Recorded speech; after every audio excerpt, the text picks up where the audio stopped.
What is going on, everybody, and welcome back to the Hangout spot where you already know it's Real Talk Boxing Talk live from my hotel here in Atlanta, not the man cave, but it's your boy Johnny, and I'm your host for another edition, a special edition of the Hangout Spot Live. This time on Friday night, I don't have my soundboard, but let's get it popping. Let's get ready to rumble. Yeah. That's my Imba version of Michael Buffer, man, without my soundboard, man. I feel lost, man. I'm not back home at the studio, but let me tell you something, man. I feel like I'm at home anytime I come to Atlanta and I spend some time with the Normans, man. Shout out to Brian Norman Sr., my guy, and of course the WBO Welterweight champion Brian Norman Jr., man. We were at camp today and it was dope, man. I had an absolute blast, man. If you guys missed the live that I did from the gym, make sure you check it out, man. Make sure you go back and you check out the playback, man. It was epic, man. It was epic, man. All of our shows, live, recorded, whatever, man. They are always available at the Hangout spot on YouTube. Make sure you check it out, man. It was epic, man. We had Brian Norman Jr., who made an appearance immediately after his sparring session, man. And let me tell you something. His sparring session was impressive, man. It was impressive. It was a fight, you know, and he went up against four fighters, 3 rounds apiece, 12 rounds, and it was intense, man. You know, it was some serious sparring shit, man. He definitely put in that work as well as the other guys. Shout out to my guy, Elijah Two Tech Flores, undefeated welterweight prospect. He gave the champion some work. In fact, I threw him the link. If he wants to jump in a little while, I would love to have him on the panel so we could talk a little bit about what brought him to the Norman camp and how it's been. Because from what I understand, he's been there for a couple of weeks and he will be there because, again, he's giving the champ some good work. Shout out to my man Kamari A. King Cam Walker. He was in the building as well. Again, another undefeated prospect. Great work. Another undefeated prospect. Justin Figueroa.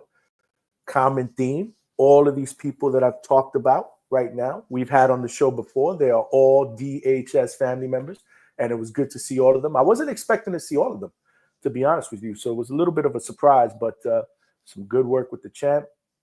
And then there was another young fighter from Canada who I am trying to get in contact with, see if maybe we can get him on the show one day and introduce him to our family here at DHS. So a good time, man. Najee Lopez was in the building. Shout out to undefeated light heavyweight Najee Chino Lopez, who's coming off a very, very impressive win last week at Pro Box, a 5th round TKO. In fact, our Sunday night show, we actually talked about Najee, and we talked about what are his options now at a very, very stacked 175-pound division. The last show, it was crazy because the last show that we did, we talked about the top 10 pound-for-pound rankings that the Ring magazine recently updated right after the Terrence Crawford and Canelo fight.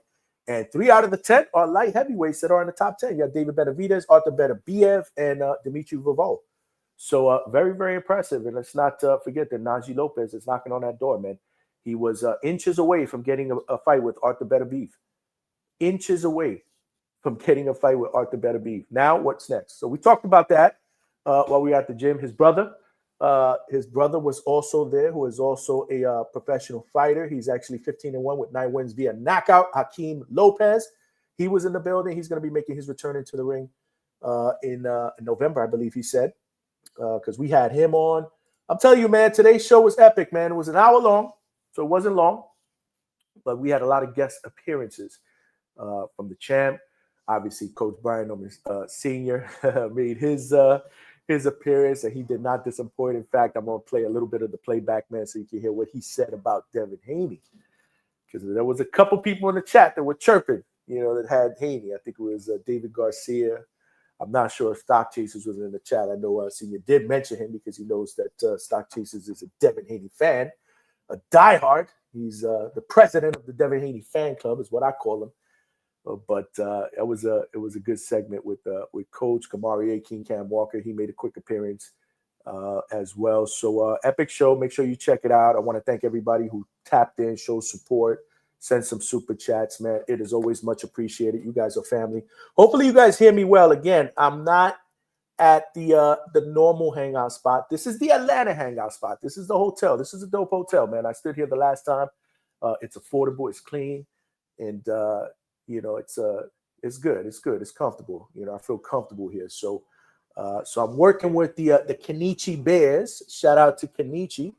So hopefully the sound is good, man. Let me know in the chat if the sound is off base. I am working with hotel Wi-Fi, so hopefully there's no glitches, and we get a smooth presentation. But we are going to be doing. Let me get the control board up. Shout out to all of y'all. Y'all know the rules, man. Y'all know the ground rules here at the Hangout spot, man. If you're watching this live on YouTube, make sure you smash that like button, man, and help us get this channel out into the homepage and algorithm of other boxing fans so they know that the Hangout spot rocks out weeknights, Tuesdays, Wednesdays, and Thursdays, 9 p.m. Eastern Standard Time. Let's not forget about our epic Sunday night show. It's usually at 8 o'clock Eastern Standard Time where we cook. We are going to be doing a lot more live fight chats, man. We absolutely had a blast doing the Canelo and Crawford live fight chat. And we actually stood up till 4 o'clock or 4:30 in the morning, because then after the fight, we, it was immediate post-fight reactions, man. We took calls. It was great. We had a great time. We had absolutely great time. So you never know what to expect at the Hangout spot. You never know when we're going to go live. I mean, usually Fridays is not a night that we go live. It's usually a night that I spend some time with the wife and kind of kick back a little bit, since we're putting in all those hours during the week. But again, I'm at the hotel right now. There's really not a lot to do. We came back from dinner around 6:30, 7 o'clock. Great time at dinner. Great conversation with the Normans. Phenomenal. I mean, again, shout out to them. They always treat me like family. And, I'm grateful. I'm just grateful to be a part of, the team. Whether it's a little part, it's still a part of the team, man. And like I told them, they are always family here at DHS, just like everybody else in the chat is family here at DHS. We did put a 10 super chat goal. If y'all want to hook a brother up, we are in Atlanta. We will be going back home to Florida tomorrow. So, yeah, man, maybe a little bit of gas money. Listen, man, you guys are the best, man. I appreciate all you guys rocking out with me, man. But just like you never know when we're going to pop up, you never know who's going to pop up here at the Hangout spot. Like I said, I did throw out a couple of feelers, a couple of invites to some young fighters if they wanted to jump on the panel a little bit later on. They are more than welcome, but I'm also going to be putting out the link out there if you guys want to call in and talk a little bit of boxing. If you get a chance to see today's show, you want to talk about that, or you want to talk about the fight in general. It still feels like, to me, it's a world away, and I told the Normans that, but they are locked in, man. They feel like it's right around the corner, and that's good news, man. Brian Norman Jr. looks phenomenal. He looks in phenomenal shape. He's fast. He's strong, and he still has another 5 weeks, 6 weeks left to prepare, which is crazy. I mean, he's been preparing for this since he came back from that little vacation in the beginning of August. Camp started then, and here we are in the beginning of October. So he looked great. He looked phenomenal. He looked phenomenal, man. But like I said, YouTube, please smash that like button. Help us get some more callers. Help us get some more family members, more subscribers. We are streaming this live on X as well. So please, we are trying to build our DHS family over there. So please, if you can, share the channel, retweet the show tonight. We usually don't go live on Friday nights. But again, man, if I'm going to be here, I might as well be here with my favorite people, man, the best boxing podcast family out there, the DHS family, man. Y'all absolutely rock, man. I appreciate all of y'all. We also streaming live on Facebook. So again, for my family on Facebook, salute to y'all. Shoot me a like. Come on over here to YouTube. Join the party, because while you're here, whether you're from X or you are from Facebook or Millions.co, come on over here and subscribe to the channel if you have not done so. There's power in numbers. We are trying to turn this small train into a locomotive. In order for us to do that, we're going to need some more passengers / more DHS family members. So definitely subscribe. And if you've already subscribed, please do a brother a favor. Takes 2 seconds, man. Tell a friend and tell a friend. We're always on our cell phones texting people, right? So the next text that you sent to one of your peoples, tell them, oh, by the way, I need you to rock out with my boy Johnny at the Hangout spot, man, because he's doing big things. And We need a brother to grow. So definitely try to show some love and subscribe. Tell a friend to subscribe. Last but not least, please cook in the chat. That's the most important ground rule. I love the chat. You guys are the best boxing chat on YouTube. I strongly believe that. I'll put you guys up against anybody. You're knowledgeable. You're funny. We like to troll. We like to get on each other. But it's nothing short of a good time. So definitely cook in the chat. If you do want to send a question or a donation, super chat is the best way to go. Shows a brother love. We do have a 10 super chat goal if y'all want to help a brother get there. Super thank you. Super sticker is also an option. Cash App, which is scrolling down below. We got our QR codes on the side of the screen for Zelle and Cash App, making it that much easier if you want to support your boy and provide a little bit of a donation. Like I said, man, a little gas money going back home on that 6.5-hour drive tomorrow back to Florida is never a bad thing, man. It's never a bad thing. Appreciate all of y'all. I see we got Alberto. We up in him. Alberto, you were late today, man. You were late. But again, I usually don't do afternoon shows. I did tell all of y'all, though, Wednesday night, Thursday night, that I was going to be doing a show in the afternoon here in Atlanta from the gym. But again, the times were a little iffy. I did put originally on the original thumbnail 1 o'clock. Then when I got to the gym, I changed it to 1:30 because I didn't want to do it while they were sparring. I wanted to pay attention to that. And then after, sparring went a little bit later, so I changed it to 1:30. And then I didn't get on live till almost 2 o'clock. So I apologize, but you guys rocked out with me. We had hella people. We're still getting hella views on that show earlier today. And I know that you did. I know that you did pop up late. So I appreciate you. That's right. Smash that like button on the way in, y'all. And if you decide that you want to do something else on a Friday night, that's respectable. But smash that like button on the way out, man.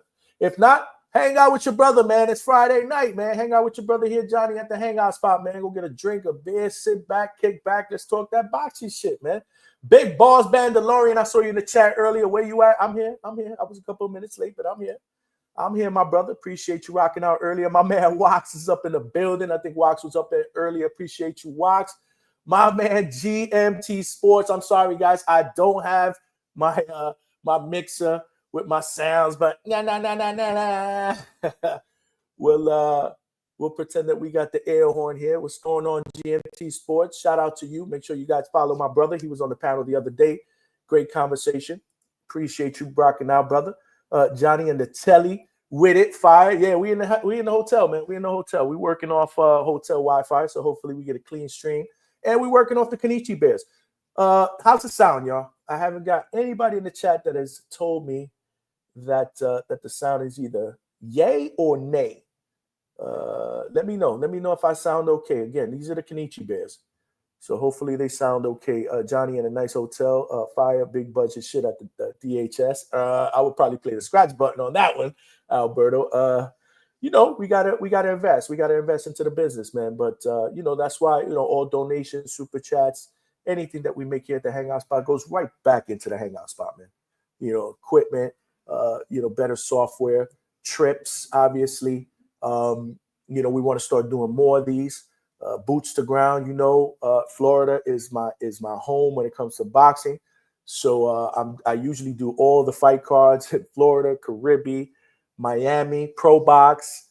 I do them all. But 2026, we stepping up our game. In fact, end of 2025, I did put in an application for a credential to hit that Barclays Brooklyn card, Danny Garcia's farewell fight. If I get approved there, we'll be going to New York, boots to ground. We will most likely, this is a Florida fight. We will most likely be in the building for Jake Paul and Tank and that card. A lot of good work, a lot of good content. You know me, I'm always trying to network, meet more people that could potentially be DHS family members and guests. Because again, my goal is to get the best guests possible for you guys, man. You guys deserve it. So yeah, man. Anything that comes to me from y'all gets invested right into the family. So that's why I always tell y'all, as I grow, we all grow together, man. Exciting things to come. I got a lot of big plans that I'm looking at in 2026, including doing a lot more fight cards outside of Florida. That's all boots to ground work, man. Interviews, live content, all for y'all, man. All for y'all, man. Appreciate you. Alberto said, I caught the playback. Johnny Champa is laser focused. God willing, he will become a superstar November 22nd. Laser Focus is pretty accurate, Alberto. He is, man. And I've had personal conversations with him.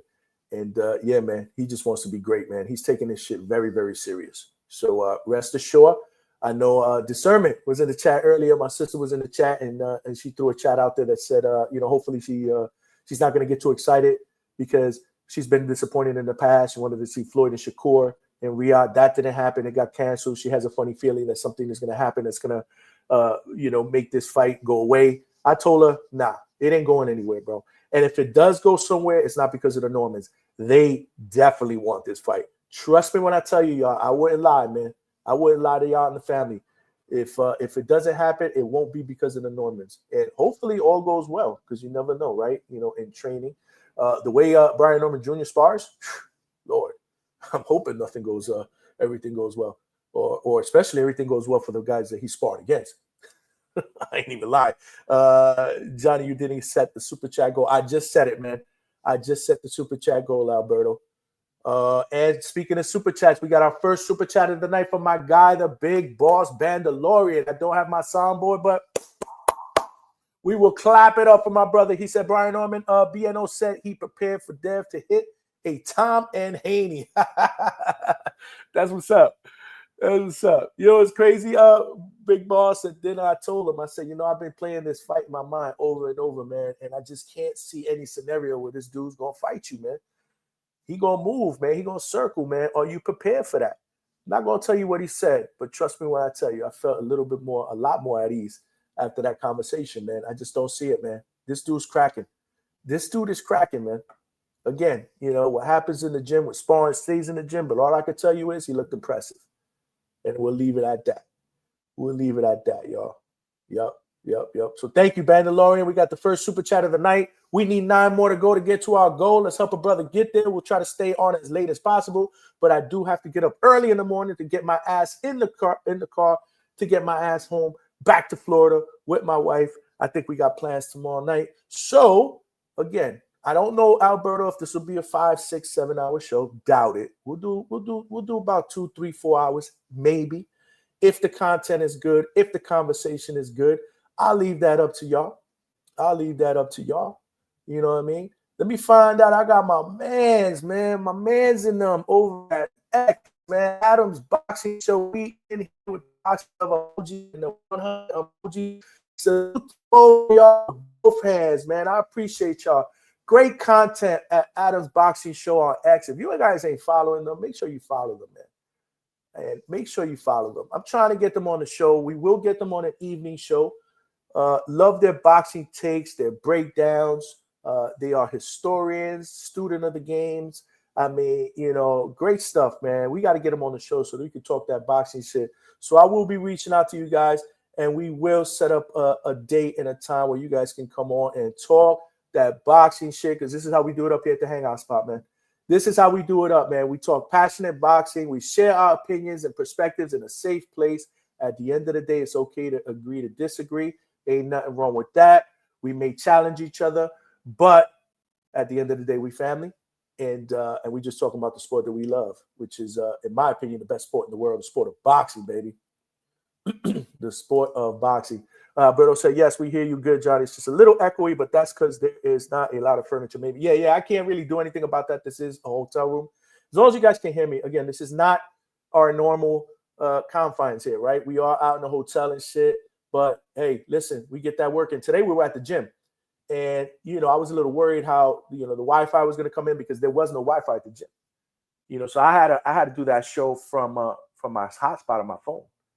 And it held up pretty well, For the most part, I got good feedback. I mean, there was no lags or anything like that. The sound, well, that's something we got to deal with. I am going to look at other options because I do want to be able to get another option to put a headset or something on someone else without having to carry around a mixer, or maybe I'll get a small mixer. I don't know. Again, these are all things that I'm investing to make the channel and make these shows better, because in 2026, we are taking it to the next level. We're going to be doing a lot more of these shows outside in different places. We got to take the Hangout spot out to the road. I think it's going to be dope. I got a lot of plans for 2026, man. So make sure you guys spread the word. Tell a friend to tell a friend to subscribe, man. to subscribe. He said, I just posted your live on Marco's Discord. Appreciate you, brother. AB 2 times. Salute to you, brother. Hopefully you getting that working, man. I know you're going to be fighting soon out here in ATL, man. November 8th, Border Wars. It's on, man. AB 2 times is going up against Justin Yancey. I think that's going to be a really, really interesting, really, really good fight. Hopefully you're getting that work in, my brother. I will see you. Don't worry about that. Phil flexing does seem far away. The sound you're talking about might be the sound. Again, not much I can do about that as long as you guys can hear me. We will be back home on our Sunday night show. So we'll be back to normal on Sunday. November 22nd. We'll be here sooner than you think. Hopefully, man. Your lips are God's ears. To me, it seems like it's a mile away or miles and miles away. Like and subscribe. Definitely, man. Make sure y'all like and subscribe. David Garcia said, don't overtrain. We good. They pacing. They pacing, man. Roger that. Salute to you, my brother. Appreciate you. Alberto going after David. He said, your guy getting knocked the fuck out. This is the Norman spot. Alex Vegas in the building. What's good, Alex? What's good, man? Come on. You want to come to the panel, talk some boxing? Let me know. Let me know. How Norman's stamina looking? Yafi just said, fine, man. Again, this wasn't the first day of training camp. They've been actually hitting it pretty heavy for the last few weeks. I would say probably last month. So very, very good. Very impressive today. Respect, Johnny. What up, chat? What's going on? Trini Box, my guy in the building. Appreciate you, my brother. Yafi, it's great. We're ready for the running. Yeah, get ready, man. Put on your running shoes, right? No, Haney is going to bed at David. Okay, you guys are going back and forth. That's what's up. Ace Cannon is in the building. What's good, Ace? Appreciate you, brother. Appreciate you rocking out. Let's be real. What's good, my brother? He said Coach Bermudez don't deserve this. Where is Coach Bermudez? He's in here. Sam Squatch 80, bro, with the boxing glove emoji. What's good? I like that nickname. Or I like that screen name. Ace Cannon's night shift shit. You know it. It's Friday night, man. We never do a Friday night show. So this is a special edition of the Hangout Spot on Friday night. So make sure you guys share the channel. Tell a friend, man. We need some more subscribers, man. Right now we are currently at, let's see where we at with subscribers, man. 2,649 subscribers. We need one more subscriber to hit 6,000. 2,000. You hear me? 6,000. I wish. We need one more subscriber to hit 2,650, which will leave us 350, exactly 350 subscribers away from our next goal of 3K. Remember, the goal is to get to 3K before November 22nd. Before we go live for that live fight chat, because you best believe we will be doing a live fight chat for that Riyadh card, November 22nd. It is going to be lit. The last one we did for Canelo and Crawford was lit. We had close to 1,400 people, you know, that viewed in. 1,500 people, if I believe, on YouTube. Another 2,000 on X. You know, and again, that was the first time we actually did it. So the more we do, the more we'll grow. So you best believe we'll do a couple more before that, but November 22nd is on. So before I hit that live button, I want to have 3K subscribers, y'all. Y'all got to help me get there. First and foremost, let's get that one more subscriber so we could get to 2,650. So we're just exactly 350 away. So again, tell a friend to subscribe, man. Y'all all got friends. Y'all all on your cell phones. You're probably texting somebody right now. That's cool. If you texting that person, make sure the last text is, oh, and by the way, hook my brother up. Go to the Hangout Spot on YouTube and hit that subscribe button, man, because he's doing big things over there. We cooking. Alex Vegas said porn definitely getting ordered in that hotel room. Zzz. No way, bro. I am a happily married man, my brother. Shout out to Mrs. Hangout Spot. I don't know if she's in here or not. Nah, bro. Tell him Ace Cannons, not porn. Nah. Haney not my guy, but he will win. Okay. David Garcia standing on the fact that he thinks that Devin Haney gonna cook. Okay, well, he better have more than an apron at his disposal. He better have more than a spatula, because there's a lot of tools in the Norman tool belt. He talked about that earlier. In fact, I'm gonna play a little bit of that clip when we had him on the show. For those of you guys that did not see the show earlier, the live show that we did from the gym, Granite City Boxing in Atlanta, I will show you a little bit of a clip, but definitely check out the playback, man. We had a lot of people that made guest appearances in that one little hour, including the champ himself, including the champ himself. It was dope. It's only 59 minutes. You guys can check it out. Hit the like button. You sound like shit. Well, there's nothing I can do about that because I'm in a hotel room. This is the best I could do without having to just rely on the bullshit sound of the MacBook. I just didn't want to use the MacBook speaker and mic. This is actually a little bit better, but it's the best I could do, brother.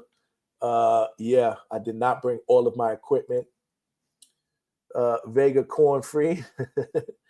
Vega always talking shit, man. If Vega ain't talking shit, then he won't be Vega. Like if Vega didn't talk shit or hate or be moody or be cranky, I'd be like, who are you?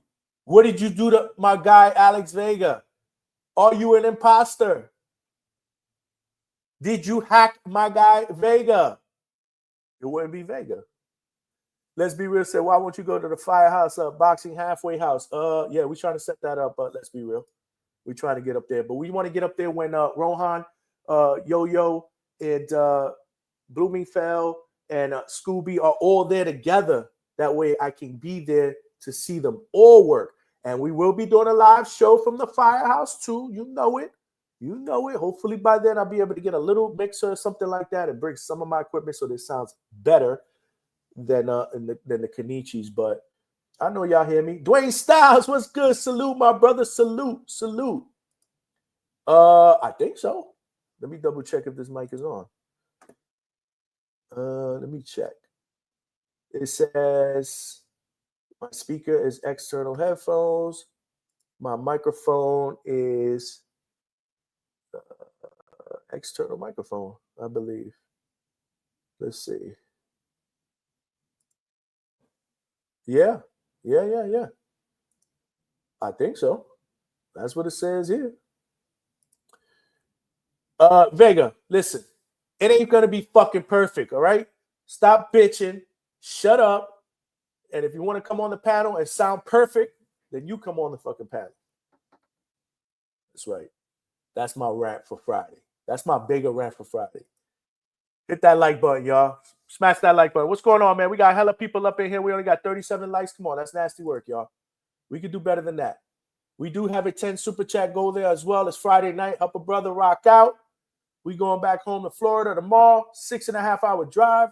Shit is crazy, but I love it. It's worth it, man. It's worth it. I get a little restless after 5 hours, but damn, I want a beer. Go Vega, go get one, man. I got a little bit of beer right here.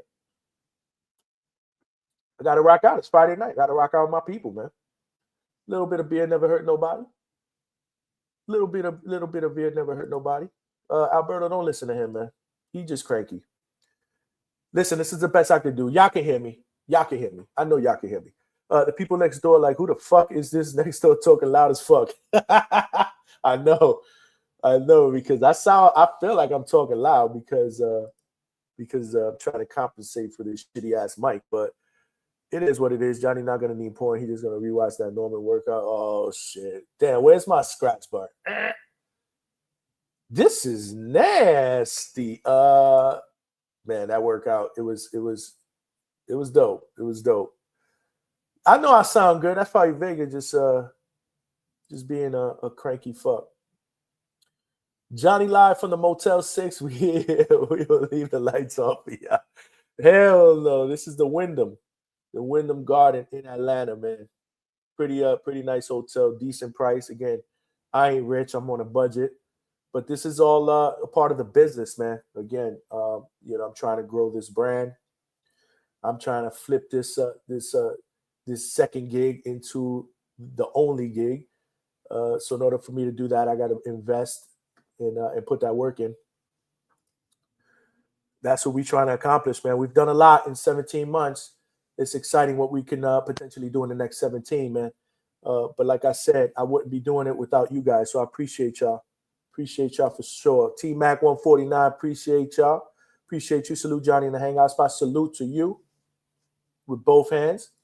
2026, Johnny going to Toledo to see Treat and Albert Bell. Maybe. Yeah. I actually want to go see spend some time with Albert Bell. He my guy. So yeah, that could be happening in 2026 for sure. He's got to stay active though. Like, don't get me wrong. Albert Bell, my dude. I love him, but I need him to fight more. And it's not necessarily his fault. I'm not going to say that.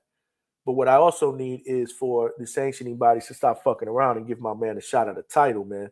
It's it's criminal. It's criminal that he was the number one ranked fighter at WBO when he was at feather and or at super feather and never ever got a fucking shot at Emmanuel Navarrete's title. That shit is criminal. It really is. I know the dude is he's tall, a matchup nightmare for not a lot of other fighters. But yo, come on, man. You scared? Get a dog. Go play another sport.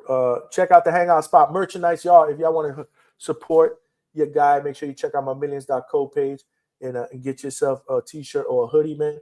Hoodies are all different colors, sizes, men and women cut. And same thing with the t-shirts. Very, very affordable, good material. I wear them myself. So definitely, support the Hangout Spot family and get yourself a t-shirt or a hoodie. Especially you guys up in the Northeast. I heard it's going to be getting cold soon. Get yourself a fly-ass hoodie, man, and stop fucking around, y'all. Word. Stop fucking around, y'all. Roger that. With the second super chat of the night with $2. What's good, my brother? Thank you. Johnny, watch out. A storm coming November 22nd. I wish I had the thunder sound on my soundboard. The storm is coming, man. Being on the storm is coming November 22nd. He's focused. He's locked in. Yeah, man. We just got to get there. We got to get to the finish line, man. Hopefully nothing happens in either camp that will jeopardize this fight from happening because we're getting closer, right? And other than Canelo and Crawford, I think we did more talking about this fight, about Haney and Norman, going into the Canelo Crawford. Like, we talked a lot about Canelo Crawford, I would say maybe 3 weeks before the fight. But before that, a month out, I mean, I was telling people in the chat, I was telling people calling in, like, yo, man, can we not talk about this fight? I mean, it's still like God knows how many months away. We ain't going to have anything to talk about come October and November because we're talking about that now. But again, it tells me that, and it tells everybody that this fight is, it's anticipated. People have bought into it. It's a good fight. It's a really, really good fight. I just put the link in the chat if anybody wants to call in and keep me company and talk some boxing in here. If not, I mean, hey, I can read out the chat. No, don't tell me. No, where's my soundboard so I can say this is nasty? What happened? Why Yancey canceled? Oh, I'm just reading this now, and I'm talking about AB 2 times is going to be fighting Justin Yancey. I must have said that about 10 minutes ago. I'm slow in the chat. Damn, why did it get canceled, y'all? That sucks. And that said he got hella people ready to step in, I guess. Damn. Let's be real, said Norman about to lose. He's too small. Damn, where's my scratch? Sound bite.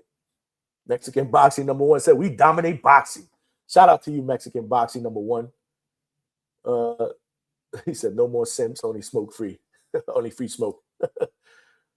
That said that, but gave no names. Okay, damn, I did not hear about that. My bad, man. Damn. What happened? Is Yancey good? Did he cancel? Would he get injured or something? Let me know in the chat. Or Vega, jump on and let me know what the fuck happened. Manuel LG, what's good, my brother? What's good? Smash that like button, y'all. We only got 43 likes. We got to get to 100. We got to get to 100. It's Friday night. I never do a Friday night show. Okay? This is a bonus. I did do a Friday afternoon show, which I never do. Live from the gym. And now we're going to recap Friday night. We got to get to that 100 likes. And if we could get to that super chat goal, that should be dope too. Feel me? But yeah, man. Vega, what's good, Vega? Hey, how do I sound? Because I'm on the highway. You sound like shit. Just like you told me. Yeah, nah, it's I wouldn't be surprised. Nah, you sound fine. Nah, you sound fine. You sound fine. Yeah, nah, man. Yeah, Yancey pulled out. Said that Why? just he's gonna go pro next year. He decided his gym was being remodeled or being moved or some shit. So he hasn't been in the gym. He's just been going to some other gym to hit the bags and shit, from what I can see. But he said that he talked to his coach. His coach said, "Yeah, let's not do that. Let's just take this time, change up our style for more of a pro style, and we'll go pro next year." So Wow. Okay. Damn, I was looking forward to seeing him, but it's all good. It's all good. So Ness said supposedly he got a replacement for AB. Does he? I'm That's what he said. unaware. Yeah, when I try to make things cracking, he hated my suggestions. So whatever. Hmm. That is a shame. I told you, man. I told you. I said right now we got so many fights, community fights, but until we get close to the finish line, it's hard for anybody to get excited about all of them because things are bound to happen between now and then. Thank God you're good, right? You're still good. As far as I know, As far well, you're good at your end. Put it that way, right? I don't have insurance on my shit, so I'll be pretty pissed. Oh, you didn't do insurance on your flights or nothing, Hell no, I'm cheap. bro. Hell no, I'm Yeah, cheap as fuck. I know you're cheap, but still, man, you know how you out of all people know how border wars goes. I mean, I'll still come out. Hmm. Some people want to like, they want to like meet me. They want to come talk to me. You can talk to me. Why anybody wants to talk to you? You're always cranky. Ah, that's what I want to know, man. People love to say my name when I come around. It's like they get excited. It's like like when you used to go to Toys R Us, you get so excited when they see my name. That's what He said happens. you get so excited. Oh shit, we got Vega in the building. Stock chasers, what's good, my brother? Yo, what's good? What's poppin', Johnny? Vega, what up? What up? What Chilling, up? What man. up? Did you hear my man coach call you out, bro? Yeah, man, listen, my phone is dying. I'm in the streets, but I should be home soon, man. Yo, when you Okay. see Brian Noman Sr. tomorrow, man, you're tell him to just get ready for November 22nd, cause we on his ass. Oh, he You're ready. He know he ready. He ready. we He on ready his to go. ass. You heard he gonna have to handle business with all the shit he talking. Well, I mean, listen, Feel man, it's me? a part of the game, man. It's a part of the game. But I'll jump back on later. But nah, shout outs to Okay. you, as well. Shout outs to Norman Jr. Shout outs Norman Sr. Man. It's on and popping on November 22nd in Riyadh, man. And we all waiting. That's the pretty much the fight we all waiting for this year, you feel me? So it's gonna be a big fight and salute to both of them brothers. But definitely, man, make sure Brian Norman Sr. get that message, man. I will make sure he gets that message. You have I'll my be you back. have my word. I'll be back though. But yo, shout Yeah, outs yeah. to you, man. That was fire content. Shout outs to you, John. I'll be back later. Appreciate you, man. Come back later, All right, man. brother. Yep. All right, bet. Yep. Stock chasers, man. I wouldn't. I'm not even gonna say what he called stock chasers, but he didn't call stock chasers stock chasers. Let's just say he changed the first letter to another letter. Oh man, I'm assuming a C. Yeah, something like that. Oh shit, man! But nah, it was good. It was good. It was a good time today, man. It was a good time. I love being at any gym. To be honest with you, it's just different. The atmosphere is different. There's a lot going on. It's usually hot and sweaty and stinky. They had the door open, and then where I was sitting at, which was right by the door, there was a nice breeze coming in there, so it felt really really good. It's a little chillier out here in ATL than it is in Florida. So Yeah, yeah, less yeah, humidity. yeah, of course. And in the evening, yesterday when I got in about 1:30 in the morning. I got out the car. I was like, shit, it was in the 50s, man. That's cold for me, bro. I'm beyond anything in the 60s and below. Like I need a coat and stuff. Like I'm different now. My Yeah, body's low changed. 60s, high Yeah, 50s. yeah, I'm Well, good. here in Florida, it'd be weird because there's so much moisture in the air. Yeah, 61 can be a little colder than 61 somewhere else at times. Hmm. You know what I mean? Yeah, yeah. No, I was like, damn, I can get my ass back to Florida. I love my Florida heat. Don't get me wrong, I hate the summers because it's disgusting, but I love my Florida heat, man. But we got good weather today, and good work. Really, really good work. I was surprised to see as many faces, but this is it's go time. So, It's what go time. So was there anything that surprised you from this visit? Something that you're like, you didn't expect that happened.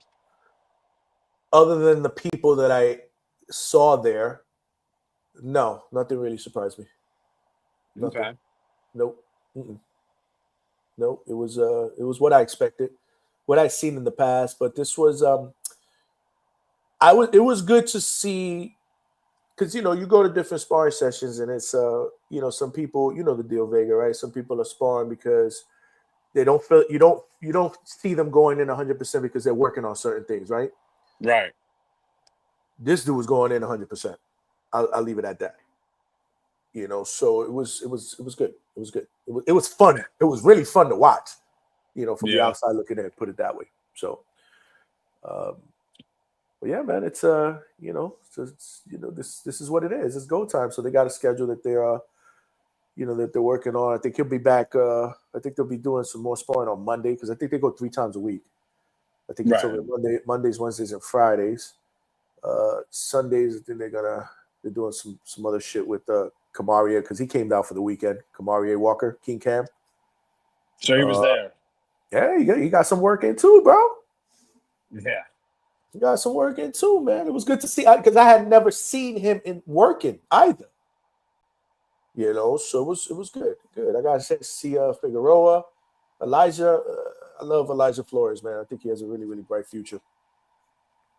Najee was there, so I got a chance to kick it with Najee. Yeah, I saw in the beginning of your stream. I watched the playback.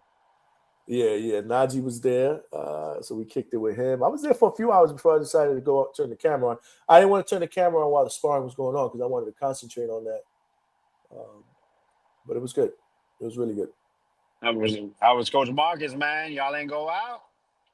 Get some food? Yeah. We went to get some food. Yeah. We all went out. We all went out together. It was a great time. And then everybody. That was me. Yeah, it was me, the senior, junior, Marcus Walker, Kamarie, and the other assistant trainer, Brian Norman's other assistant trainer. It was just us. Okay. Who's Brian Norman's assistant trainer? Oh man, I forgot his name. Shit, the dude with the bald that's head. Great. He was sitting all the way on the other side of the table, so I really talked to him. I was sitting on this side of the table, talking with the champ, and he was on the other side, kind of talking with Coach Cam. They were talking. Where'd y'all go? Local TGIF. Boo, boring. Yeah, just a local joint there, and we just stood there talking about a lot of different things, man. So there's excitement, huh? Everyone's excited, I'm sure. Locked in, bro. They are excited, man. This is that's what I'm trying to tell you. Somebody in the chat earlier, in the chat during the show that I did, expressed concern, right? Because, and rightfully so, boxing has done that to us on plenty of occasions, right? It's kicked us in the nuts. Shakur and Floyd, there was a fight that I believe she wanted to see, and she said, and so she's not going to get excited until the fight gets closer because she's excited about this fight. And I said, listen, I got to be honest with you. Both these guys want to fight. If somebody pulls out of that fight, it ain't going to be the Normans. I'm at the point that if something to happen, bro, they'll still fight.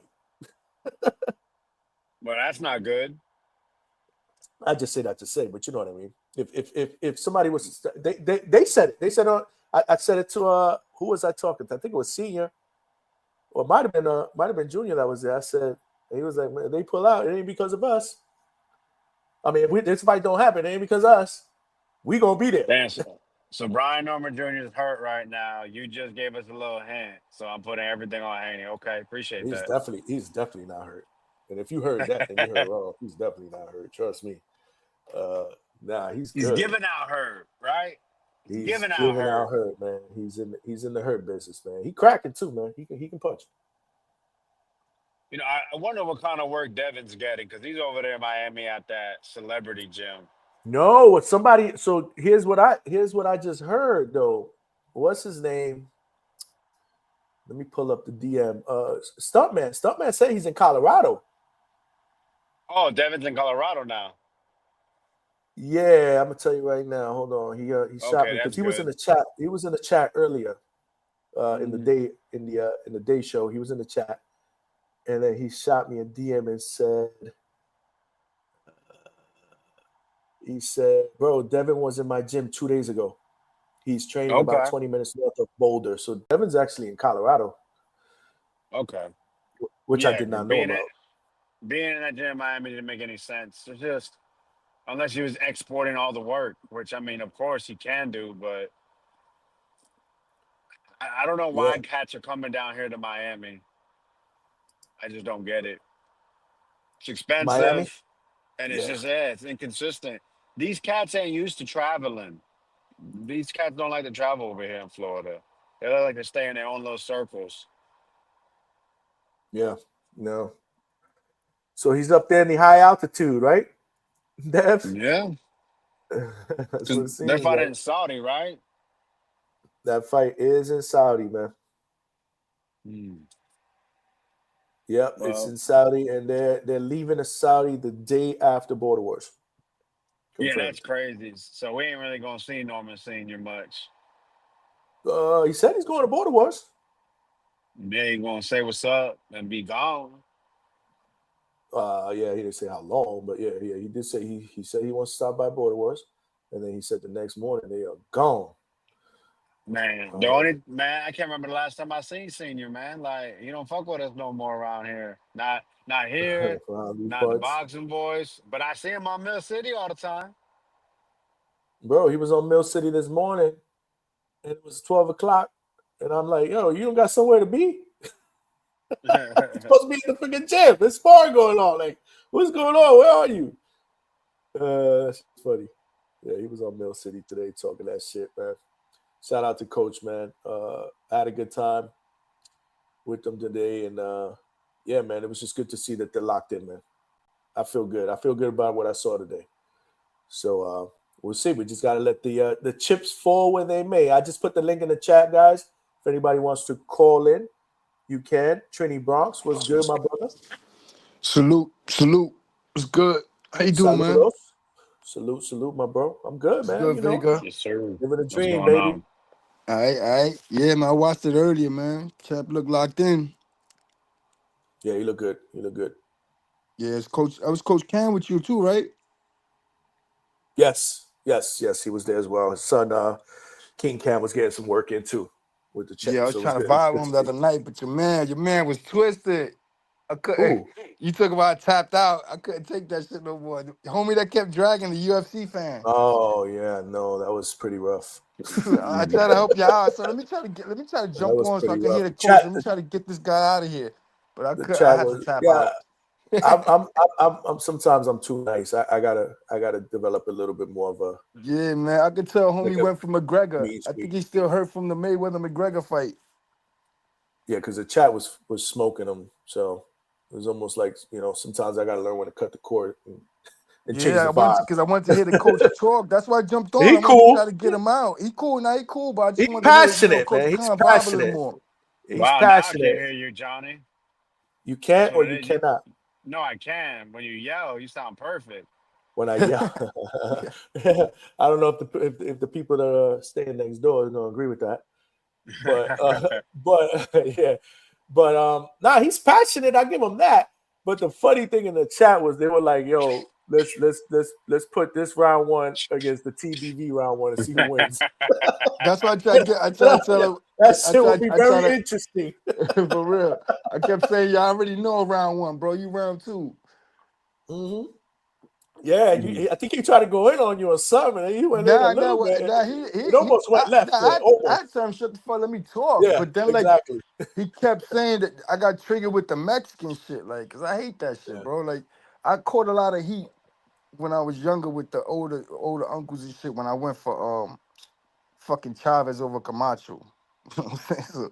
So when you say that, he kept saying I'm Mexican and I had Canelo winning. Of course, everybody, you know what I mean? The cards was right.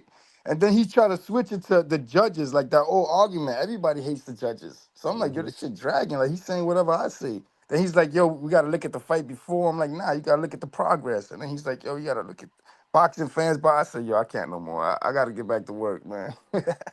Yeah, I would have to start putting timers on certain people though, because like I said, I don't want to lose, people either. You know what I mean? Like people are like, oh God, get this guy out of here. I'm gonna log off. Yeah, you gotta monitor that. You could tell when somebody like, I did that. I watched it over. And nigga was like, "Shut the fuck up." I looked at Vega face. Vega was like, "What?" That shit woke Vega up. He was like, "Bro, come on, the judges, shut the fuck up." I'm like, "Bro, chill." Like, yo, you know what I'm saying? But yo, but when you that can't. sipping, then when that liquid courage come out, you know what I'm saying? It's different, bro. Yeah, I didn't know he was feeling nice. As he kept talking, then it started to be like, yo, I think this dude is feeling nice. Yeah, when he kept repeating, Yeah, like he'll yeah, say whatever you yeah. said, whatever you left off with, he'd be like, yeah, that's what I was saying. That's what we talking about. I'm like, yo, this guy dragging, yo. And it was like good, He kept cutting people like off. I was like, let him talk. yeah, Like, and the cut Coach input that Cam off. Coach Cam was giving, I want to hear that. I'd rather hear that than a little, shit talking. You know what I'm saying? Yeah, he was Yo, spazzing out. I'm confused. Is it Coach Marcus or Coach Cam? Oh, Either it's one. Coach Mark. I keep confused because Marcus, but but the yeah, youngin is called King Cam, right? yeah. Yeah. Oh, my No, fault, because Vega. I was no, confusing. everybody calls him Coach Cam. I'm like, I'm so confused because he just responds to it because obviously we're referring to him because his son, right? Mm-hmm. But I'm like, yo, I'm pretty sure it's Marcus. And Marcus got in there with B Norman today, Yes, sir. and he's Cam. 140 or 147. 140. He's a little heavier Wow, though. that's good work for him. Yeah, that's Yeah, real no, good yeah, He's work no, for it's him. very he's good like work. 6'2", right? He's tall, right? Uh-huh. Uh-huh. Yep. Damn, he gonna do good. That 140 is gonna be 140 about to pop off, Moves well pop too, back man. up. Moves well, that Yep. kid. Moves well. Yeah, no, it was good. It was good stuff. Really, really good stuff, man. Really good stuff. Yo, the Matias fight. I know his promotional company won the purse bid and all that. That's Mhm. this year or because it's not gonna be They said Riyadh, right? next year. They're Next saying year. Next year. January now. Oh, I that's thought it what was, they I said in thought January? Yeah.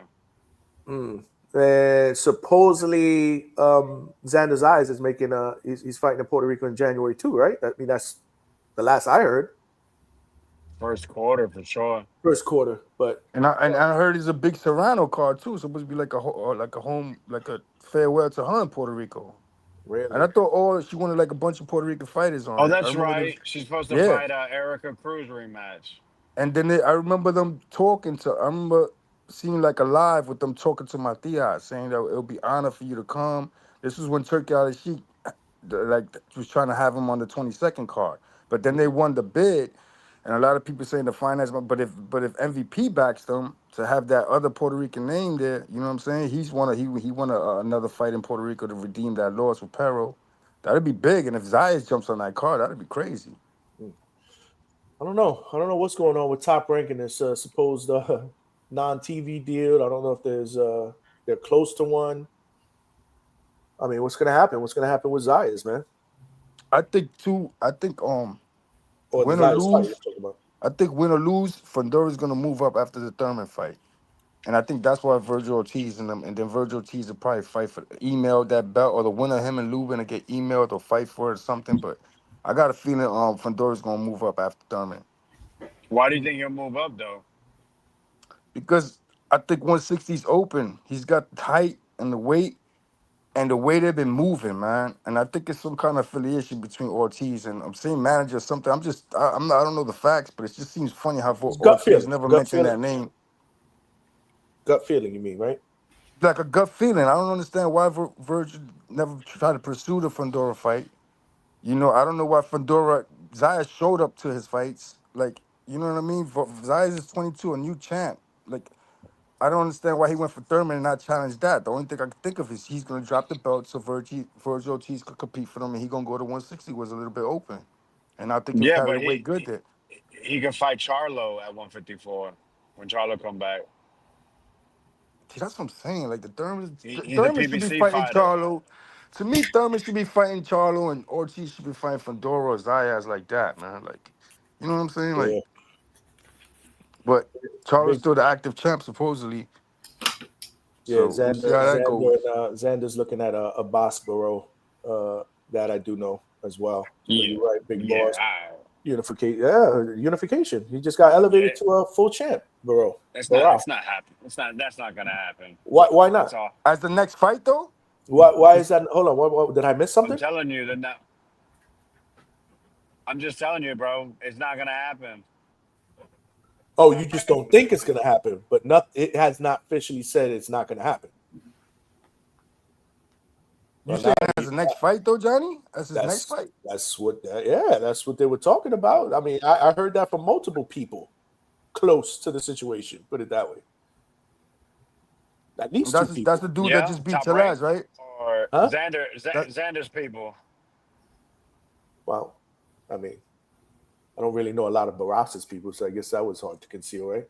but that's the guy that beat Talaz. I Yeah, said, yeah.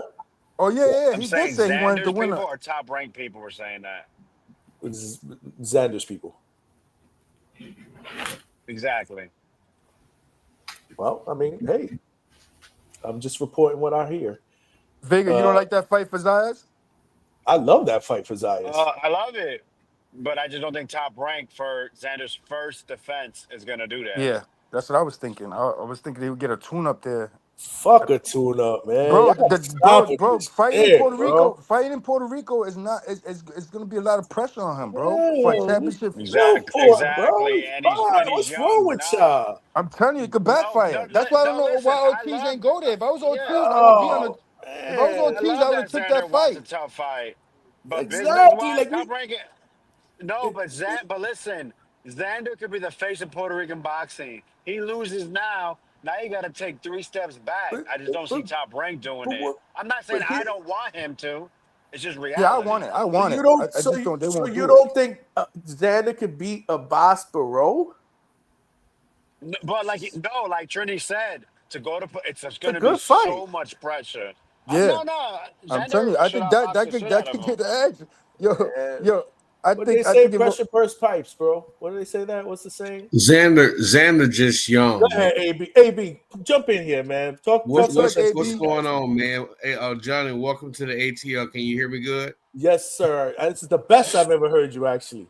Yeah, Yeah, welcome to the you ATL, sound man. like I'm in my God. office and I'm in the cater in my office and it's late, but That's welcome what. to the ATL, man. Our weather is fire right now. It's Thank you, not man. hot, it's not cool, but it's pretty good. But since Mm-hmm. you're here, man, we're good. I wanted to say a few things. You getting allowed access to a gym while a guy about to fight a world class fight. So that don't happen, and you're allowing us to have access, man. That's really really special. The Normans have really opened up the community, opened up their gym to you, and that's some good stuff. That's some good quality stuff. My first question is: did you see anything in sparring that really really impressed you? Yes. Well, here's the deal. I was expecting something totally different. I was expecting to see the champ work on some things, certain things. What I saw was different. I saw the champ fight. Oh And man. I just leave it at that. Like again, I don't really want to talk a lot about it. You know how it is. You know, sparring is a very, very sensitive subject. You know, for fighters and trainers in general, I really don't want to. You know, but that was shocking to me, but in a good way. You saw that extreme violence, that violence that we're looking for as fight fans I that we saw. used to see back in the day. I put it this way. I feel good after the sparring section. Let's just say that. Let's just keep it at Okay. that. My next thing is, man, is everybody expecting this stuff from Xander, man. He's still growing. People got to let this kid grow. You can't just throw him in there to the wolves. Sometimes you ruin fighters when you just throw him in there too soon to the wolves. Let this kid grow. Don't But he expect got the too much. belt now. That's the thing. He was growing. It's the belt. Once you get that belt, man, the growing times is over, man. I exactly like I get what you're saying, AB, but you know he's still young, but he's a champion now. So to me, he'd get criticized more if he holds on to the belt and beats 3 guys, subpar guys that everybody knows going in. He's going to beat. He wants to face the best competition, and we said, no way, don't go in there against Virgil. No way, don't go in there against Fundora, even though he wanted to. I don't see, and this is no disrespect to Abbas. He fought a hell of a fight against Telez. He's a champion now. But I don't see that killer in Barras as I do potentially with some of these other guys that you guys said Xander should stay away from. I think that's a good fight for him, and it also gives him an opportunity to unify a title in his first defense, which is crazy to me. You want him to be the face of Puerto Rican boxing, Vega? That'd be a giant step forward in getting him to be that face, right? How many young Puerto Rican fighters have done that in the history of the sport? I get it. I I get mean, it, if Johnny. he fights him At in 22. January At or if he 22. fights him in September, it's still fighting him, right? So it does, like, Yeah. just like everyone's trying to tell you, bro. Like, this is just not gonna let it happen. He's too young. A homecoming. It's too much pressure, and maybe he does. I'm not saying he can't do it, but Mhm. history shows you just don't do that. That's not how you build a superstar. Well, and Johnny, let me just say You this. don't have to. Remember Vargas. You don't want another Vargas. What you got to do is you got to move a fighter aggressively, but it has to be within reason.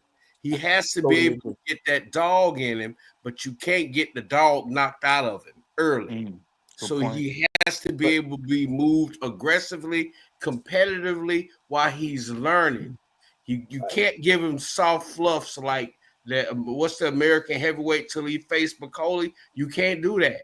You can't Jordan. give him fluffs. You got to give him some time, and he's got to build that competitive dog. And it's got to be a reasonable, a progressive, aggressive movement. It can't be something that's detained.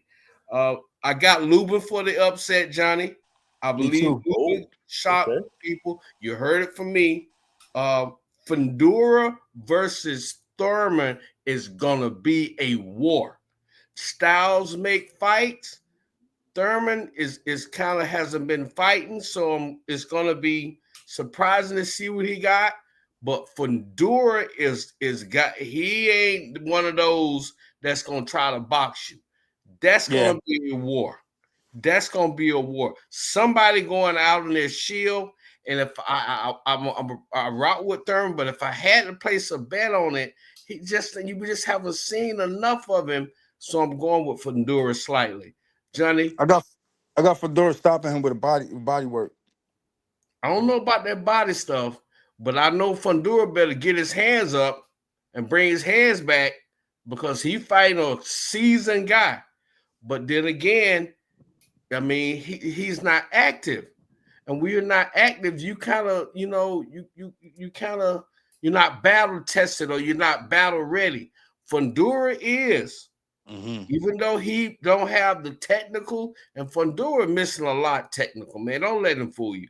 But he is active and he got that dog in him and he gonna come at you. So that's what I'm looking at. The inactivity. He might be a little rusty. I wouldn't have taken this guy that soon for I wouldn't have taken that guy that soon for Thurman. He should have had a few comebacks that was competitive, more maybe what's the guy, Flair or somebody like that, and then take on a guy like this. But I got Fundora in this one. That was gonna be a rock'em sock'em. Guys, welcome to the ATL, John. Looking forward to you coming back. I'm out. We'll be back, AB. Appreciate you, man. Shout out to my guy, Attorney Bailey. Always supporting me, the channel, the community. Appreciate you, man. Nothing but love. Next time I come back, we got to hook up. We are talking about some different things, doing some different things here. He's got some great ideas. So shout out to Attorney Bailey. We got Trini Bronx. Where Vega went, man? Vega tapped out. Remember he was driving, so Oh, he yeah, probably yeah. jumped out. He probably jumped back in. Yo, back to the Zayas thing. Too. Hold You on usually before you get to your Zyson. Let me just read this real quick because I don't want to interrupt you. no, you good. Orland with the $5. I don't have my soundbite, but just got back from ATL yesterday. I appreciate you making the connect 100. I appreciate you, man. Appreciate you. Appreciate the super chat. We need 7 more to get to our goal, y'all. And make sure you guys smash that like button. We're at 60 likes. We need to get to 100 likes. But go ahead. What you gonna say about Xander, my brother? Yeah, the tune-up fight. Like you usually get that after winning that championship, man. They usually, get your homecoming, a You get a fight. layup. Yeah, you get a Yeah, layup. yeah, Get a but layup. I get it. 60-40 fight. Throwing Brian Mendoza in there. Somebody got to win over Fundora. Somebody like that. I liked the Stallion fight when it was gonna bring him up, but that fell apart. There's some options there, man. I don't mind the Brian Mendoza fight, to be honest with you. That's actually a pretty intriguing name. That's a dangerous opponent, too, though. It's a dangerous opponent too. It can Listen, land, I gotta be just want to focused. say I just want to say I agree with AB, right, when he brought up the Fernando Vargas thing, Mm-hmm. because I do think that was they moved Vargas way too fast and ended up costing him. But the only thing that I will throw back is they threw him in there against Felix Trinidad. Yeah. Killer. Killer. Champion and a And killer. he managed to drop Tito. I don't see Abbas Barrow as that guy. And again, I'm not trying to throw shade at the kid. I'm really not, man. He fought his ass off. And shout out to him because I actually went to the locker room after that fight and I saw him. You know, I talked to him. I took a picture with him. The elation, like it's just crazy. Like his family was in there. The dude started crying. It was just, I was like, man. Damn, bro, I'm so. I felt bad because Tellez is my dude. I felt bad for Tellez because Tellez is my guy. But at the same time, this guy deserved it. This is the sport. This is what I love about the sport of boxing, bro. Nobody gives this dude a chance. He went in there, he did his thing, and this dude is looking at the belt, you know, FaceTiming with his family, crying. I was like, damn, bro, this is what's up. So I respect the kid. I love him. I just don't see him as that killer that I believe. Nah, Xander got to stay away from this dude. Like I think it's a good fight for him, man. That's just me, man. Vegas back. I just think that's me, man. What you think in the chat, y'all? What y'all think, man? And then they say the champs get 30 when you get that belt, you're 30% better. So Zaya's probably gonna look more explosive. And that's what I'm looking forward to the most. Lafayette said 32 said Barral the truth. He's a good fighter. Good pressure fighter on the inside. I say this all the time. I believe that Fundora is a better fighter now as a champion than he was before he won the title. I do. I feel like he's better now that he has that strap. I mean, he's controlling distance a little bit better. Like before that, he wasn't even fighting to his strengths, which is his reach and his size. You know, he was fighting more like a Mexican guy in the middle. He's actually using his. Am I wrong, Vega? Do you think that Fundora looks better as this Fundora? Way better. This version of Fundora looks better as a champion than he did before he had the title. I think it's way better. I don't think it's so much Trini. better. No. I agree with Trini. Yeah, he looks a lot better. I compare the two Zoo fights. His body, the way he looks, he's being more focused. He loves fighting in the inside. They just the family don't want him to do that. They want him to, move off the jab a little more, but he can fight in the inside if it comes to that. I always go back to that Lubin fight. That was a real tough fight, man. He pulled it off in that fight, man. The kid got grit. Every fight, that kid's gonna get better. His pops got him up in the mountains with all them killer dogs and shit. Those guys, every fight, I'm telling you, I think he's gonna run through. He's gonna stop Thurman with a body shot, man. I seen Thurman almost get stopped by my man Colanzo, man. And Colanzo always had a second job, man. He never got to train fully, man. Orlando Collazo. Brooklyn boy, you know what I'm talking about, right? Luis Collazo. Luis Collazo, you mean? Louis? Is Louis? Yeah. For some reason. Good dude, man. Man. It's a really good dude. Really cool. Soft-spoken dude, right? Look like you talk shit on the phone and he pull up and rock you. There's a reason why Fundora didn't fight Xander. That's all I know. I would go with Fundora. I don't disagree with Vega there either, man. I'm sorry. You would go. Man. You think Zayas could beat Fundora? Without a doubt, with no question in my mind at all. His style definitely beats Fundora. I'm not as the confident as Vega, but would have been better. absolutely. I think he got a shot to beat him. Yes. If we was trying to rush him to backroom, that would have been like a Vargas Tito. That's a dangerous fight, backroom. It's better the more they keep him on the shelf, but that guy's a problem, man. Who knows? And remember, him a couple times. And this guy's backing him. The Sheik will love for him. He offered Virgil Boots all these guys to fight. Because you know what he say right after he knocking somebody out? He be like, Allah Akbar, bro. And he want that shit yelled out in Riyadh system. You know what I mean? So he's got the money backing that dude. They're just not taking the fights, man. I just think Xander's boxing ability is very, very underrated, man. Well, I'll tell you this. There's a lot of people that shit on his power, but don't really look at what he does fundamentally well in the ring. When guys are pretty close, I've been on that kid since he was 15. Not you per se. I'm talking in general. Like the conversation we've had since he's won. Like the perception is that what I said. Go ahead, Big. I'm sorry. No, we always say like styles make fights and stuff. Usually, especially when guys are in close to skill level. But two guys, they have Bakram and Xander have two common opponents. Xander stopped his two. Bakram went distance with those guys. All I'm saying, I don't think this Bakram guy is as great as everyone believes. That's all I'm saying. We got to stop creating these superhumans and these boogeymen. The shit gets annoying.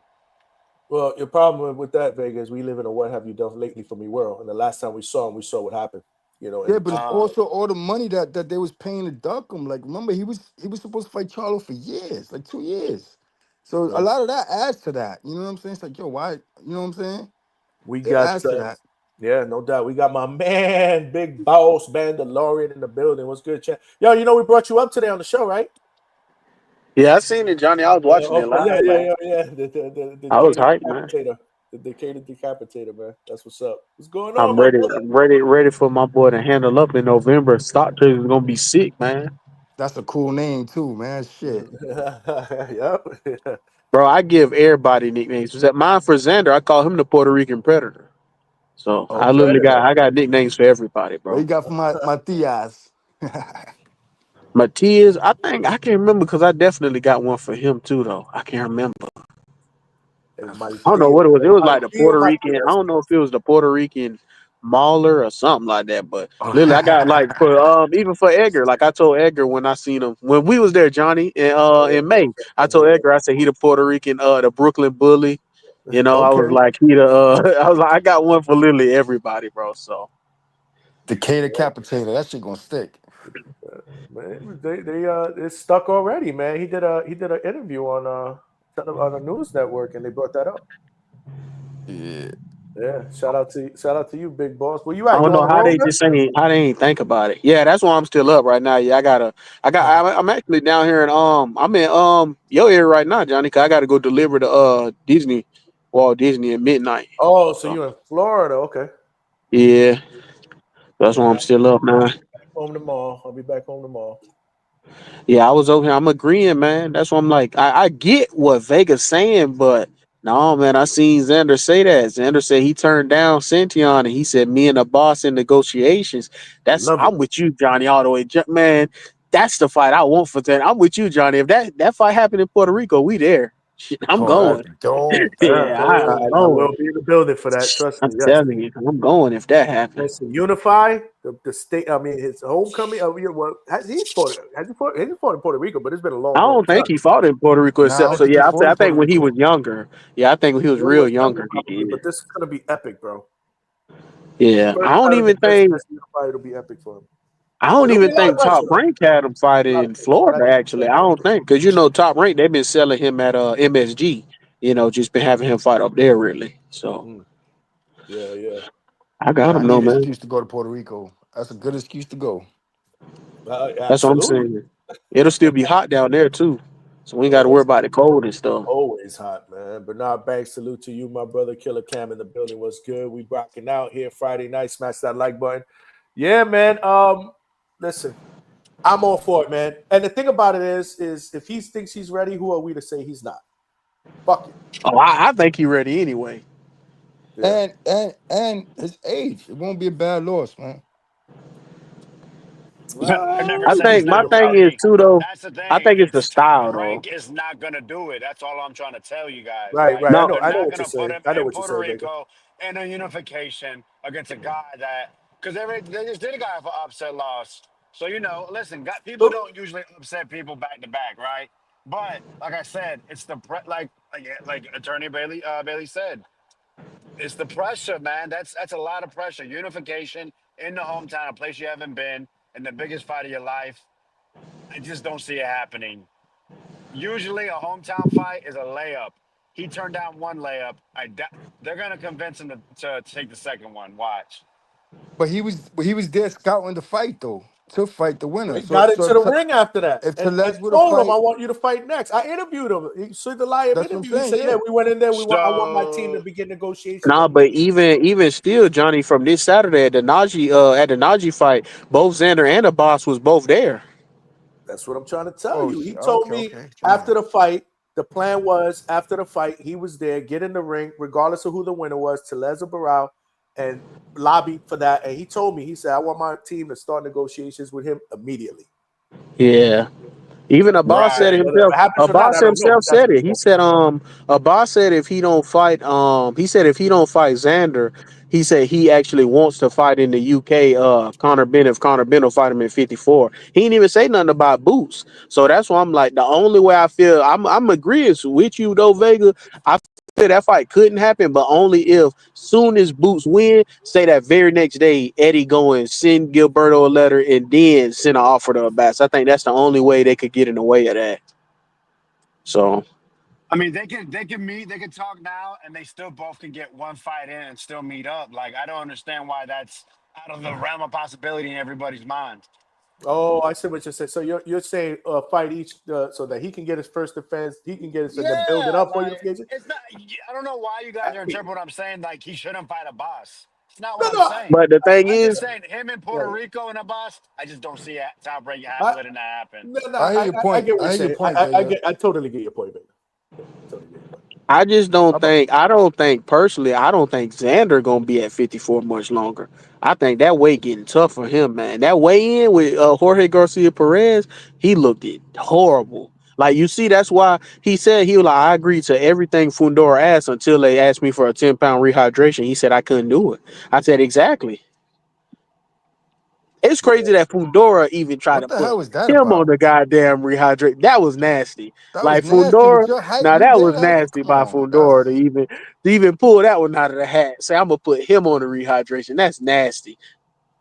If they're With a still on the WBC and a unification, though, WBO belt, man. if Zaya stores too much in the unification, remember Boots is fighting Luma. After that, he gonna probably target one of them belts. I wouldn't mind seeing Boots Zayas. Be a good boxing match. What you think about that, Johnny? Boots and who? Zayas. See, I think Hey, it'll Vega's gonna say surprise no. people. It'll surprise people, but I'm like that trouble that Karen gave Boots. I'm like I know that's what I'm thinking. Xander got some of the sweetest feet. So He will And he's give used Boots to a the bright lot of lights. problems. That's Zayas what is I'm more used to the saying, man. bright lights. I'm you telling can't you, I would When go with Zayas on that. you can't sleep on Zion against anybody because he can box. that's what And I Johnny boxing look. can move. So But I'd rather man. Barastas, not Hey, so that's what I'm saying, Johnny. I feel like a boss style fits into Xander. Even when Xander fought Jorge Garcia Perez, I said with Charles Conwell, like Jorge Garcia just beat him at his own fight. I said Xander gonna box this man ears off. He gonna take him to school, and that's what he did. He just jabbed him, turned him, was countering him, everything. I said he just couldn't move. And even before the fight, Xander said specifically, he was like, he don't have the tools. He was like, I'm gonna box him up all night, and that's what he did. I That's got a the most question for focus I've y'all. seen Zayas too. I got a question for y'all that just popped up. Shout out to the chat. Shower in the chat. What about this kid has been making a lot of noise. His father was on a podcast with him the other day. I forget which one it was, and they're trying to lobby for a Xander fight. Jaleel Hackett. That's a tough fight. Hold on, That's whoa. a scary fight for him. Trini, you can't. You got to let him go first because I want Go to know ahead. what he's laughing at. Yeah, I hear you. I hear you. Me too. What was so funny? Oh my God! Who? It's Jaleel Hackett? Come on, man. Bro, I'm not even capping, bro. He's been all over. No, I just I saw know. him recently I know. somewhere with his Listen, dad. words. He said it after that Listen, performance. Xander, I want Xander, blah, blah. He said it. I mean, you would not, you would. congratulations to him. Hey, listen. Hey. I went That amateur. was a hell of a fucking performance by I Jaleel, want, I mind you, the want last the fight. champion at 165 pounds in the USA. Right? I have an amateur fight. I want to fight the champ. Give me the USA champion at 165 That's, pounds. that's USA boxing. disrespectful. Come on, So man. you were not impressed with Jaleel's last performance? Because I fucking sure was. Didn't even watch it. Yeah, you did. We did a You live could tell. podcast, You could bro. tell he's been weight drained at the Bro, 147. I That fucking loss at 147, I you fell could tell he asleep. was being weight He's drained. perfect. He's perfectly comfortable. Agree with you, Trini, at 154. I could see that. Yeah, and he lost to a Absolutely. Puerto Rican. Yeah, I Cheito, thought Cheito, he Cheito faded out Roman. at the end, right? The tall guy. He Cheito faded out Roman. at the end. Jose Cheito Roman, I Yeah. believe his name was. But yo, Vega, so you think no? So But wait, so if you think that he's not qualified enough, At the then that's the tuna fight, fucking though, at the layup. tune-up in That's the Puerto fucking Rico. layup you're talking about. No. That's a So good name. Santillan is not good enough, but Jaleel Hackett is. Well, who But you he's asking? bringing You asking me or Santillan you up, asking though. Xander that? I'm saying, no, I'm saying exactly. Any and everybody. You, Xander. How does that make sense? Like, come on, man. Shout out. Hey, but I'm that's how just you throwing do a it, name though. out there that wants like Right. he's been vocal since Congrats to him. that win on multiple podcasts, and Nigga's he tough. wants that fight. Vega, who Who'd you he want beat? for him as the Puerto Rico No, fight? let me ask you a question. Who's the layup I for you, don't Vega? care. Who's the layup? It could be Santillan. It could be anybody. But Get that shit over Santiago's not with. happening. That's not happening. So who's the Yeah, layup? we'll see. We'll see. It could be anybody. It don't matter. Get the How layup about- over with. All right, but you're not providing me with the I don't give a answer to the shit. question that I'm I just asked. saying, Jalil, just because Jalil Hackett says and his dad get in front of a mic or their phone and say, I want the Xander fight, that means we have to get it now? That's so lame. I don't give a shit. If he wants to fight Jalil, fight Jalil. But just because he's calling for it doesn't mean I want to see it. I Doesn't mean it just should threw it out. happen. I just threw it out there as a name. I'm No, just no. saying. And hey, listen, I'm not lobbying for it. I'd rather see Santillan. No, my point is this. I'd rather see him fight Abbas Barrow for unification. Yeah, you make your point. I I'm made starting my to agree point. with that shit now too.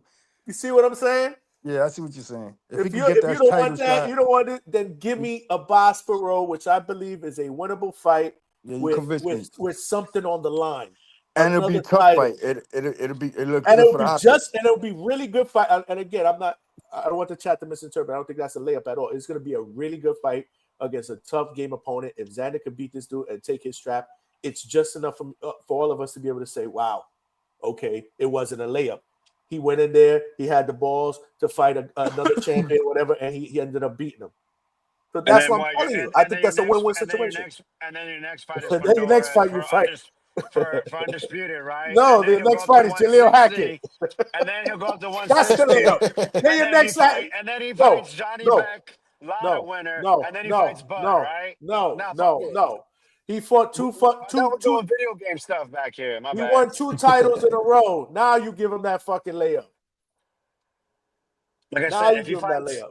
if he fights a boss in January or September, what's the big difference? Still gonna fight him.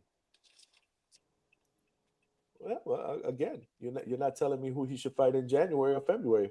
I said I don't give a shit who it is. That's all I'm saying. It I've don't always, matter. I wish they were in the same it's weight set class. up. I've always wanted him and Remember, Ramos. there's I've a always reason wanted why him. they said Santillan, right? It's an in-house guy. It's a guy that he's gonna be, a guy that's moving up because they want to lay up.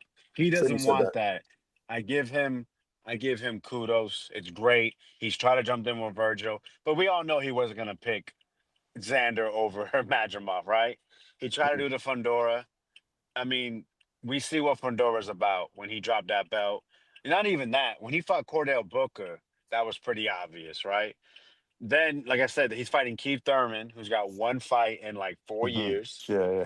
And then, like I said, Jermell Charlo is looming. Why do you think he's not announcing another fight yet? Because he probably wants to fight for a belt and a certain amount of money, and Right. PBC is the only one who can offer him that. So he's already set up for that. So, I mean, this is the nasty part of boxing. They saying that you're protecting Xander. Vega Protecting him Xander. from what? Like I said, if he fights him now or The fights him witness in protection program. 9 months, if he still, when he beats him, they're gonna say he fought nobody, he beat no one, he was a paper champ. He's a paper champ beating a paper champ. That's what they're gonna say about Xander, and when he beats a boss, that's all they're gonna say. They already say Xander's the weakest champion, and even though a boss got a belt, because no one even knows who a boss is, and that he has the belt. Throw him against Brian Mendoza. I think Trini said that. Mendoza, sure. Brandon Adams. Manuel OG said Brandon Adams. They'll never do that. I actually like the Mendoza. Who said that? Besides I mentioned it earlier. I mean, Roger Adams. Sorry, you mentioned that earlier, right? Yeah. Because of him getting the win off of Fundora. Yeah, I don't mind that. I don't mind that. I don't mind that. If he, I want to go back to something. I've been holding it because Ben Lauren was talking, but you had spoken about how Bachram was paid to be ducked. Do you know what fights he was paid to step aside for those fights for fights to happen? I can tell you. Jason Rosario, Charlo. Rosario versus Charlo, right? Because it was Rosario that had a WBA. He got beat. Okay. Then Charlo fought Castaño twice. So you're telling me he should have fought Bachram instead? You know, those fights should have happened with Bachram first? Or was Rosario Charlo because and then Bachram Castaño had the twice? belt. Nah. Right. You're right. You're right on that. So that's what I'm saying. We create narratives. It's a narrative driven media when it comes to boxing. It's disgusting. Bakram, listen, look, and they created a boogeyman. They made it worse for themselves. They should have shut the fuck up and took the next fight. But no, he's a scary guy. He's so scary now he has no fights. Congratulations to him and his team.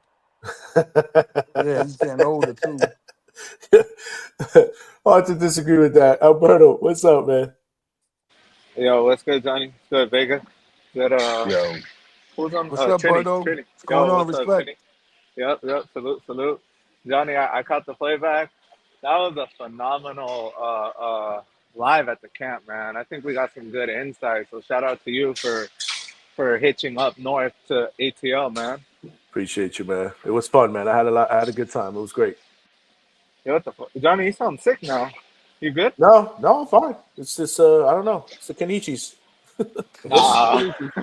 Blame it on the Kenichis, man. All right, but yeah, no, I think Brian Norman Jr. is looking poised to do something special, man. I just feel it. I feel like, and I'm a Haney hater, so I don't know if that's kind of, and Norman's my guy because I'm DHS loyal, but I think he's gonna knock out Haney. I really think so, Johnny. I think he's prepared for like his games because he said he's basically prepared for the movement. So I don't think nothing's gonna surprise Norman Jr. come November 22nd. Oh well, we're What gonna do y'all find think? out. We're gonna find out, baby. I What did the got panel? Yeah, I yeah, got yeah. no I'll let them go. I got Norman. I got Norman winning a tough fight, man. I really think Haney's gonna hold the weight good. I think they're gonna have a hell of a game plan. The clinching? I think when the scuffle happened with the security, when the Haneys was rewatching that, when they seen that smile on Norman's face, Norman Jr.'s face when it all popped off, they knew then the mind tricks wasn't gonna work. So Right. they locked in right now. They locked in and they going to plan B, which is the game plan. Ever since the Bill Haney put the bug in Crawford's ear about going after Canelo, those people got a plan. They got a game plan to beat somebody like Norman, man. I said it the other day. But I think the grit of Norman Jr., his mindset, he'll put it off. But it'll be a tough fight, man. It's not gonna be that walking I there and don't.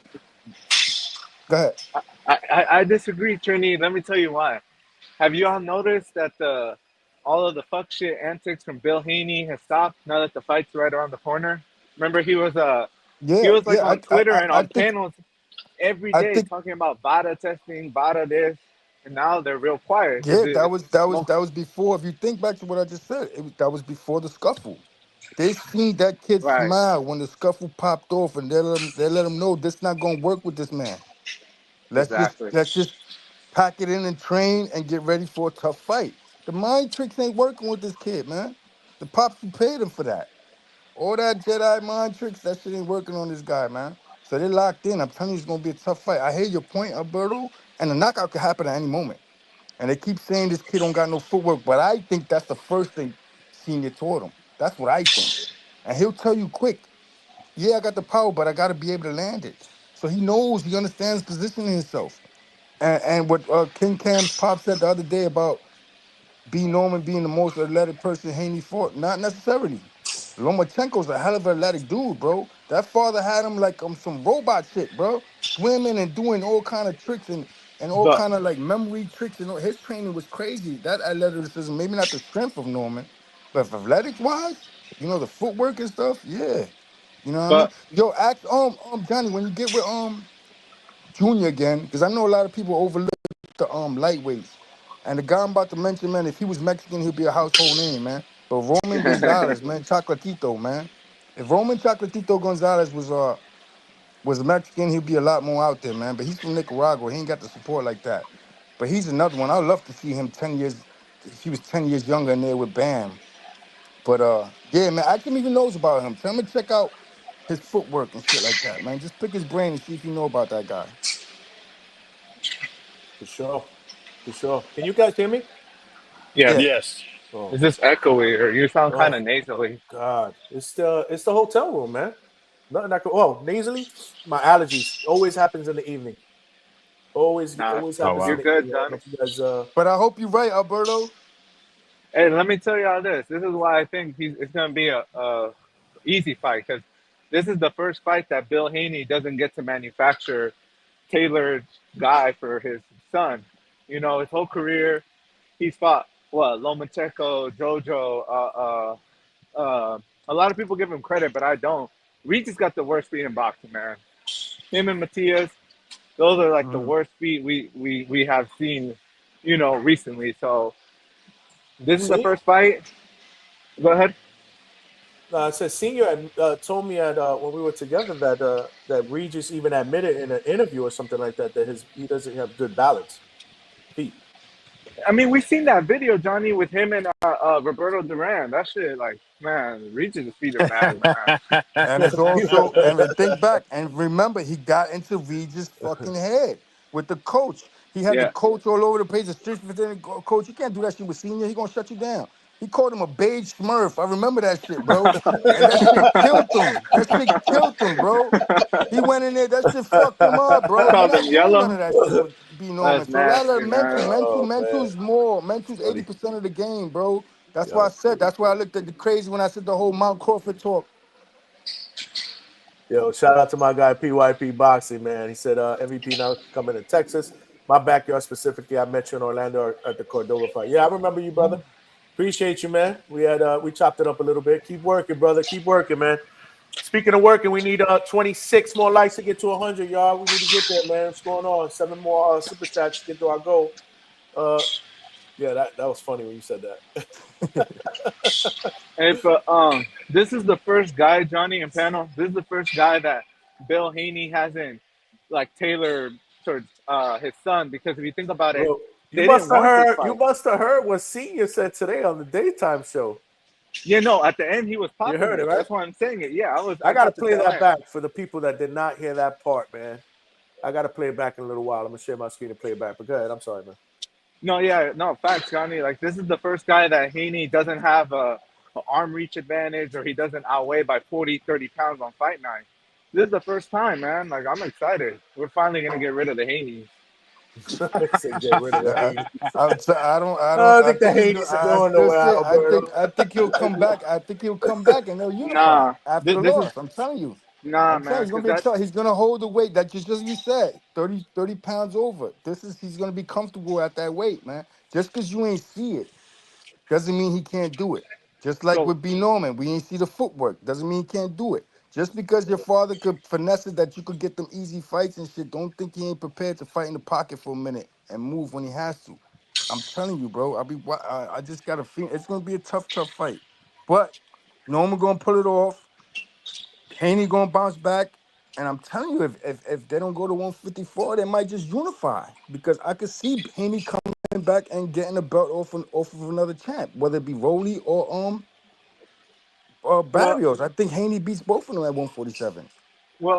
this is why I say when y'all saw the Ryan and the Haney fight, to me, Haney's fight got cracked that fight. I think he broke his jaw. So I don't think he's ever gonna be the same just in terms of that fight after that fight. But after B Norm the Storm gets done with him, he's gonna have no punch resistance, man. I'm trying to tell y'all. Y'all got me on the record saying it. Mm. Bro, maybe it could happen like B Senior said. The best thing that could happen, he gets knocked out early. Yeah, that's a fact. That's a fact. That he did say. Like Yeah. I said, I want to. Y'all cooking. I wanted to play a little bit of that playback, but I want to. I want to hear what the Red Sox fan in the group has to say. Fuck the Yankees, man. Sorry, Johnny, but nah, man. No, it's good. Nah, Nah, nah. bro. Yeah, I'm not. that's Let it, I'm nasty. let not it, happy, let Yeah. it bro. out. I'm not No, happy. Let it no, out. no, Let no. it Let out. it out, Let baby. it Fuck out, the I'm man. not Yankees, man. Let happy. it out. I Let feel it out, for you. loved Fuck the one. Yankees. Go ahead. Listen, let me tell y'all, man. Shout outs to everybody on the panel, man. Shout outs to you, Johnny. Shout out to you. Yo, look, let me tell y'all, man. Who that, I Malcolm? caught the That's playback. Malcolm. That's Malcolm. That's Yeah, Oh, yeah, Malcolm. Malcolm, you get the pass. Fuck the Yankees. That's bad beer, yeah. man. Let's go. Oh man, here we go. Yo, I Yep. heard the playback to the previous show, and then somebody brought me up because the series was tied 1-1, and Johnny like, yeah, man, John Malcolm came on, he didn't say nothing bad about the Oh, Yankees, so I'm gonna give him a Yeah, pass. he went And talk what's too much crazy shit. was I was gonna talk wild I did. crazy. I I did was say that. I did say that. I remember that now. Yeah, I was gonna talk crazy, but I didn't get the chance to do it. So yeah, man, I'm down bad. Stock Chasers is up right now. I'm tired of him. You know, that's my guy though, but we down bad, bro. Uh yeah, man. Our boys down bad. Good live earlier. You know, we got to see Johnny not take the fade with Norman. I like the He energy though, didn't bro. want the I fade, like bro. the energy. He didn't want the fade. Yeah, there's weight classes for a reason though, Johnny. So I think Norman really tried to cop the plea. But Yeah. on a serious note, I'm kind of changing my pick. I'm gonna be real, man. I think Devin might pull it out. He might pull it off. Man, stay over Now, there, here's my man. reasoning. That I'm No, gonna tell you. I'm gonna break this let him down to cook. y'all. Let him cook. Let him cook. Let me high level eye. Let me break down with the Hold high on. level eye real quick. But Make sure So you Mark, make you sure heard what I was saying though before. yeah, you were just saying something about Devin probably being able to fight in the pocket at spots. Yeah, it being a close, tough fight, but not like a So walkover. let him here's the cook, man. thing, Let right? him cook. Put your One thing apron on. about Devin Haney that I'll tell you, right? He has, if he was a video game character, and let's just say he was an undisputed, his stat for fighting in the inside would be like a 20 or a 10. The guy is a horrible inside fighter. I love Dev. Out I of don't really hate 100, him. this means 20 out of Out 100. of 100, it's like a 50 or 40, whatever. It's low. Like you never really see him fight in the inside. That's why he was bad with Ryan. Whenever they were in the inside, Ryan was able to shorten up his hooks and his punches, and all Devin really does is hold. The Mm. same thing with Cambosis. That's why they had that little glitch counter. Whenever he got close up with Cambosis, all he did was grab. So he never really worked on the solid inside game. He's always had the size advantage over everybody. That's why he was so good at 135 and at 140. You know, with select people like Regis, he looked Yeah, very weight dominant. bully. Yeah, he looked dominant. So, you know, that's just something that they needed to work on. Now, my thing with Dev, when it comes to him fighting Brian Norman, when it comes to a boxer versus a puncher, usually the boxer is the kryptonite. We see Brian Norman, yeah, he can do the jump rope, the feet look nice. He can probably do it in sparring, but I haven't seen it in the elite level. We have not seen it in the elite level in the ring. Now, we can argue, yeah, but he can do it. I like to counter this. I was talking to my boy about this earlier. Teal's the most athletic motherfucker in the world. He does this crazy shit with the jumping rope. I get he don't got the crazy power, but when you watch him cut the ring, he can't do it. But he can do all these other things. Like in these videos, you see him dancing, and in the gym, he looks nice. But then in the elite level, we've never seen him really do it in the ring. We've seen him struggle with Jermaine Ortiz. We've seen him struggle with Sandor Martin. I'm trying to remember who else too, but his feet just aren't there when it comes to cutting the ring. So Devin is the kind of guy we've seen in his last performance. It was mid, but That's he a played it great safe. point. That's a great point about Teal. I got to give you a check on that one. Oh, appreciate it. Who was that, by the way? That's Attorney Bailey, man. Oh, that was AB. Shout out Steve AB. AB. But yeah, I picked it up. Like I kind of noticed. I'm like, damn. Like I noticed it's like the same thing. So I'm not saying that he can't do it, and I'm not trying to hate on the guy. But Devin is a safe fighter. We seen it, like I was saying the previous performance. He has one of the best jabs in boxing. You know, just because of that whole Ryan situation, we can't really act like, you know, Devin is not really that guy when it comes to it. And his right hand is pretty good too. Also, he does have fast feet. If he could just fix his defense, he might be fine. And Brian Norman just got to put himself in the position to just punch him. It's possible for him to hurt him. It's possible for him to drop him. But at the highest level, we've seen Devin look a little better. Or at the highest level, he's just done more. You know, and I'm very big on who you beat and your experience. And it's not to knock Norman at all. You know, I like both guys. I'm in a situation where I want both to win. You know, my Devin hate isn't really like that anymore. You know, unless Stock Station start talking all the time, then I'm gonna get a little fed up. But you know, I just think Devin might pull it off. It's just something that makes me feel like Devin could probably pull it off. Well, but all it takes That's is why one this fight is punch. so good. Malcolm, the only reason I'll say that is because you're right. Turkey already has plans for Devin, so that's why I think Brian Norman got to bring that heat, man. He can't let it go to the scorecard. You know what's funny? Everything that you guys are saying, they hear that. Yeah, and Johnny, I reiterated it. Johnny, let me say this. Go ahead, brother. I like Steel hating tape, and I'm gonna tell you why. He's just not coming here. He's like me. He's not just gonna come here and make a statement. This person gonna win. This person gonna win. He done broke it. He breaking it down and Absolutely. he analyzing it. This is about power versus foot movement. We got Norman with that power, and we got Haney with that foot movement. And Haney believes that he can keep that distance, and that foot movement is just like Hayden says. Man, movement in the gym, you can be athletic, but that's special. You got to have that's a tool in the toolbox. That foot movement, and that's what we're looking at. Power in the gym. I believe, man, this is a 50-50 fight, and I rock with the Normans. I support the Normans, but this gonna boil down to the corner. Who prepared? Who better for this type of fight? The dads are the trainers, and the trainers take your fighter to a next level where you meet that threshold. And I believe that Norman is at a threshold. Let me tell you what I see in Haney. Hating this where you come in, boss. Haney has a tick, and this comes from training. Your training on the inside. When you throwing those combinations on the inside, Haney pauses. He gets shook. You don't supposed to do that. You're supposed to get. That's how Linares caught him. That's how Garcia caught him. And if Norman is smart, when they're on the inside, he gonna rough him and catch it. Haney freezes in spots that just don't come out of you, and that's what made him kind of gun shy his last fight, and he was moving more.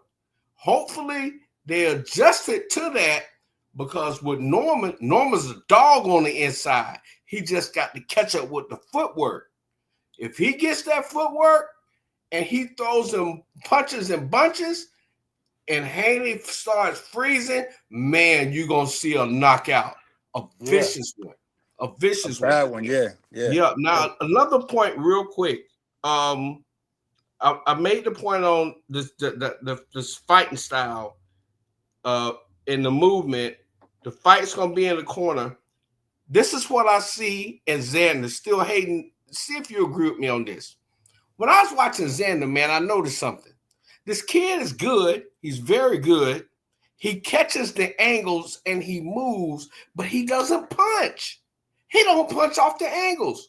Man, if you catch an angle like that, you got to light him up. That's with youth, and that's with inexperience. If I can see it, those monsters can see it. Trust me, they see it, and they're going to exploit it. They better not feed him too early to the monsters. He has to work on that. He's got a gift. He can catch that angle. And like Still Hayden says, there's some tools that not every fighter can have. Mm-hmm. Xander got that tool of catching that angle. But when you catch that angle, you got to learn how to punch. Look at the great ones. Tony, Sugar Ray. I'm not comparing him to them, but if you can hit, that's his style. He catch the angle, and he not catching the angle off a punch and not punching and just catching the angle and moving. He's open for a check hook. He's open for an overhand punch. If I can see it, the monsters can see it. I'm out this time, man. Thanks for your time. Have a good night. My guy AB cooking. Have a good one. Y'all all cooking. He keep calling you Still Hating. I was gonna tell him his name is actually Bagbeater. Oh, that's nasty. Call Bagbeater gone, bro. He gone now. Malcolm come back in the ring. Malcolm about to get in the ring, kid. I was about to say, call him by his name, bro. I started sparring and all that again, so I'm like, damn, I'm still stuck with Bagbeater. Like, damn. But it's all good. Hilarious, bro. But to his point, real quick, what I wanted to say what AB said, I could see that. I do believe Devin. Look, it's very possible for Devin to be able to. I think he punches off of angles. I just haven't seen it in his last fight. But when he fought Regis, he put on one of the best displays ever. The pivots were crazy. Like, I'm pretty sure he was taking angles and then he was letting his hands go after with some like 1-2s or even throwing some hooks or some uppercuts. It's just And I believe you guys were talking about this the other day. It's the mentality factor. That's like the big X factor for me. It's not even the coaches. I personally feel, even though I think Devin's gonna win, I feel like there's something mentally there where he might not want to get hit with a shot like that, or he's still thinking about it. You know, especially somebody like Norman, who's did he knock out Jin Sasaki with a left hook? Yes, sir. Went right through that, Yeah, man. it's explosive, man. It's an explosive punch. So I that might asked him still that be in his. question today. I asked him that question today. I said, "Yo, how the fuck does it feel to hit somebody like that and just knock him out?" He said it felt. I was just like, damn, I would used love to to that get shit. that feeling one day, man. He just punched right through this dude. Like, man, that shit was hilarious. Yeah, that was bad, man. So I think Dev could pull it off. I don't know why. Like I really sat down and I thought about it, and I'm kind of edging at Dev. Now, if I would have seen, like, if Norman would have fought somebody with some better footwork, you know, or let's just say he would have fought somebody like Karen, who's a little more tricky with their feet in a recent fight, I would have a better gauge for it, you know, because he had fought. I'm trying to remember homeboy's name that Rohan just didn't. Quentin. Quentin Randall. Quentin Yeah, Randall. he fought Quentin Randall, and that was years ago. Yeah. So that was the same night the De La Santos and Shakur fight happened. So that'll give you context of how long ago it was. yeah, that's way too long ago because people improve. So I try not to use that as the barometer where it's like, okay, look how he looked against him around that time. Just like I'm going in the fight assuming that that's the first thing Senior drilled in him. He just didn't have to use it. yeah, they probably worked on that. 100%. Like because I'm what am I if you're gonna go by that, then you gotta go by the Boja Chica performance too, and that was a bad performance. And what's funny was Norman got dropped. Led him to the performance that put him on the map. Yeah, Exactly. progress. Yeah, they try to sell him out. They put him in the homies home court to lose. Since then, the progress been changing. He locked in. He locked in again, Yeah, man. I'm not gonna lie. After the Boja Chica thing, because I actually thought Norman was gonna end up winning because he got dropped, but then he started winning the rounds and they stopped because of the cut. Mhm. But when he fought Santillion, I'm like, all right, let me just see how this goes. And I was banking on the last performance, and I was just like, I don't think he could pull it off. And he just outdogged him, bro. Yeah. And the guy was fighting a real dirty fight. And then I'm watching the fight, right? And I'm seeing the opportunities B. Norman had to retaliate, like back of the head shots, and he wasn't doing it. Like I was like, that's what's up, because he looked like he could really hurt somebody doing some shit like that. And then the fight before the Sasaki fight, that was another dirty fighter. Throwing elbows and shit. The kid keeps his composure, man. Hey, who was that? Johnny, who was that? Is that Malcolm? Malcolm on here too? Yeah, that's Malcolm. That's Bag. Okay, I want to hold on. Bag in the chat. They're saying back beater. That's nasty. No, I just wasn't sure. Hey, yo, back beater's crazy. No. The only thing I was gonna say, Malcolm, is like how you say like Brian Norman got up and he started winning that Boca Chica fight. I literally always say that, bro. I always say like people don't pay attention to that part. They pay attention to that he got dropped, but after Boca Chica hit Brian Norman with that elbow, Brian Norman started turning it up then and started putting the beats on him. So I'm with you. I thought he was gonna win that fight. But then also too, even that Quentin Randall fight, right? So I literally watched that fight and I broke it down myself. I said Brian Norman didn't look bad. He just was smothering his work. That literally was just his only problem. If he didn't smother himself, he'd have probably stopped Quentin Randall, no problem. Yeah, he won basically every round in that fight. It's just ugly. It was an ugly fight. I feel people kind of hold that Quentin Randall performance against him too much. So that's why I was like, I found it interesting that even Shakur had said it when right before I think Roja Polanco fought him, and he was like, a lot of people like put smut on people when they fight Quentin Randall, but Shakur was like, that's just Quentin Randall. Like he was like, Quentin Randall, one of them fighters, you got to stink it up in order to look good against him. So, you know, I just feel like Devin.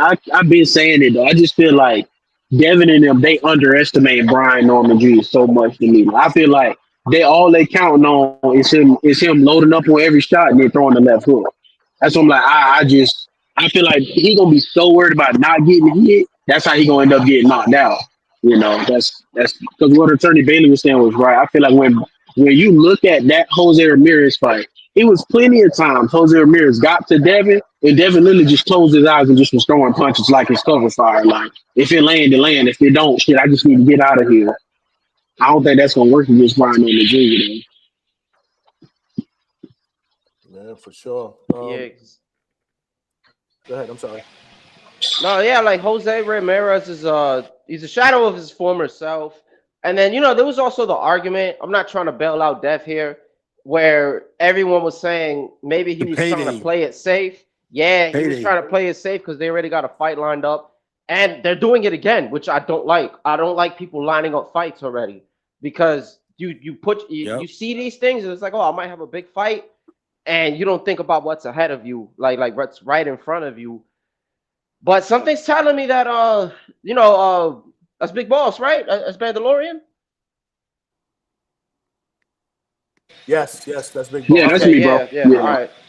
I have to make sure So, the voice is very distinct. But yeah, something's telling me that Dev isn't that he's taking it serious, man. It's Yeah, he is. something. You better. I don't think Bill's underestimating him at all because we did have a whole narrative that they were trying to remember there was a whole narrative that they were trying to get out the fight. With the whole drug testing and all the stipulations and just all that nonsense that was going on prior. So that tells me alone, like if that was the case, that they know that this guy's a threat. Well, they just announced the other date for February, so he might still try to get out of this fucking fight. but If he The got a only February thing, date, that shit I might don't. start the up only, again. the only thing that kind of threw me off with that February date though, because Johnny, when I seen at Buddy Canelo fight, when I talked to Hamza Shiraz myself, he said that card was supposed to be headlined by him and co-headlined with Nick Ball on that card. So that kind of threw me off because I'm like, I know Hamza Shiraz ain't fighting David Benavidez. So I'm like, I don't know if they just trying to stack that card up again or how they trying to mix it up because even Eddie Hearn said on the ring card, he said Pacheco not fighting Hamza Shiraz. So I don't know who in the hell Hamza gonna be fighting, but he said for sure he's supposed to be headlining that Riyadh card in February though. Mm. Yeah. Are they going to just try to do? I don't mean to swerve off. Are they going to try to do? Assuming Better Beef wins, are they going to try to do that?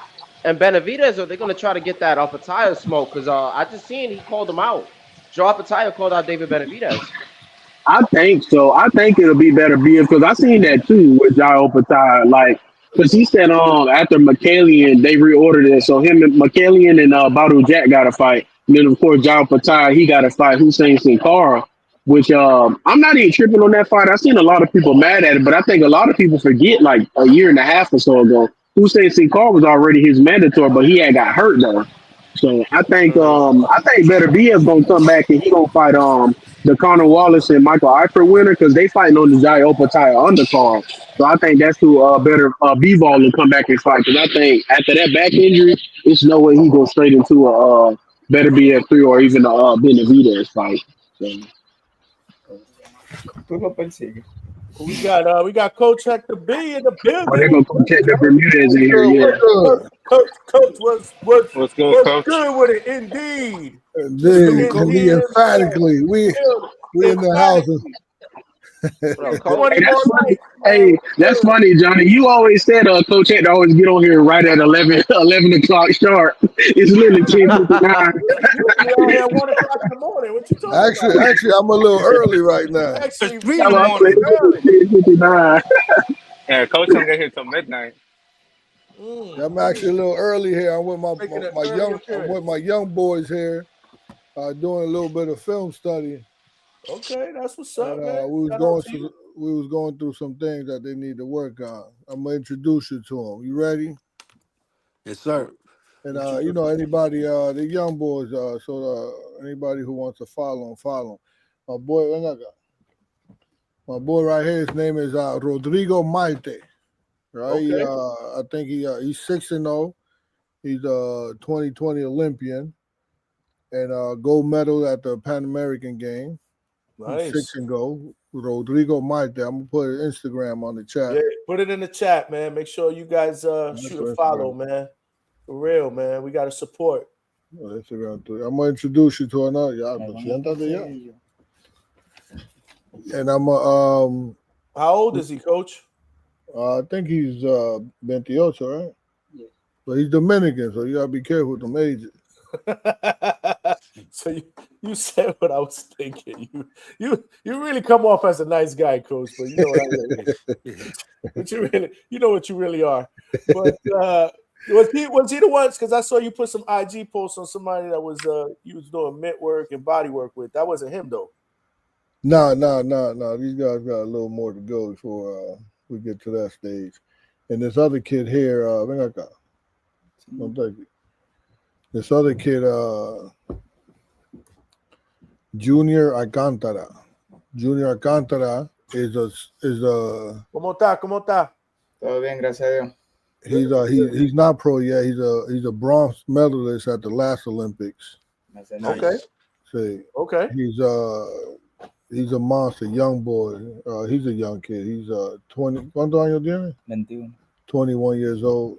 Damn, what's up? Damn, you got all. Where you getting all these Dominicans from, Coach? Hey, so usually this just doesn't involve in boxing. This is involved in life, right? So anybody in the panel in the chat, at any point in time you good at what you do in life, you're gonna be sought after, right, Johnny boy? Salute. So I'm good. I'm good at. They find you. They find you. I see what you're saying. Yeah, I'm good at what the fuck I do. Coach Vega just went in on you, so. Yeah. He cooking you, Coach. I'm not even gonna put some of the shit he's saying on the screen. You got to. That's Coach buying these boards and shipping them here. Yo. Yeah, I don't think you could click on it, Vega. Oh, he put the Instagram up. Vega, I'm not in that live chat with you guys. I'm looking at the. Hey Vega, can you put the Instagram up? Yeah, man.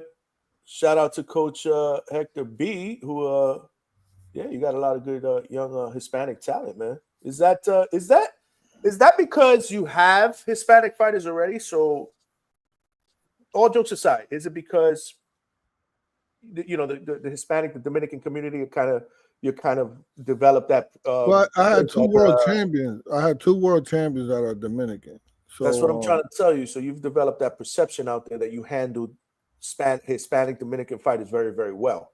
Could that be that's obviously plays a big part of it, right?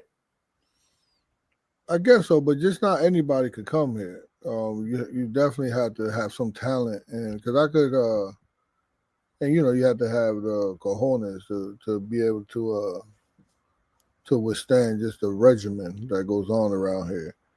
But the initial onset of it is that I'm known out there. I'm known to. You've established that credibility. Yeah, that's the word that I was looking for, which is really dope. Are they going to be staying at the firehouse? Yeah, they stay upstairs. Yeah. Oh, how many freaking rooms you got at the firehouse?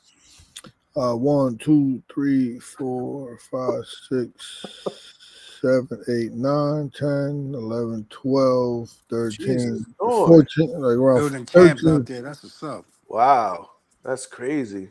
Well, it's a firehouse, man. It's like So is it literally a firehouse? Yeah, indeed. Oh, okay. Yeah. So yeah. So the gym is where the trucks would be. Okay, got it. And the rooms upstairs where the firehouse. The firefighters will stay. Very nice, man. That's what's going on. So what's what's the plan, right? What's the plan to get them to turn pro? One of them is pro, 6-0. I'm talking to a couple people to sign them to a promotional deal. The other one, why a couple of deals, not just Big Rob from Dream Big Management? One of them actually Rob got, the bronze medalist Rob got. The other one, another manager got, Raquel Del Rio and she got a couple people. I don't know. I never met her.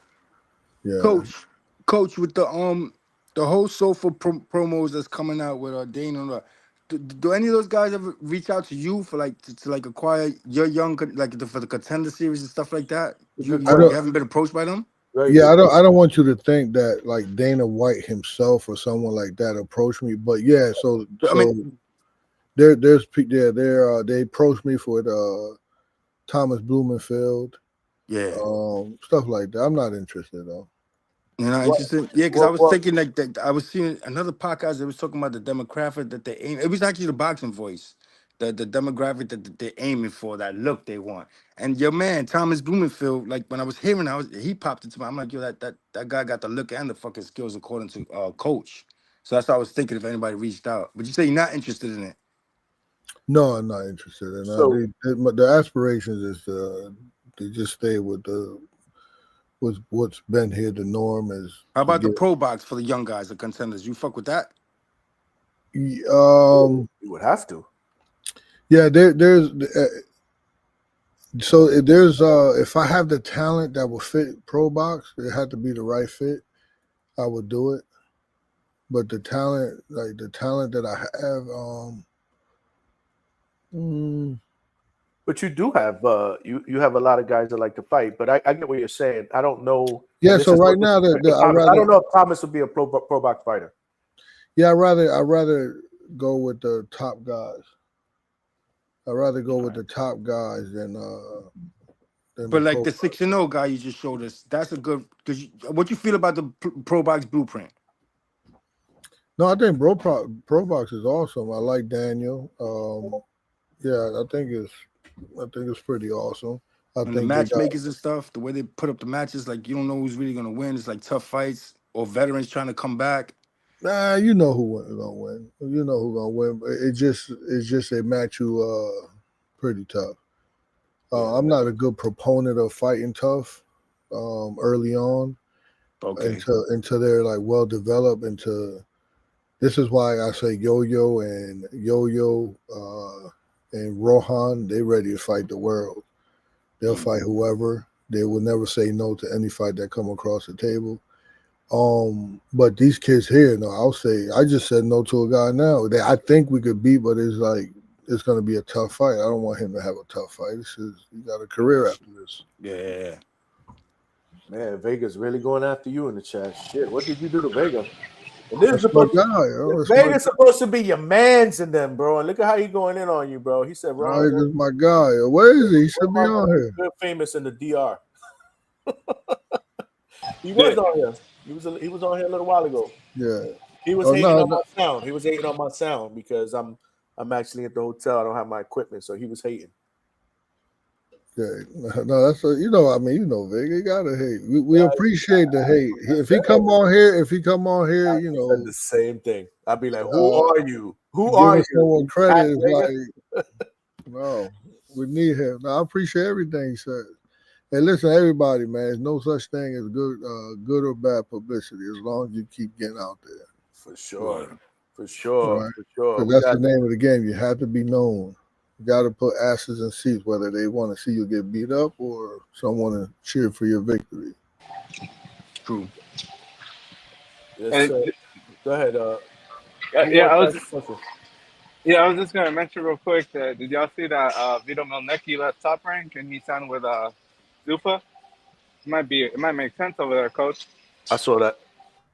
Yeah, no. Why? Because he went over there. But I'm not knocking it. I'll wait around to see. I'll be patient with it. These guys that I have, they're all young.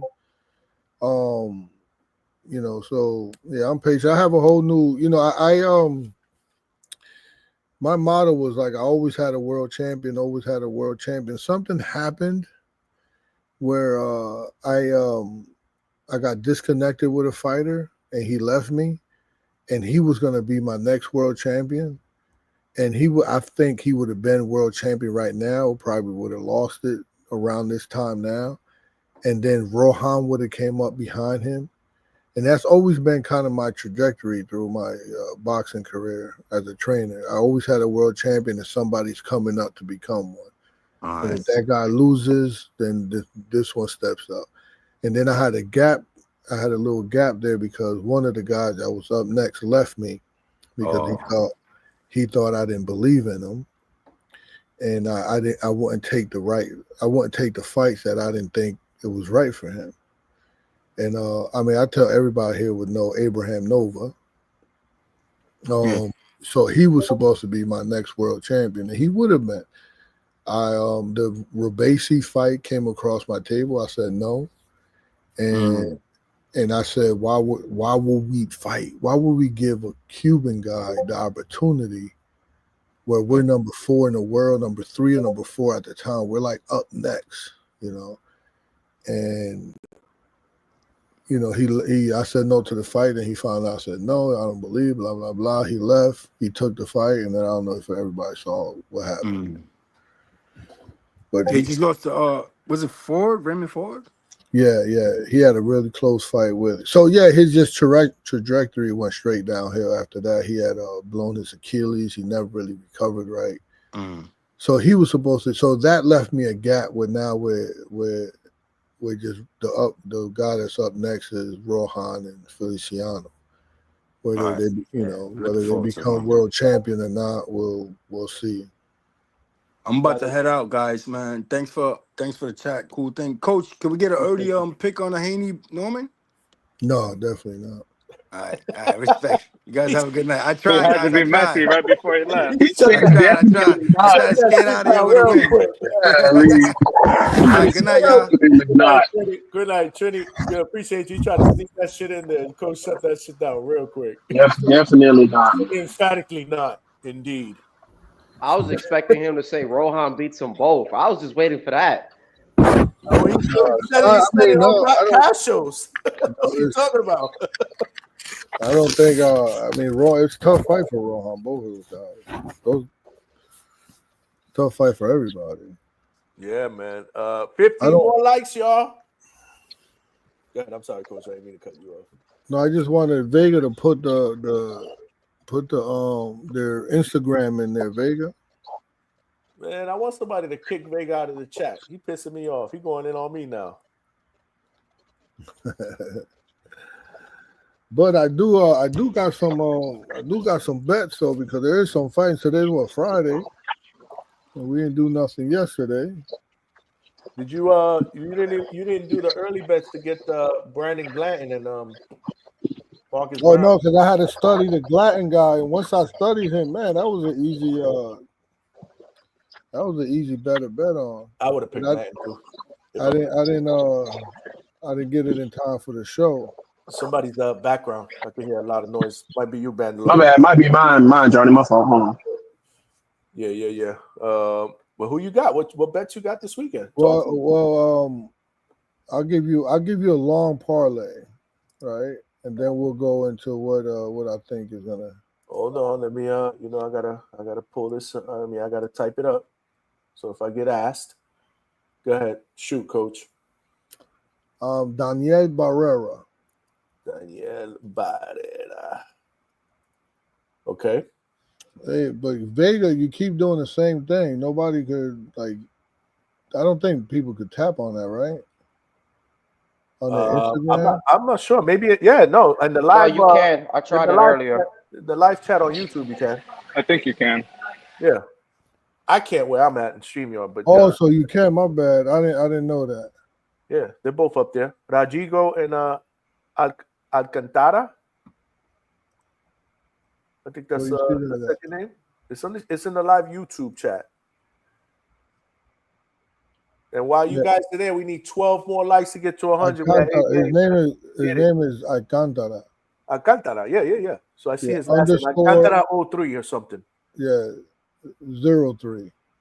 Yeah. That's what I said, 03. No, 03. Not O is a letter. 0. Yeah. Well, that's what I meant. 0 and 3, 0 and 4 is usually 0, 0 and 0 and 3. 0. My mind don't comprehend. Indeed. That's a letter or numbers. Emphatically. Go ahead. Yeah, the link actually works for me on StreamYard and YouTube. I'm able to click it on both. Oh, really? Okay, good. Oh, yeah. StreamYard too? Because I can't. Yeah, I can't. Well, I can't because I can only bring up comments and stuff, so I can't as the moderator here. But you guys, okay, good. Make sure you guys throw a follow, man. Support the fam. The link works on StreamYard. Yeah. Give them if y'all give them a quick follow. Some good kids, man. Like, for sure. And while you there, subscribe to the channel, man. We got 1 or 2 subscribers. This is crazy. We're struggling to get to 100 likes. Well, we almost at 100 likes. I ain't gonna lie, but let's get some more. Wait, heck. Are your guys are they sub to this channel? Probably not. That's a great question, Malcolm. All of your people subscribe to the Hangout spot? Lord, child. Yeah. We'll make sure that they are, because that is a good question. Yeah, that's a great question. So you need to go to all 14 rooms, knock on the door. How you do that? Mira, el amigo mío le Hangout spot. Él tiene un canal en YouTube. Tú tienes que subscribe. I don't know how to subscribe in Spanish. Hey, we should have tested. We should have did a little quick interview with them. Es gratis. Tú no tienes que pagar para nada. Es gratis. Suscríbanse a Johnny, the Hangout Spot. Sí, el tipo Johnny del Hangout Spot es buena gente. That's it. There you go. You just got to make sure they subscribe. So what's your bets, man? Talk to me. Let's go with Daniel Barrera. Daniel Barrera. Yeah. Okay. What do you have him by? Just this is gonna be a long parlay. Just put all these to win. Okay, so these they're favored anyways. They're favorites. They're favored, yeah, to win. Oh, you know you're gonna get shit from the boxing boys, right? No, I mean shit. I'm trying to give people some money. Okay, so who's the next guy? Nathaniel Collins. Nathaniel Collins. Okay. Let me bet these while I'm saying it. Willie Hutchison. Oh, he fights this weekend? This trip to ATL got me tripping as far as fights. I'm lost. Yeah, he fights Sunday. Sunday? Or the 5th. When is the 5th? Sunday. Yeah, Sunday. Yeah. That's what the bet slip. That's what the bet slip says. Sunday. Okay. We can find out. I'll go to Box Trick in a bit. Austin Brown.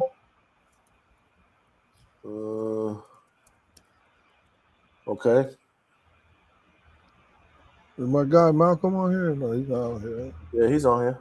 He was on here. Is he not on here? I'm right here. Yeah, he's still there. Shout out to Malcolm, Bandalorian, Alberto. I got a couple people in the back. Well, he's not on. His name is not up. I hated on the Yankees today, man. I just hated on the Yankees. Oh. That's all. Yeah, I got you. Hey, Cecilia. Hey, so I want you to put this down. Put some money on it. Cecilia Breakers. Who? Cecilia Breakers.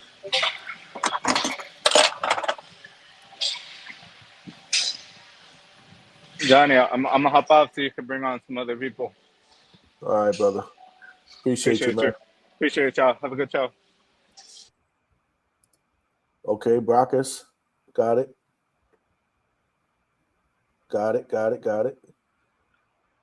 Shokichi Iwata. Who? I don't even know. Shokichi Iwata. Spell it, tough guy. SHOKICHI.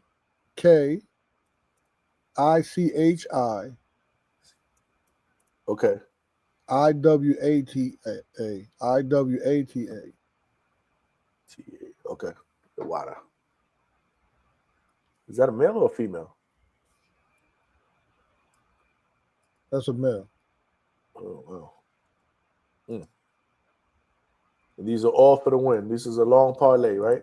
Yes, it's just a long parlay. See where 6 fights. Okay. Pretty easy pick them, kind of. All right.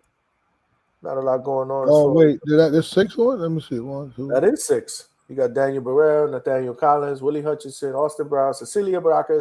Austin. I said Austin Brown. Yep. Oh, this guy, Umar Zambekov. Zambekov is DZAMBEKOV.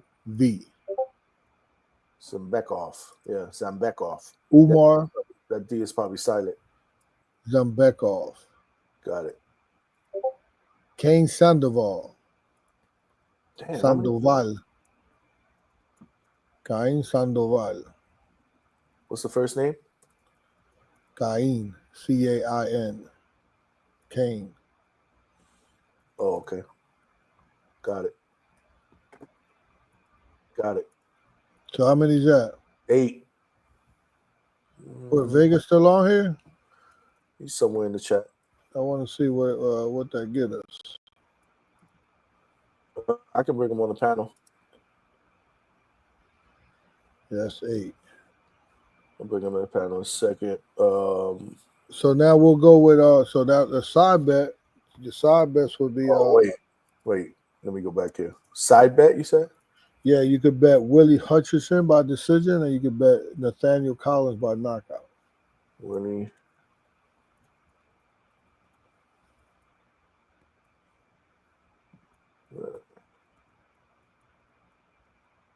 By KO. Okay. Got you. Let me title this. Okay. And I will put that.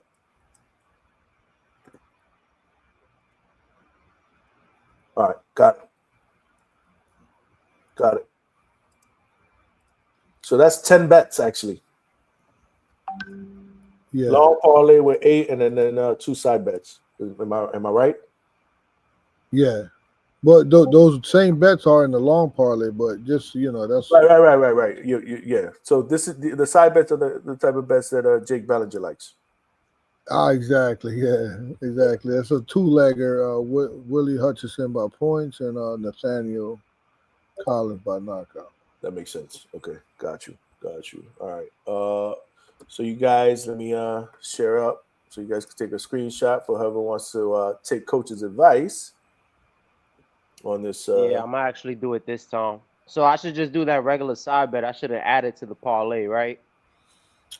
You should do both. You should try to get that long parlay money, and then let's try to be more exact. All right, where are we? Share screen. Let me know if you guys can see it. Yeah, you good. Can you see the whole thing though? Because I'm missing the last 2 on the bottom. Can you see the last 2 on the bottom? The Collins Anybody? is barely showing, but I can see everything. All right, so let me fix that. Let's fix that. Let's fix that so we can get it there.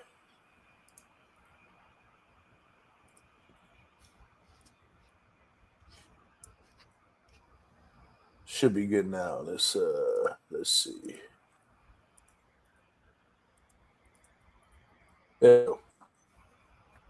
Should be all around. Yeah.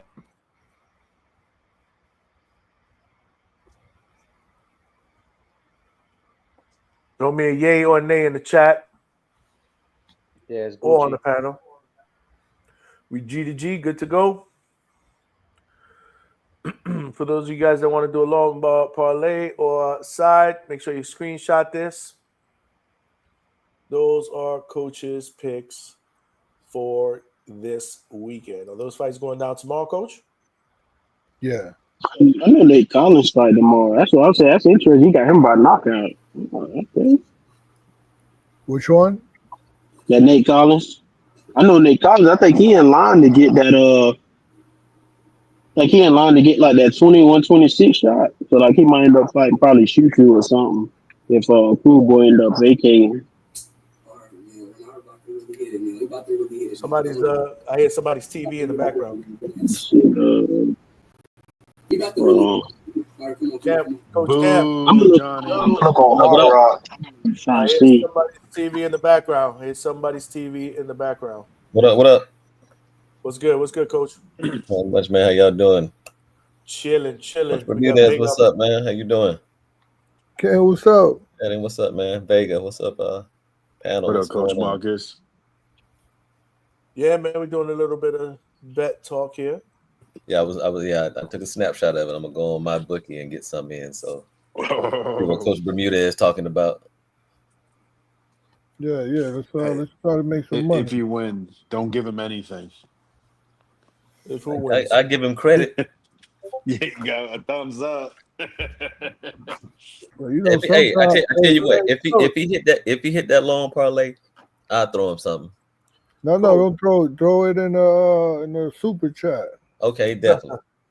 Coach, Yeah. you see how Vega doing, right? With friends like him, who needs enemies? That's okay. That's okay. If you feel that way about me, man, let me introduce you to Nestor Gibbs. No, totally different channel, bro. That's all I'm saying. You should hear the slander I get from that guy. I told Vega one time, I said, yo, I love you, but sometimes I hate you. Love-hate relationship. Nah, but he's honest, bro. He gives you, he's honest. He keep it a buck. Yeah. Shout out Polo Buck, man. That man said, yo, I'll send you money to get on the panel right now. I said, shit.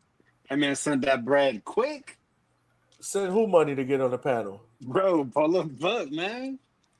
Send you money? Bro, I'm telling you, man, I'm going to get that 300 to you. He actually paid to put you on the panel? And you disrespected his bread, dog. You're not. I don't know. I don't think You're I like this channel. You're fucking here, aren't you? What you mean I disrespected it? You're here. You're actually talking to me, Vega. Nah, I just wanted to get these bets out of the way, man. Shout out to all of y'all, man. What's going on, man? Talk to me, man. What's popping? Hey, King Cam, how from a coach's perspective, how hard guy Brian Norman looking? Hey man, he on point. He is sharp. He is sharp. All right, well, we have a coach on the panel. That's I know. You don't respect my boxing taste. I get it. But is this the coach's corner now? He came in there. Cam got in there with him. Then Cam was like, he's sharp. Totally disrespectful. He's ready. Cam was like, he is ready. He's sharp. He's focused. So is this Cam first time sparring him? Yeah. Well, and this is you just got there, or you been there the whole time? Well, we got there. Well, Cam came in. We were there Thursday. But you live there, no? Yeah, I'm here. Yeah. Yeah. So do you have a rapport with them that you go by once in a while? Yeah. I got a rapport with them. So since in the last month, have you seen improvement from him in his twitchiness or? Yeah. I mean, he's when you with a fighter like him, man, you see it in his eyes. And that's the main thing that I look for. You see it in his eye. He's very skillful. And the thing is that people don't want to give him that credit because they see the power, but they don't see everything else. I look at him as a whole project of like everything from his father's grind, upbringing, and things of that sort. That grind, that hustle, that mentality of wanting to be the best. He wants the adversity. He doesn't mind. He likes to be that dog, like, put me on that, let me be the B-side. And then I come in here, and then when I do what I do, that's what he likes. He's one of the guys, he's a crown snatcher. I don't mind going overseas and going to somebody's backyard, snatch that crown. He's he's like the Glenn Johnson 2.0, the road warrior. He doesn't mind that.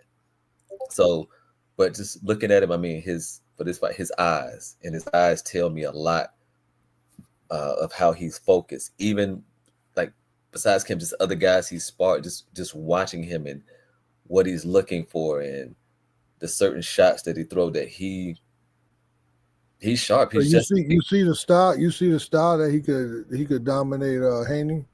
You see it, like you could see it there.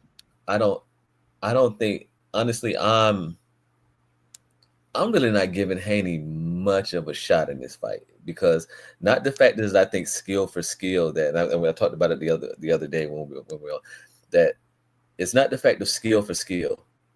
I think mentally, Haney is not there mentally.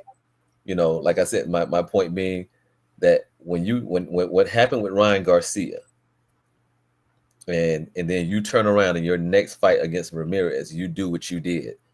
That let me know that mentally you weren't in the fight because you didn't come to fight. And you're talking about Ramirez, really don't have a lot of pop, slow foot speed, and you didn't want to engage. You didn't want to show that, okay, the drug thing. Okay, my thing is the thing is that Ryan beat me because of drugs. Then I'm coming back and I'm showing like, okay, that didn't bother me. I knew it had to be something. I'm back and I'm in here getting busy. He didn't show you that because mentally he's still kind of like out of that, and you're only good as your last showing. And for what you showed me in that fight, you expect me to go in here. I mean, you expect me to think that you're going to go in here with a guy of the prowess, not just the power, but the athleticism, because he's the most athletic fighter that you're going to fight, that you fought so far. And you expect me to think that your mentals are right. Your mentals weren't right the last fight. So I find so with that movement, so you saying that with the movement that Haney's gonna put out. Look, man, Ramirez was right there in that fight where he just wasn't throwing. Haney wasn't moving where he just lost, and Ramirez's feet was slow. He was right there. He just wasn't engaging. That's the point. You go back and look at that fight. So everybody keeps I actually saw it today. And you telling me Ramirez was right there. He just wasn't engaging. He wasn't throwing punches. So and he was headhunting a little bit. All that footwork shit is out the goddamn window. And Ramirez has very slow feet. We all know that. So we can debunk that. My thing is the mentals is, and think about it. Haney just wasn't ready to be back in the ring. And you expect me from that showing against a guy like that, you want me to believe that you're gonna immaculately come up with something to get. I was watching Zab, love Zab, sitting there talking to him. He was on the heavy bag, and you're trying to convince him. You're this and all these young guys. And Zab is his godfather. I don't give a damn who he is. You're trying to convince him. He ain't never gonna go against Haney. But I'm saying also this. Watch this. Okay, you got Zab in the corner. Watch this. People forgetting this. Even the last fight against Ramirez, you brought Shane Mosley in, and Shane was like, I don't know what the fuck he did. We didn't practice that. That's what I'm telling you. Even think about it, nobody's throwing that up. Even the fact that Shane Mosley, you're up in Big Bear, brought Shane Mosley in, and after the fight, Shane was like, I don't know what that was because we didn't practice that. So that lets you know that he went against everything that he was taught and trained to do once he got in that ring against Ramirez. And you think you're going to tell me your nuts going to drop all of a sudden against Brian Norman Jr.? No, that's not going to happen. He's not there mentally. He's going to be, more than anything, he's going to be his own worst enemy in that fight. And once he gets touched, that's the thing. Once he gets touched, the truth is going to come out. The truth is going to. So since you've been there, you have seen adjustments that's been made for who? For Norman Jr. Yeah. Yeah, I mean, and you have seen it come together as a puzzle. The thing is, I think the Brian Norman Jr. that we've seen beats the last two Devin Haneys we've seen. So it's not about the adjustment. We haven't seen the adjustment from Haney. And people have to look at that. I think the last two Haneys we've seen loses to what Brian Norman Jr. He loses to him. So he's on the tail end and the back end of what we're looking at because he hasn't made the mental adjustments to show us that, hey, he's back at that level of beating Regis Prograis, of beating Lomachenko. He hasn't. You showed us that, okay, you got knocked down. I give you credit for being the man and having the nuts to get up many times.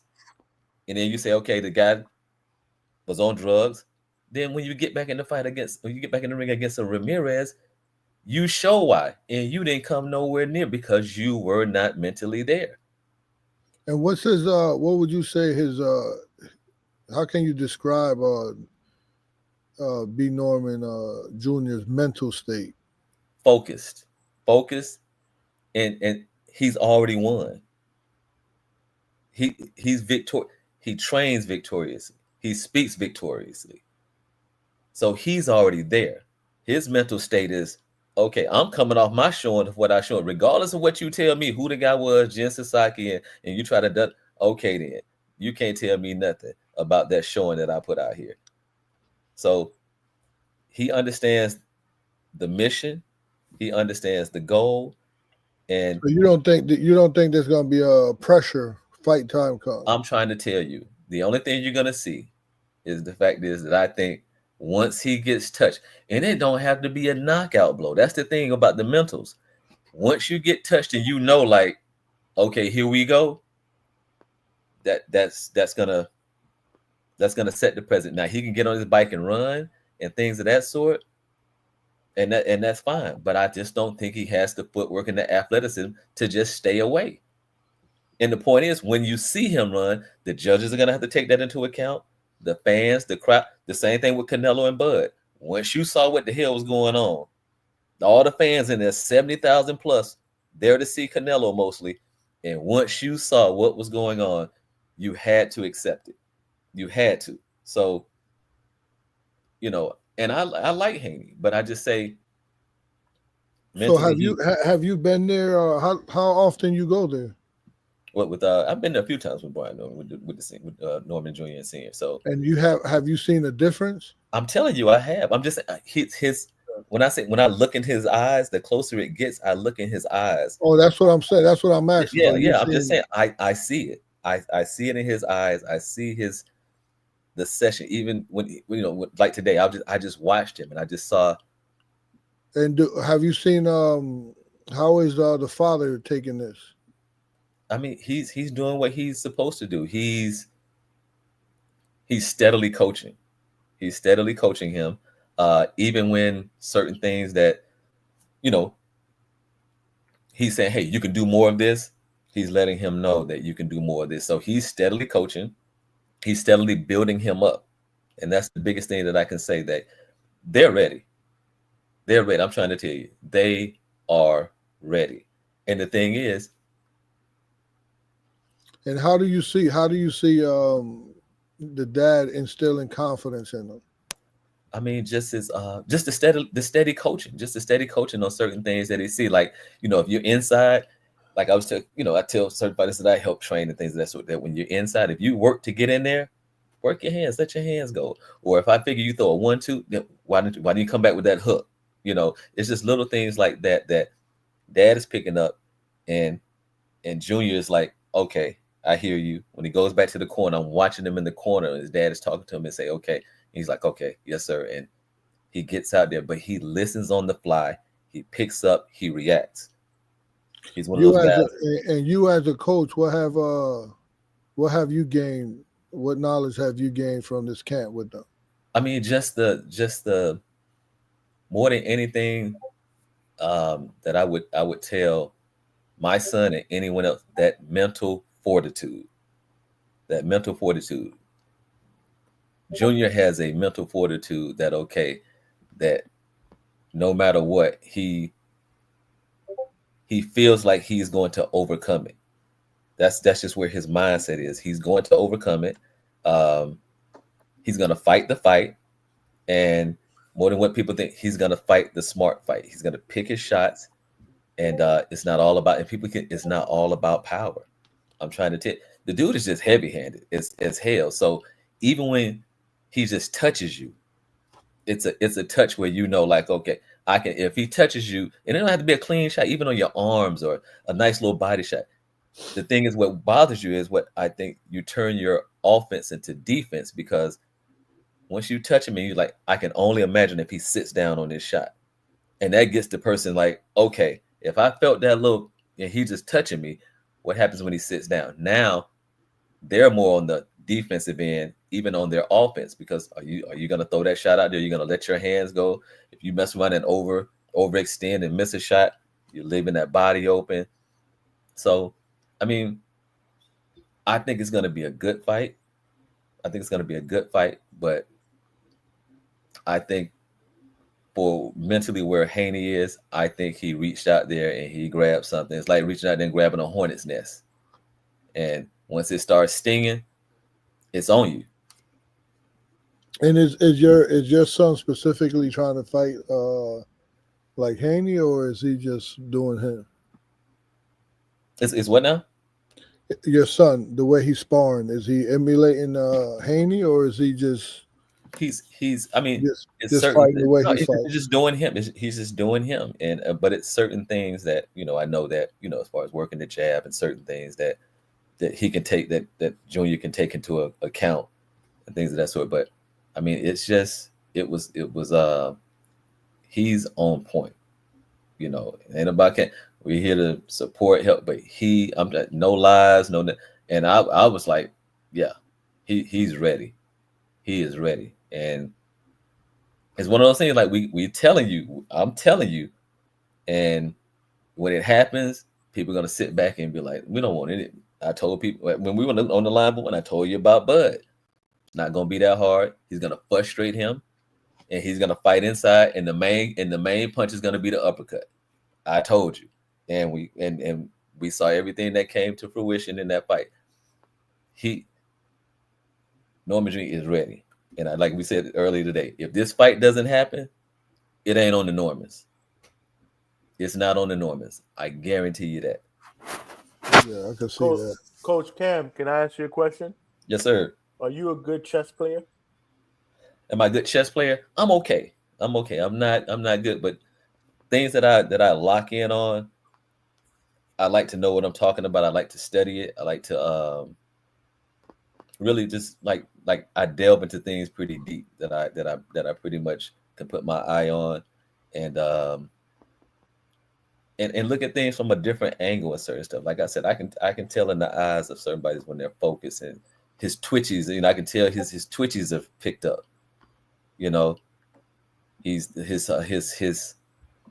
his short range of motion on shots, and they're just twitchy. And I'm just being honest about it. Like I see the difference in that from seeing him a couple months ago to today, and I see the difference in where he's picked up and where he's learning and where he's gaining and where he's applying. That's the biggest thing, where he's applying what he's hearing from his father, and he's he's just making it happen in the ring, and it's against and he's that guy that's going to be him, and I'm not worried about what you do. I'm worried about what I do. So his game plan is his game plan. He can adjust on the fly, but he's putting it together, man. And he's one of those guys that when you meet a guy like this and they start putting that shit together, it's hard to beat. And I can only imagine where he goes after this fight, after this victory, because it's cerebral. And I'm trying to tell you, he's up here. And much as I like Haney, his last two outings and things of that sort, I just didn't see him recover mentally. Not saying he took a bunch of shots. How many rounds is your son going, or is he doing a whole sparring? No, we just did a few. We did a few rounds with different people in there and stuff, but it was just a few rounds and stuff. But and your son getting more experience work where everybody else, the other sparring partners, or just yeah. I mean, because we're gonna always learn, no matter who we're in there with. You're gonna learn. You're gonna pick up on certain things. So no matter who we spar with, you do you, but also you learn. That's the biggest thing, because you're gonna get hit. It's gonna be certain things where shots were there and you didn't pull the trigger, or certain things. So it's like you're always in a learning mode. That's what sparring is about. It's not about getting hit doghouse fighting and stuff. We're not enemies in there. It's about learning. It's about, So your son lives in Miami, don't he? Yeah, he's in Miami. So he's up there just. Huh? That's where Haney lives too. Yeah. We know you're here, Alex Vega. We know you're here. Jesus. Everybody, Alex is in the building. Yeah. But yeah, man. It's So what I'm saying, so is your son is he staying with you, or is he like in camp with them? Well, no, he's here. He's in camp, so he's in here. So we just came up. He just wanted to come up and support, get some. I mean, more so we were just happy to have him up because it's an opportunity for him as well. So it's a learning opportunity. It's something where I'm not that guy like I sit down, I talk to senior and say, hey, da da da da, this and this. I'm gaining from what he sees. I'm gaining insight from him. Hey, Junior is talking to him and saying, hey, this and this and that. So yes, I mean, we've been knowing him for a while. We've been knowing him for a while. So it's like a nephew. Like Cam, that's his uncle senior. So so it's like a family conglomerate like type of thing. So we come in here and I look at it like we're just happy. You know, I wanted Cam to be here. We're happy to be involved, so he can help out. Was Cam gonna get work with the other sparring partners or just Norman? Well, he had some work today With everybody else or just Norman? Yeah, some other guys. Oh, nice. Yeah, so it was just because we want to learn. You know what I'm saying? That's the biggest thing. We want to learn. You know, that's the biggest part of it. To come up here and get some experience with some guys that you normally don't see. And I think Cam might have been the lightest one in the gym. You know, the smallest one in the gym. Oh, so they brought in heavy guys. Well, not necessarily heavy. I mean, some of them is guys. You know, Cam is at 140. You know, and even today, because we're getting ready. We got something we're talking about. So even like today, I think Cam might have been at 147, 145. Yeah. So I was gonna ask you that question actually. Yeah, he's about 140. He's about 145, 146 today. You know, because we stand around his 140, but he stays within 10 pounds of his weight anyway when he fights. With no fight scheduled, he's at 145-ish. 140, 147, 148, but he stays within 10 pounds. And he'll tell you he's not in shape. Huh? And he'll tell you he's not in shape, even though he looks in shape. Yeah. He stays within that range because he's always in the gym. He's always going to run. He's always hitting the bag. He's always going to spar. So he doesn't have a thing where he just gets out of shape because he's always in the gym. He's always working out. You know, if he doesn't hit the gym, he's, you know, at his complex, he's there in the gym working out. He'll go run. You know, he hit the beach and run. He said that he's going to move back. Oh, well, thinking about moving back. Miami's expensive, and he's thinking about it. Miami's gangster, man. It's too expensive, man. Go ahead, Vega. Say something, Vega. Vega doesn't live in Miami. He lives in where you live at, Palm Beach? I live in Palm Beach, which is also very expensive. Yeah, that's expensive too. Oh yeah, Palm Beach, all that shit down there is crazy. I told him he needs to move to Winter Haven, where I live at. I'm not moving to Hickville. Boring, but affordable, and you live nice. Yeah, but I'm that type of person. I like it slow and things of that sort. Then when I go on vacation, you go, you have a good time, you come back, and relax. Come back home, relax, and then you go where you want to go, party it up, have a good time. Just come back home and relax. So, but yeah, man. But hey, coach, I'm trying to tell you. You look at those odds they have out there. The betting odds. I'm trying to tell you. This is gonna be one of those fights where just don't be surprised. Just don't be surprised. I'm trying to say, do not be surprised because interesting. He's locked in. You think he'll get a knockout? I don't think he's fighting for the knockout. I think he's fighting for dominance. That even if it goes there, you're gonna be like, yeah. I'll say if it goes 12, I'll say by 5 or 6, you know what this fight gonna be. It's already decided. And that's just about if somebody wants to survive. Just being honest. If somebody wants to survive. And this fight is November? Or when is this? Yeah, November 22nd. 22nd, baby. A great card, too. Yeah. I mean, David Benavidez is on there against Yard. You got Puma Martinez against Jesse Bam Rodriguez. We got Abdullah Mason going for his first world title. Shout out Abdullah Mason. Against Sam Noakes. It's going to be a hell of a card. I got a question, though. I know this card is in Riyadh, but are they doing the traditional, we see the main event at 5, 6 o'clock, or are they switching the time frame around so here on the East Coast we see it in the evening? I'm not sure. I'm not sure about that. Vega, do you know? Have you heard anything about the time with that? I forgot to ask. I don't know anything yet. I forgot. I'm trying to go. Are you? Yeah, I'm thinking about going. Yeah. Once they said that flight is 18 hours, that shit is gangster. Yeah, I've been to Hong Kong like 22, 23. Well, I mean, you were a military guy, so that's nothing for you. Yeah, but I've been on vacation. I've been to vacation in Hong Kong and just 22 hours and just... Okay, so the Mandalorian, Vito Melanecki, they added Vito to that card? Yeah, Vito, and Vito's with Zuffa now too. He's a Zuffa fighter. Well, the Zuffa, I heard about it, but when did they add Vito? It had to be the last 24 to 48 hours or something? This week. Yeah, okay. Maybe about 2 days. Okay, Vito to the Brian Norman fight? To the card, correct. Wow. No. That card's going to be crazy, man. Oh, so he said it's daytime, so they're probably okay. So the main event will probably start typically around what, 6 o'clock or something like that? Around that, yes. Okay. Shout out Eastern to time. Polo Buck with the $2. Said, look, I just paid Johnny.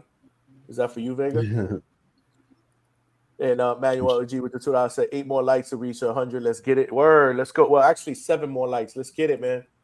Let's get it, y'all. It's free, man. Help us get this channel out and grow. So Brian Norman is a favorite on the bets now, right? Slightly favorite. Yeah, but a little bit, yeah. Yeah, a little bit. 6 p.m. Okay. See that, and that's the thing, man. It tells you a lot, man. And I'm just like, and not just. I look, like we said, what have you done for me lately? Everybody talks that, and it's like, okay. And I just said, but Haney, he just didn't show me that mentally that he was bad, and he had an opportunity against I think a mid-tier type of guy where he had all the advantages over this guy, but he just wasn't checked in mentally for whatever reason. And I think he's trying to prove a point against the wrong guy. It's the wrong guy to try to prove that you're back. You should have showed that shit last fight. This is the last guy to try to show that. Now I have confidence to fight. You got to really think about that. Now I have confidence to fight. You didn't have confidence to fight Ramirez. What do you think? What do you think, Vega, about the fight? Oh man, I gave my take actually a couple of days ago. So why don't you go ahead and find that episode and give Which it a one, like on the Hangout voice? on the Norman spot. Or the normal spot? Yeah. No, man, I'm very intrigued though. Voice. You said the Hangout voice. Yeah. Yeah. Totally jacked that up. It's like my Spanish in the corner, right? Terrible. Indeed. No, I'm looking forward to it. I think there's a lot of questions, and I look forward to those answers. But what are the questions, and what side are the questions on? On both sides. You hit on a lot of those points. How is Haney's temperament going to be in there? What's going to happen when he does get touched? Is there a reason why we kept seeing him fight smaller guys? Norman is basically around his size and physically with the athleticism, the most, those two meeting, it's going to be like my point. I'm sorry. The most athletic with, the biggest guy with the most athleticism. That was a long road there. In regards to Norman, I feel like he's best when someone's coming at him. This is not going to be the case when it comes to Haney. When he's had to step forward, he hasn't been getting high grades on his performances, according to us fans, right? When guys are coming at him as Sasaki, as Santillan, he's winning these exchanges. He's able to land his uppercuts and hooks. But when he's coming forward, it's a little harder for him to meet his mark. Haney, I expect to be on the back foot. Haney has a great jab. And Haney has been in these type of situations on these big cards and these big events with the attention. He's more used to it. Norman, I think, has the maturity, but he still has to go through it to show it. So, yeah, there's definitely a lot of questions, and I'm very intrigued by the matchup. Yeah. Mm-hmm. Yeah, it's gonna be great, man. Devin Haney's a great fighter, man. Oh no, he is. We were talking about that today. I was talking about that with the chat today. He's a great fighter. But yeah, mindset's there, man. They know they hear what we're all saying. They hear what the people are talking about with the footwork, and they hear it. They hear it. Styles. Yep. Canelo's a great fighter, but we see when it comes to a certain style that he looks totally different against a certain type of style and a certain type of fighter. He can dominate certain guys, but then certain guys step in there with him and they'll give him a victory, So, Coach Hector, do you what's your take? You asking everybody else's take. What's yours? So that's why I was watching Haney today. and I was taking my notes, and of course I watched B Dorn for a little while now, so I got notes on him, and I'm just gonna go back and forth and try to get a breakdown of it. So you're not ready to give your take yet, is what you're saying? No, because I don't want Cam is like he's by listening to Cam right now. He's kind of influencing me. And the last time I let somebody influence me, I picked Canelo. And yeah, but that was going totally against. different. Every time I was speaking to Yo-Yo was like, he's looking sharp. He's looking good. We won the panel, and I told you how that fight was gonna go, and it played out just that way. I told you how that fight was gonna go. Yeah, I could have listened to you. I could have listened. You should listen now to my fighter that was in camp with Canelo. Yo, you can look up his opinion on it. Just put Hector Bermudez, Haney, Norman, and you're gonna see who he's picked. I don't know why he's being shy. You just did that, Alex? Oh, I've done it many days ago. No, that was me trolling. That was my days of trolling B Norm. Malcolm, what's good? I know Malcolm wanted to get something up in here when you guys were. That picture's wild. Oh yeah, that picture's crazy. That's Boots, right? Is that Boots? That's Boots. Yeah, that's the. Looking like he on an episode of Cheaters. Yeah, that don't even look like Boots. Like when did he took that picture and posted that somewhere? That's when he was talking about the Norman negotiations and all that. When he finally spoke up. Damn, where's my soundboard? What's up, man? What you got, brother? But yeah, man. You guys were all cooking. I think everybody both made valid points, and it's really Devin's mentality. You know what I'm saying? That's really the only thing that's throwing me off. That's a big thing. And that's the big thing. That's huge. Yeah. Now, while we're saying styles, at the same time, somebody who's gonna give you back foot movement is gonna be the issue with Brian Norman. And Coach, this is what and I guess to both Bermudez and Coach Walker, right? What I was saying before you guys had jumped on, like, look, he can look good at the gym doing this. He showed that he's athletic. My comparison was Tio. That's exactly what I was using because he does the same stuff in training. He looks nice. His feet look fast. But at the highest level, my bad, I'm still a little sick. But at the highest level, he hasn't shown it.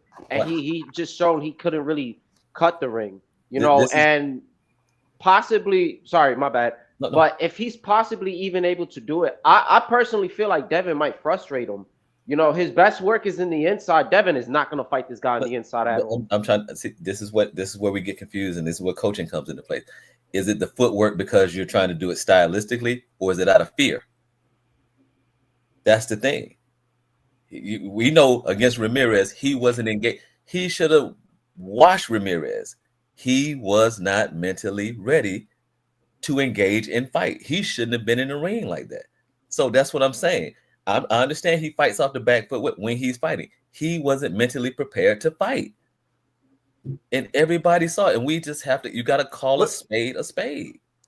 Coach, I got a question though, but why? Because it's not like he got right back into the ring 3 months later after that knockout. And that's he was out for over a year. That tells you that's the reason why. But he took that long. Okay, but that tells you then that if you were still bothered by what happened over a year ago, and you got in there and put on a showing like that, and I'm not knocking it, but against an opponent like that, where you have all the tools and the metrics to beat this guy, you should have just showed that, okay, well, first of all, this guy knocked me down 3 times and beat me because he was on drugs. You came back like you were still mentally shook from the fight after a year. That's not a good look.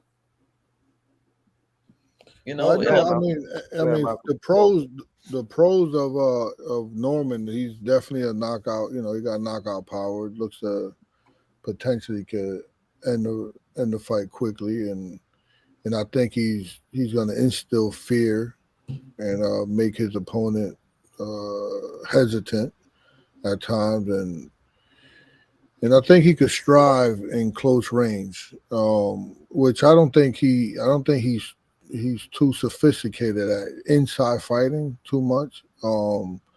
But I think Haney could smother him on the inside and make him halt a little bit.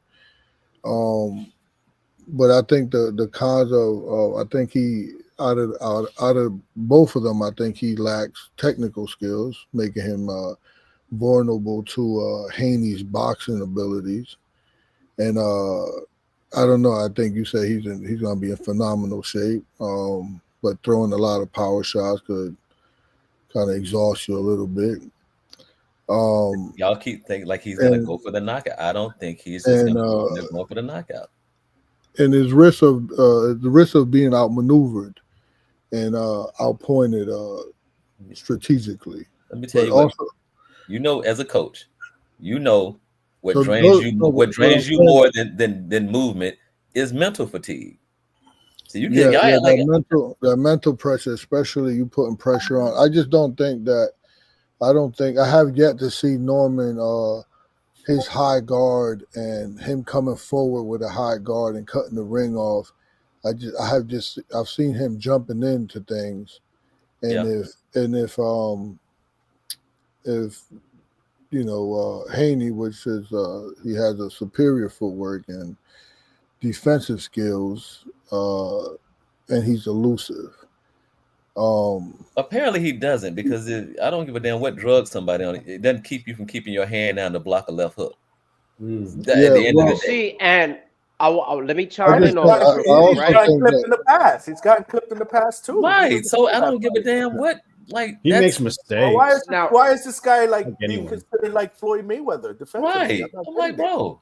No one's saying. Yeah, I think when in his mindset, just to play devil's advocate, because everybody's high on Norman here. We're everyone's team Norman on the panel, but just to play devil's advocate, you got Alex Haney. Look at his last name. What are you talking about? He's just a hater. His name is. I didn't even notice that. But you know, I mean, out of the two, Haney would have the superior footwork and the elusiveness out of the two. I mean, because he's gonna play his own game. You know, he's not coming forward. Right? He's not coming forward. He's gonna box. He's gonna do the Ramirez thing. Maybe it'll be refined a little bit better, because at least Ramirez know how to come forward with defense, right? But understand why he did the Ramirez thing. See, that's the thing. People keep skating. Why did he fight Ramirez of all people like that? He didn't need to. Think about that. Yeah, he fought Ramirez because he was scared to engage. Yeah, let me just allow me to play devil's advocate, so we won't just be just on Norm here. I don't even know if we have a Haney. Is there any Haney supporters in the chat? Malcolm. I'm on the fence. I'm saying that Haney would beat Norman, and I like both, but I think Haney's gonna beat him. And after you make your point, there was just some things I wanted to touch on, but go on. I guess I'll be stock chasers today. Yeah, well, so you know the con to Haney style would be his limited knockout ability, right? It can definitely draw out the whole fight. Definitely, I don't think he's knocking out Norman, and he may struggle against Norman's aggressiveness of him jumping in with combination. And he's not gonna. The good thing about Haney also, he's not gonna give a fuck about being boring, right? He's experienced in that. He's gonna move. He's gonna be versatile. I think he'll be able, if he doesn't get hurt early, he'll be able to adapt to Norman's style. Because trust me, Norman's not too sophisticated. Now you can tell me whatever you want to tell me, but he's not going to be coming forward, cutting the ring off with a high guard. He's just that's not going to be overnight in his game, if they're practicing that or not. You know. So what I have wanted to say, right?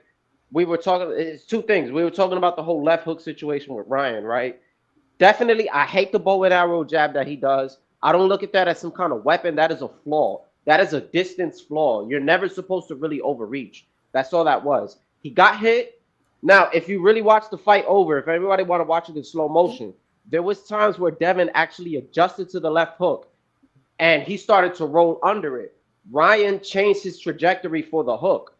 And Devin would roll and Ryan would just throw the hook a little lower. And this is why we could say the PEDs had an effect. Because either way, and you guys know, if somebody's throwing a hard ass hook, even if you catch that shot, you're gonna feel the impact through your glove. So that's also something that has to be accounted for. And there were how many did he catch on his glove? A fair amount. I'm telling you, watch the fight all over. I watched it in slow motion, and there were plenty of times. Now later in the rounds, yeah, he got caught. You say you watched the Haney. You say you watched the Haney. The Haney Ryan. My bad. The Haney Ryan. I'm going off the Haney Ryan. Now with the Ramirez situation, we could make the arguing point, right? There's ring rust, and there's also the arguing point that he played it safe just so he can get that second Ryan fight. Now the thing with Brian Norman, where we're talking about the whole mentality and Haney running around and probably being scared and mentally fatigued, what's to say that Devin Haney gives us a bunch of lateral movement and Brian Norman doesn't get frustrated because he can't hit him clean? He's going to do the Michael Myers and walk forward, and I'm glad you said this, Coach. He's probably going to walk forward with his hands down, and he might get frustrated and just try to land some big shots. There's always that possibility that it happens. We haven't seen him really in there with somebody with that kind of footwork. So okay, are you worried about Haney knocking you out? You're worried about Haney outpointing you. But I'm just saying. He's not winning a decision. He's not winning a decision. I guarantee you that. If it goes to the scorecards, my bad, Coach. I have Haney winning if it goes to the scorecards. I think the fight will be determined about 5 or 6 rounds. It'll be determined about 5 or 6 rounds that you're going to see, because he's going to have to come out there and let his nuts drop, because it's going to be what it's going to be. So I think he's more scared of embarrassment than anything. He's more scared of embarrassment than anything. And then if you come out here and you try and you start getting caught and you run, the judges are going to automatically look at that. And I don't think your name is just that big. Like they're planning the February fight. The February fight, I think Turkey already has that lineup because he has that Ryan Garcia fight on the hook. Win, lose, or draw, that's that fight. So it really doesn't matter, because people are still gonna look. Can Ryan beat him? I know he said he was on drugs. He's clean now. Can he be? That it has its own history right there. So win, lose, or draw for this fight, that Ryan Garcia fight is in February. So there's no big to do to have it where the judges and everybody are looking at Haney to win this fight. I think they're gonna call it down the middle. You can get in here, and when we see you get hurt or we see you start getting touched and you get on that bike, people are going to understand you running, and they're not going to give him the benefit of the doubt. They couldn't treat Bud against Canelo like they did Laura because of who it was. Because if they could have, trust me, they would have done it. You saw how they tried to cheat and pull the scorecards together, and that's just so it didn't look like Canelo got whitewashed. So he got whitewashed. He's not done, and he still has something in the tank. But we understand. I don't think Canelo got whitewashed. He's not, but that's what I'm saying. I gave him 3 rounds. That's it. But they had to pull those scores closer for him. If Bud was something like a Laura type, they would have stole that fight. We all know. Yeah, and Norman ain't Canelo, and he ain't Bud. He don't got that kind of power behind the scorecard. So if it goes to points, it's gonna be Devin. I think you're gonna have to do something to win it. I think he's gonna have to do something to win it. He can't win it on his name alone. That's all I'm saying. He won't get that benefit of the doubt against Brian Norman, because I think people are noticing that Brian Norman is that type of guy for the future. That okay, people love knockouts. See, that's the thing with them. The fans love knockouts. That's what sells, and that's the fact is. And I think Turkey's looking at that as I think Turkey has a liking for Brian Norman Jr. And I think he's gonna let it be what it's gonna be. And okay, you're gonna make more money, I think, in the long haul Even at that fight, when they showed Devin Haney, of course you're gonna have. Now you're banking on people buying tickets to see him lose, but that people like the knockouts, like in baseball, chicks dig the long ball. So we have to keep that in mind, and people are banking on something that I think is just not gonna happen. And I'm not saying that Norman's coming in here whitewashing. I just think with the power in certain things, but also I'm talking about Devin Haney's mentality right now. And he hasn't shown me that this is the guy that you just pick on when I saw a guy that you should have kind of like showed you back against, and you're back and, I'm good. I've been off, I'm over that. So let's go. Devin Haney's back. The dream is back. And you didn't show that. So don't make me feel like you're going to muster up this energy against you, not a guy that can really make you a dream or see a dream, and you wouldn't do that against Ramirez. Like, it just doesn't resonate to me in the sport of boxing. Like, okay, it's like the Mike Tyson effect. I saw Mike Tyson knew when he had a dog in front of him, when he knew that type of attitude wasn't going to work. That was against Lennox Lewis. Why you think he bit his damn thigh? Why you think he bit Mike Tyson? I mean, like, why Mike Tyson bite Evander Holyfield's ear? Because if this was a courthouse, I'll say objection, Your Honor. Hey, you don't rush a man in the face off. Objection, Your Honor. Speculations. Hey, you're 7 feet apart, standing on a turn, and you just rush a dude for no reason and bite him on the inside of his thigh. That's fear. Because what you bring to the ring, your mental warfare is not going to work on these guys, and that's what happened. It's like a mad dog. Like, okay, no need to attack, but I'm gonna attack. So, Coach, let me ask you something, right? Because you were saying something that a lot of people are just banking on something we've never seen, pretty much. I just need you to answer this, because we've seen Devin outbox his opponents before, right? Can you name me one person that Norman had pretty much cut the ring off, one boxer that he cut the ring off and he was able to put out at that level? If you go back and watch, we haven't really seen that. People act like Jen Sasaki was coming to him. He went and got Jen Sasaki. He went and got Jen Sasaki. Jen is not on the level of Devin Haney. But hold on, but that's the thing. But you were saying that you're not, and I'm telling you. Hey, Vega, you ain't gonna say nothing, Vega? That's fucked up. He went forward. Hold on a second. Hey, Vega, you ain't gonna say nothing? What do you want me to say, man? Hey, Vega, why are you even on the panel then? Why are you here? What you mean? I don't know what fight he saw. I saw Sasaki move one way. That was forward. So why you forward and then on his back? Why you ain't saying? What you mean, man? You're the one that has all these questions. I just seen your face like. I'm letting the man speak what he's got to say. They are engaged with each other. Everybody, you got 5 people on here, and I got to read super chats. Attorney Bailey with the $5. That is not just a left hook. That is a Ryan Garcia left hook. Again, this is why I hate waiting, because we talked about that earlier. Quick and short from short angles. Question is, can Norman do it? Yeah, and that's the thing. And like everybody said, all you have is this, and I'm just like, you had Shane Mosley in camp, and Shane was like, I don't know what the fuck he did, and you can go back, and that's the dude you went to Big Bear for came out and was like, we went in there, we got them. That was not plan. I don't know what he did, so that lets you know mentally from whatever we practice, but when you got in that goddamn ring. It for whatever reason it totally changed. And for another Hall of Famer that you brought in to train and help train you to say that I don't know what he did or what he was doing, okay. We got some new blood in here. My man Brim is in the building. What's good, Brim? Man, what's up? I'm almost speechless. I gotta talk to my good brother Vega. What's going on? Vega, Haney has an avenue to win. I'm not going to even sit here and pretend, even though I'm one of the biggest Norman fans. But when you say if it goes to decision, it's guaranteed Haney. This is where I got to talk to you about this. What if Haney gets rocked and he fights to survive for 12 rounds? Would he lose a decision in the 12 round decision if that happens?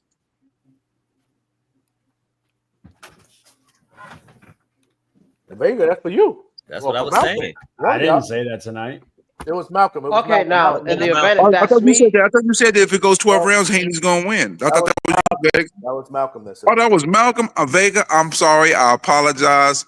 Malcolm in the middle. Don't apologize to Vega. Don't. And he No, is I Malcolm in got the to. middle. I'm wrong, bro. But Malcolm in the middle. Talk to me. Can you answer that question? Can you riddle me yeah, if that? he gets rocked, well, Malcolm in you the said middle. rock, so that's losing one round. It's a race to 7. If he doesn't get dropped, he's still gonna win. What? Okay. The problem that I'm having with this is, what have we seen from Devin since the Ryan fight? In his fight, to let you know that he has overcame that particular obstacle and he is ready to fight when that moment happens. What if I don't have any indication that shows that that has happened, because nothing he did in that fight with Ramirez, it was going to benefit him in any capacity, no matter who he fought, because he did not go in his toolbox and utilize any of his tools.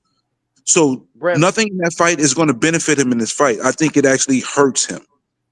I look at this similar to in a fashion with even though it's different because it's physical and mental, it's an X factor into the fashion of Bud versus Canelo, where nobody knew how Bud would take Canelo's power. Nobody really had a definitive answer about it because we seen him again rocked by Gamboa, or you could say Mean Machine. So we were assuming if he got hit by Canelo, that the fight would have probably been over, right? But when he went in there, he was able to do what he had to do. He was able to take the power because he could see the punches. So my argument with that is, with Devin, for all we know, he could probably come in mentally sharp. That's just something we don't know. And we're giving him so much shit right now because of how he looked his last fight. Maybe that's all he needed. He needed that criticism even more, where it's like, oh, you look bad. You look horrible. You know, he got the W, though, but it was an ass performance. I haven't even rewatched the fight. So for all we know, he could look You got a lot of better. criticism from that lawsuit. You think people weren't on your neck about you going to come in and put that shit show on? I don't have no issue with the lawsuit because I knew what the purpose was. It was a leverage play for him to be able to get the terms he wanted for the rematch. That's why I didn't really have too much vitriol for him. But we're talking about the people and the fans and how they came down on you. That's my whole point. I say this all the time, right? And without going too political, and this isn't about y'all, but when it comes to these fans, everybody is pro-black until it comes to Devin Haney. When it came to Wilder and Spence, no, I say that all the time. I'm sorry, because I don't watch boxing for skin tone and skin pigment. You can't be using a certain fragment of people and then applying it a broad stroke. So to me, let me try to just reword it, Brim. Let me try to reword it differently, because this is what and it's mainly off of a Twitter community, because they'll support certain fighters. Everybody hates Devin. They love to hate Devin. Part of it is that he became Gervonta Davis's adversary. He receives a lot of hate. There's Bill Haney, but every time something happens with Devin, he's the victim. He received more shit than Ryan for the whole cheating allegations. I agree with that. So when it comes to a lawsuit, it came to a whole lawsuit situation, and we see what it had to do with. It had to do with cheating, and then you're saying leverage, and they're still saying it's soft. He's not the only guy in the world that's and even with that, I look at it like, you can have scientists that come out and tell you, like, yeah, he had it in his system, but it wasn't enough to even affect anything. But the thing is, people don't want to hear that. They'll take it like, oh my God, he's it's called microdosing. I don't, because it's called microdosing. I don't want to hear it personally. Excuse my French. When it comes to Ryan, I don't want to hear that shit. But I'm saying, the hell with Ryan, in my opinion. But hold on. But what I'm saying is, they can come out and just say, well, hey, from what we recorded in his system, scientifically, and by the 100th of a millionth of a gram or whatever was in his system, people that actually take steroids would tell you, like, it wasn't enough to really affect and give him power. He already got a fast left hook to give. Hold up, this is why I'm pushing back on this real quick, though. Because you can microdose and you can do that over time, and you only get caught with a certain amount, but you've been doing that over the course of time. That's why, to me, I'm not hearing none of that. But I want to get back to Devin real quick. Let me get back to responding to Malcolm with Devin. That's even like snack. I tell people this. I said, okay, if let's say 1 gram, if you're over a gram is cheating. They got people that put you in positions that you right up under a gram. And then for a person that's not taking anything at all to be under a gram of something is ridiculous. And you got people that are saying, we can circumvent this shit. I know how to circumvent it. I'll just make sure you just don't pop. So a dude that's not taking anything at all, for you to be right up under where they consider cheating, it tells everything in the world. So, I mean, we really have to think about that. When you got a mad scientist doing certain Listen, things. this man got to deal with the feds. The reason why, to me, I think is partially overblown in regards to this, because if he was to do that with the eyeballs on him, with federals, and the fact that he went to prison, something would have already popped on him in regards to that. To me, I think everybody's overstating that and deflecting from people who actually get caught cheating. And I've never, when it comes to the whole steroid thing and all that, I don't put as much on it unless you get caught. And I understand Victor Conte did what he did in the past, right? And I'm not trying to give him a full clean slate, but at the end of the day, this man is running a company. He went to jail. There are eyeballs that watch everything he does from top to bottom. If it was something underhanded going on, he probably would have already got caught again if he was at this point. I'm just going to be honest. But I don't want to talk. I wanted to finish responding to Malcolm about Devin. You said something that you comparing Canelo and Bud to this. It's not the same. Bud didn't get put on his butt 4 times in a fight. Bud didn't. You mentioned in fights from 10 years ago, trying to use it as a comparison to this. It don't equate. It don't equal. It don't make sense. Devin Haney has, personally, and going into this fight, the mental edge is clearly Norman. It's clearly Norman. Now, there are some unknowns that you can say, okay, it was unknowns with Bud and Canelo, but the unknowns do not compare. The unknowns where Devin is, if you get hit for real, are you going to be shell shocked? Are you going to go back to? Are you going to have go back to where you was at in that Ryan fight? And that's why I personally feel like the way he fought Ramirez, he cheated himself going into this fight because he didn't put himself in that position to take a little bit of contact, to go through those ordeals, so it gets him past that point from getting to that. Because when you get knocked down that many times, it can have an effect for you. And everybody saying, Norman did it against bombs, bro. Last time I checked, Devin is a good defensive fighter, but y'all got to stop overrating his defense like he's immaculate, bro. He's not immaculate. He has flaws defensively. He's good defensively, but he's flawed.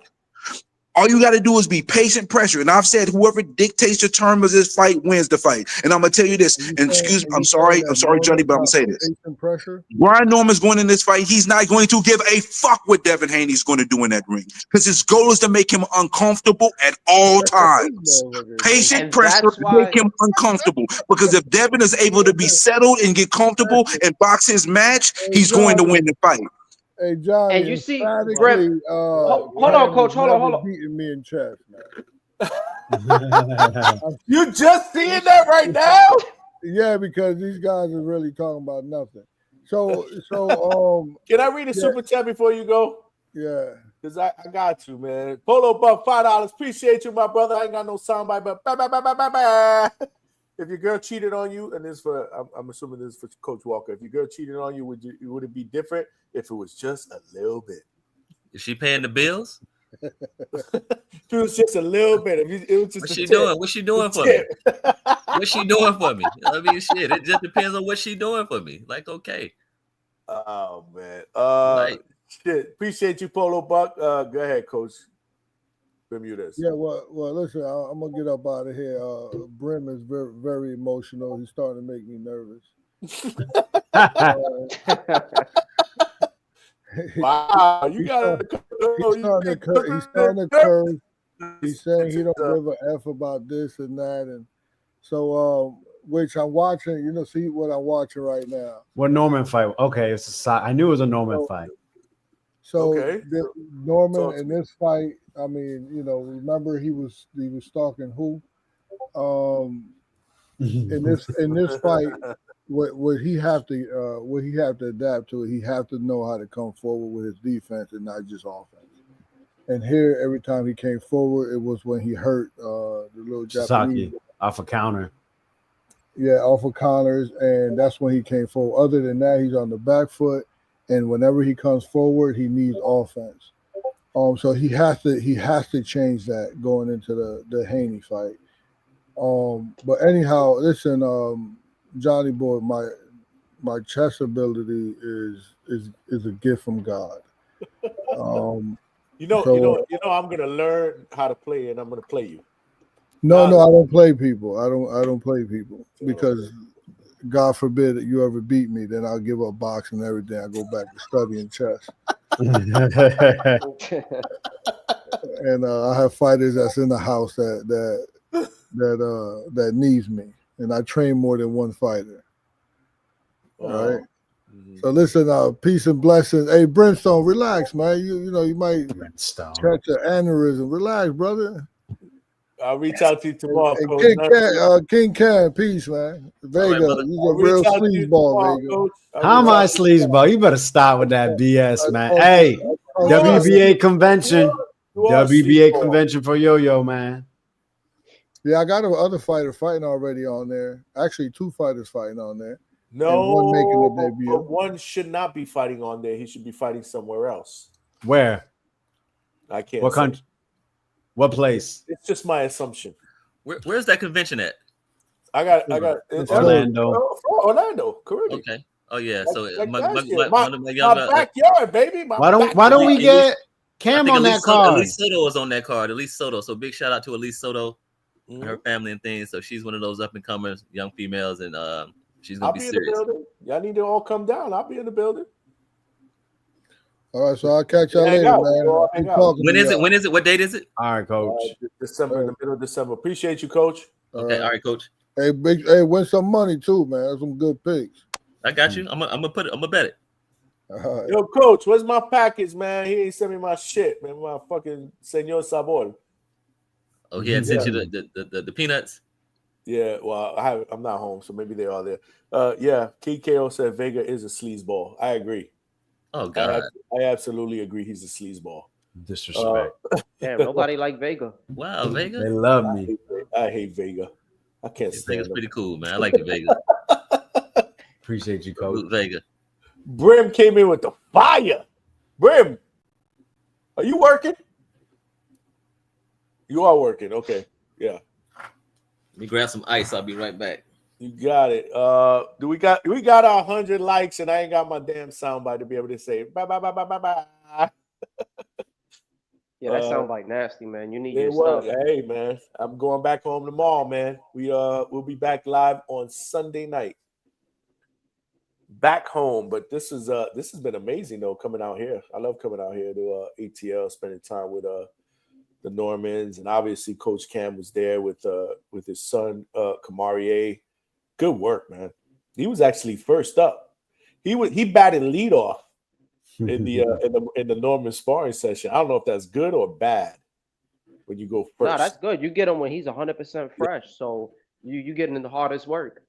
Right. And then maybe the first round you got to get a little warmed up, but second and third round he should be a little better. Well, depending on the fighter, I mean, you got to look at it. Then you're getting the hardest work. You know what I mean? Because he's fresh. All right.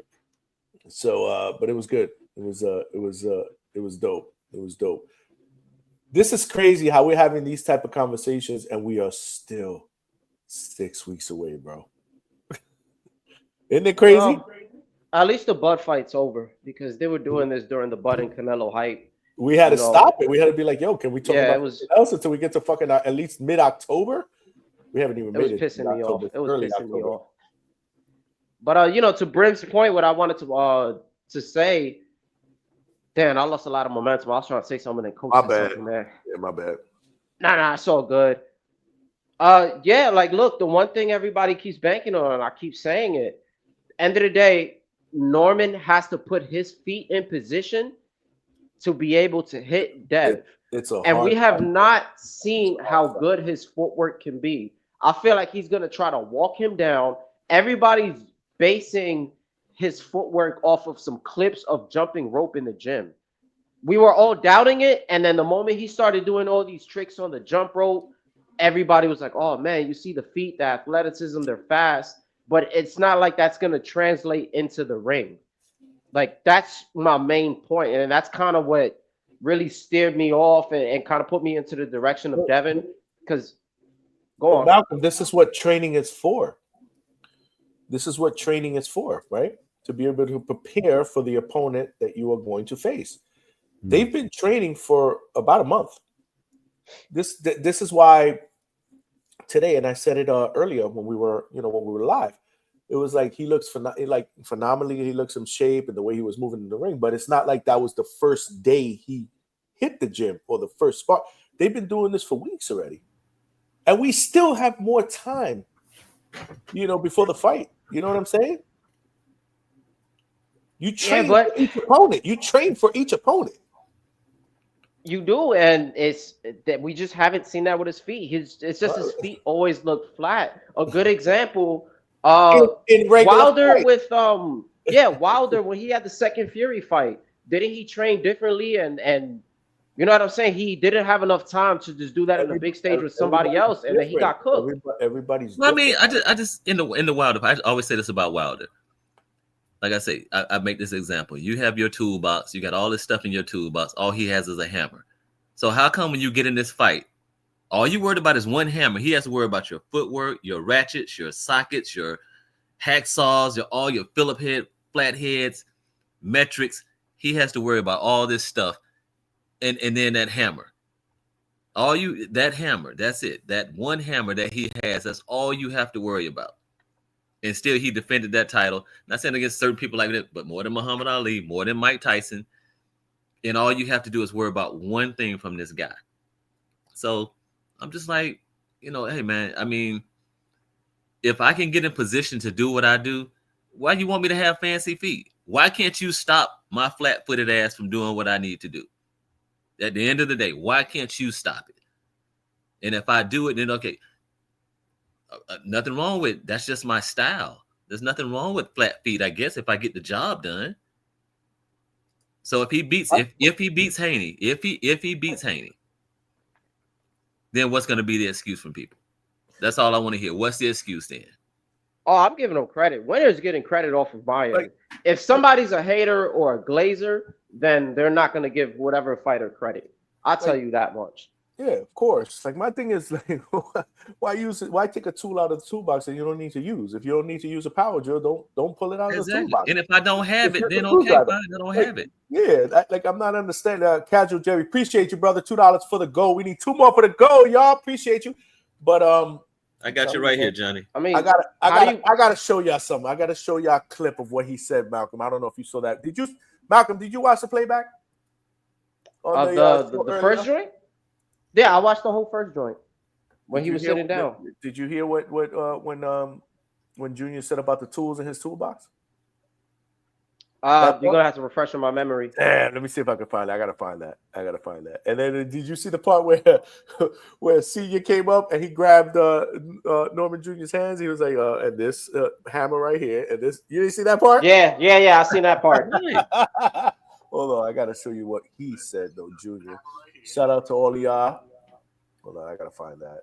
It's good when Mike Tyson said everybody got to play until they get hit, and everybody can run that, but nobody else is supposed to believe it against anybody else. Word. Right. Well, I'm about to jump off. My last point before I go. Y'all saying all this about a toolbox. You can't pull a wrench out your toolbox if you don't have it, man. And Norman don't got them feet. That's all I'm saying. We haven't seen them feet. A hammer is more powerful than a wrench, baby. You're right, but hey, in order to land that punch, you need that feet against somebody. You know what I'm saying? You ain't Malcolm, as you go, my brother. You ain't talk see like what I saw today. That's all I'm gonna leave you with that. You ain't see what I saw today. I'm gonna leave you at that. Inspiring. Yo, Johnny, he talk like Norman got feet like Regis or something, bro. Like I don't understand this crap. They talk like he ain't got like he's just stuck in the mud or something. Like what are we talking about here? When like have we seen him cut the ring against somebody with good movement, Brim? That's my point. That's fair. But you act like Devin Haney be always moving, like his movement is top out of this world, top notch. He's good, but y'all overrate him defensively, like out of this world. Take the ring off. I never said multiple people, but I never said that defensively. And so this is the thing, because he said something about Ryan. Around this time, this is when Devin started to fight in the pocket more, and we seen it with Regis, and he did the same thing with Ryan. That's his fault, then. That's his fault. But that's his fault. He didn't respect Ryan. He's gonna come in, and he's gonna respect Norman. You everybody that fight Ryan is respect that left hook. So stop it. Devin didn't. If he And then you saw respected what Ryan, happened. And you saw what and happened. yeah, but you think he's gonna go like that with Norman? Y'all banking on him fighting Norman Well, like he's okay, Ryan. that's No, another he's not mental going to, lapse. because if he Then do, he's going to you're sleep. just telling me that's another mental Hey, lapse. all I'm saying, because look, I gotta go to work. I can't fucking wait till after the 22nd. Gangster, bro. I'm gonna come on here, yo, Bro, and then you it's all love. gonna I'm not mad. Hey, I love look, it. meek Shit. I'm gonna stuff. wait for You you, gonna bro, be shot because now I'm meek swapping stuff, Malcolm. sides. You gonna be Sanchez is where you at? You gonna be Hold wild on. meek. Right. Hey, I'm Like, a call in and I'm gonna wait for. I'll wait for you, coach, and Brim. I'm gonna wait for you to call in. We just gonna discuss You ain't this gotta wait fight. for me. I'm gonna hunt. I'm gonna look for your ass. Oh, I'm gonna be like, okay, I okay, told you. I'm gonna be yeah. like, I tried Talk to that told talk, you. player. You know, we're doing a live fight chat for that, so we keeping the phone lines open. That show may be fucking 12 hours. Yo, I ain't gonna front, Oh, it's Johnny. I gonna be wish I 12 was there hours of with me you, bro. talking crazy. Well, not But maybe nah, not good 12 hours. good Maybe talk we'll with do you 10. fellas, man. yes, sir. All Yes, sir. love. You know, No may the doubt. best man win. We You love you, feel me? brother. Shout outs to you, Brim. Shout outs to you, coach. Yes, sir. Oh Yo, shit, Vega jumped off. Malcolm, do me All a right, favor, bro. Go on Amazon and get you some pillows, bro. You need to get some pillows, bro. Like for real, for real. For the get some sleepover, pillows. the Great American Dream sleepover on November the 22nd, my G. The Oh yeah, dream. because I'm gonna sleep comfortably after he get No, that no, decision win just for like sure. Devin Haney, y'all both gonna sleep. You gonna sleep and you gonna be like, damn, and you be like, he went to sleep. Well, I'm going to bed too. That's how it's gonna go down. Everybody Yeah, going man. night Devin night. gonna go to sleep undefeated, man. Yeah, yeah, all right. Okay. Yeah, he gonna go to sleep That's what's up. undefeated. Okay. Nah, Hey, shout outs to y'all, man. I'm out of here. Yes, sir. yo, we Yo, appreciate you. Johnny, What's good? these dudes are talking like he's stuck in the mud, one-dimensional brawl or something. They finna have a rude awakening, bro. They finna have a rude awakening. Devin You only know has what's the one beauty of way the to pull sport, this bro? off, bro. You know what's the beauty of the sport, though? You don't win fights on paper. You win them in the ring. Nope. They be That's talking about this resume, So, who he did it against, who he did it. Yo, if resumes can win fights for you, then everybody who's the favorite, everybody who didn't fought the quote unquote better name in competition would win every time, bro. this is why the fights are fought. And I love it. I totally love it. Coach, you ain't even have to do that. I see oh, what man. you did, but I Good. appreciate you. Coach who's on the panel said B Norman with the $5. I don't have a soundbite though, so That's okay. Okay. That's a good soundbite though. And then Cam said management LLC with the $6. Keep Kevin Bryan Jr. Good work today, man. Yeah. Really, really good work, man. I love that the Cam got in there and gave, it was work, man. It was good Oh, yeah. fucking work, Yeah. man. Yeah, well, I hey. love that shit, man. I love being in fucking gyms and watching these dudes work, man. Like, okay, and I was like, yeah, and I was like, and the today thing was is, even with my son, I was like, amazing. and you see, and I was like, Amazing you day. see why he's on that level, and that's what I teach. That's you see why he on that level. I can't wait to see it myself, man. Yes. You feel why he on that level. I can't wait. Did you? Hey, was Mark Nash there today or no? Who? Mark Nash. No. No, He be with the camp. He be with the camp all the time. I didn't. He didn't holler at me a couple times when I was there. But I look forward to it. I'm definitely pulling up before they head out. I want to see him put in some work. So I'm definitely pulling up to ATL before I go see my mom. So yeah, I'm setting up a pricing tickets and stuff. I'm thinking I'm gonna fly on out there and go support. Yeah. Any tickets on sale for that card though, right? Huh?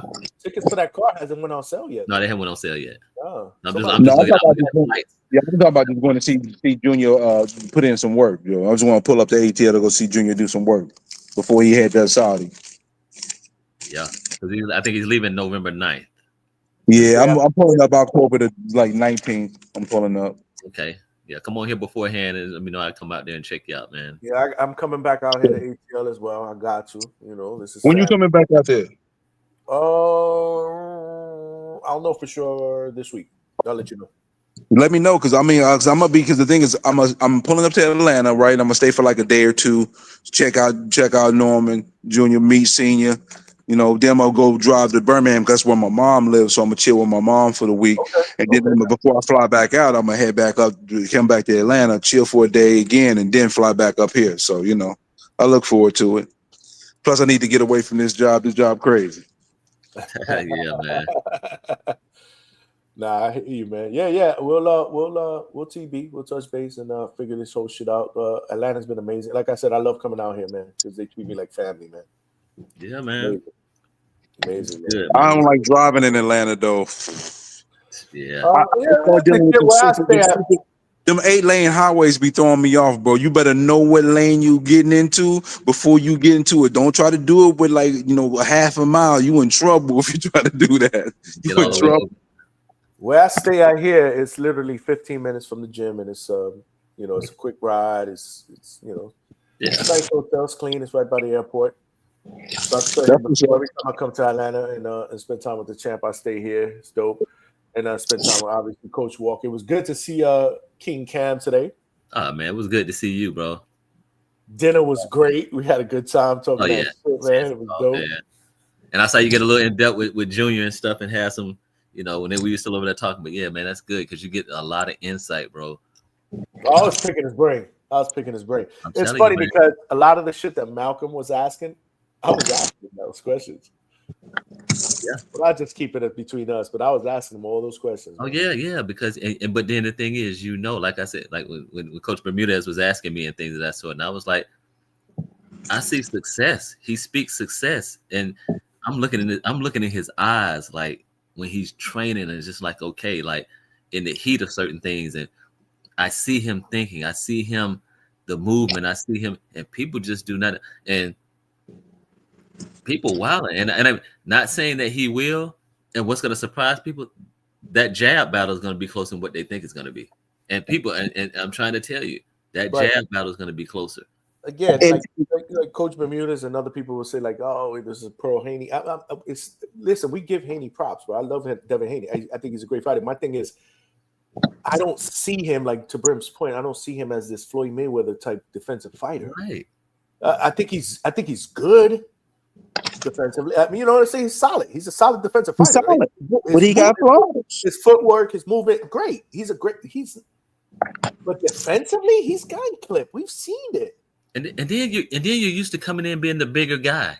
You're not. That's okay. You're talking my point. This listen. Devin Haney doesn't have the reach, and then one of the things he was utilizing was the jab and grab. How you gonna do that with a stronger fighter that can break the clinch? So you can't keep him at the end of your stick with your jab. So that means you got to be precise. You got to be calculative to be able to time when you throw your jab, because now the guy that you're facing can go over the top of yours and be able to hit you first with the jab because he has the reach advantage, and then you don't have the same strength and size to be able to manhandle the smaller guys, manhandle him like you did the smaller guys. So way more tonight, but you might be stronger.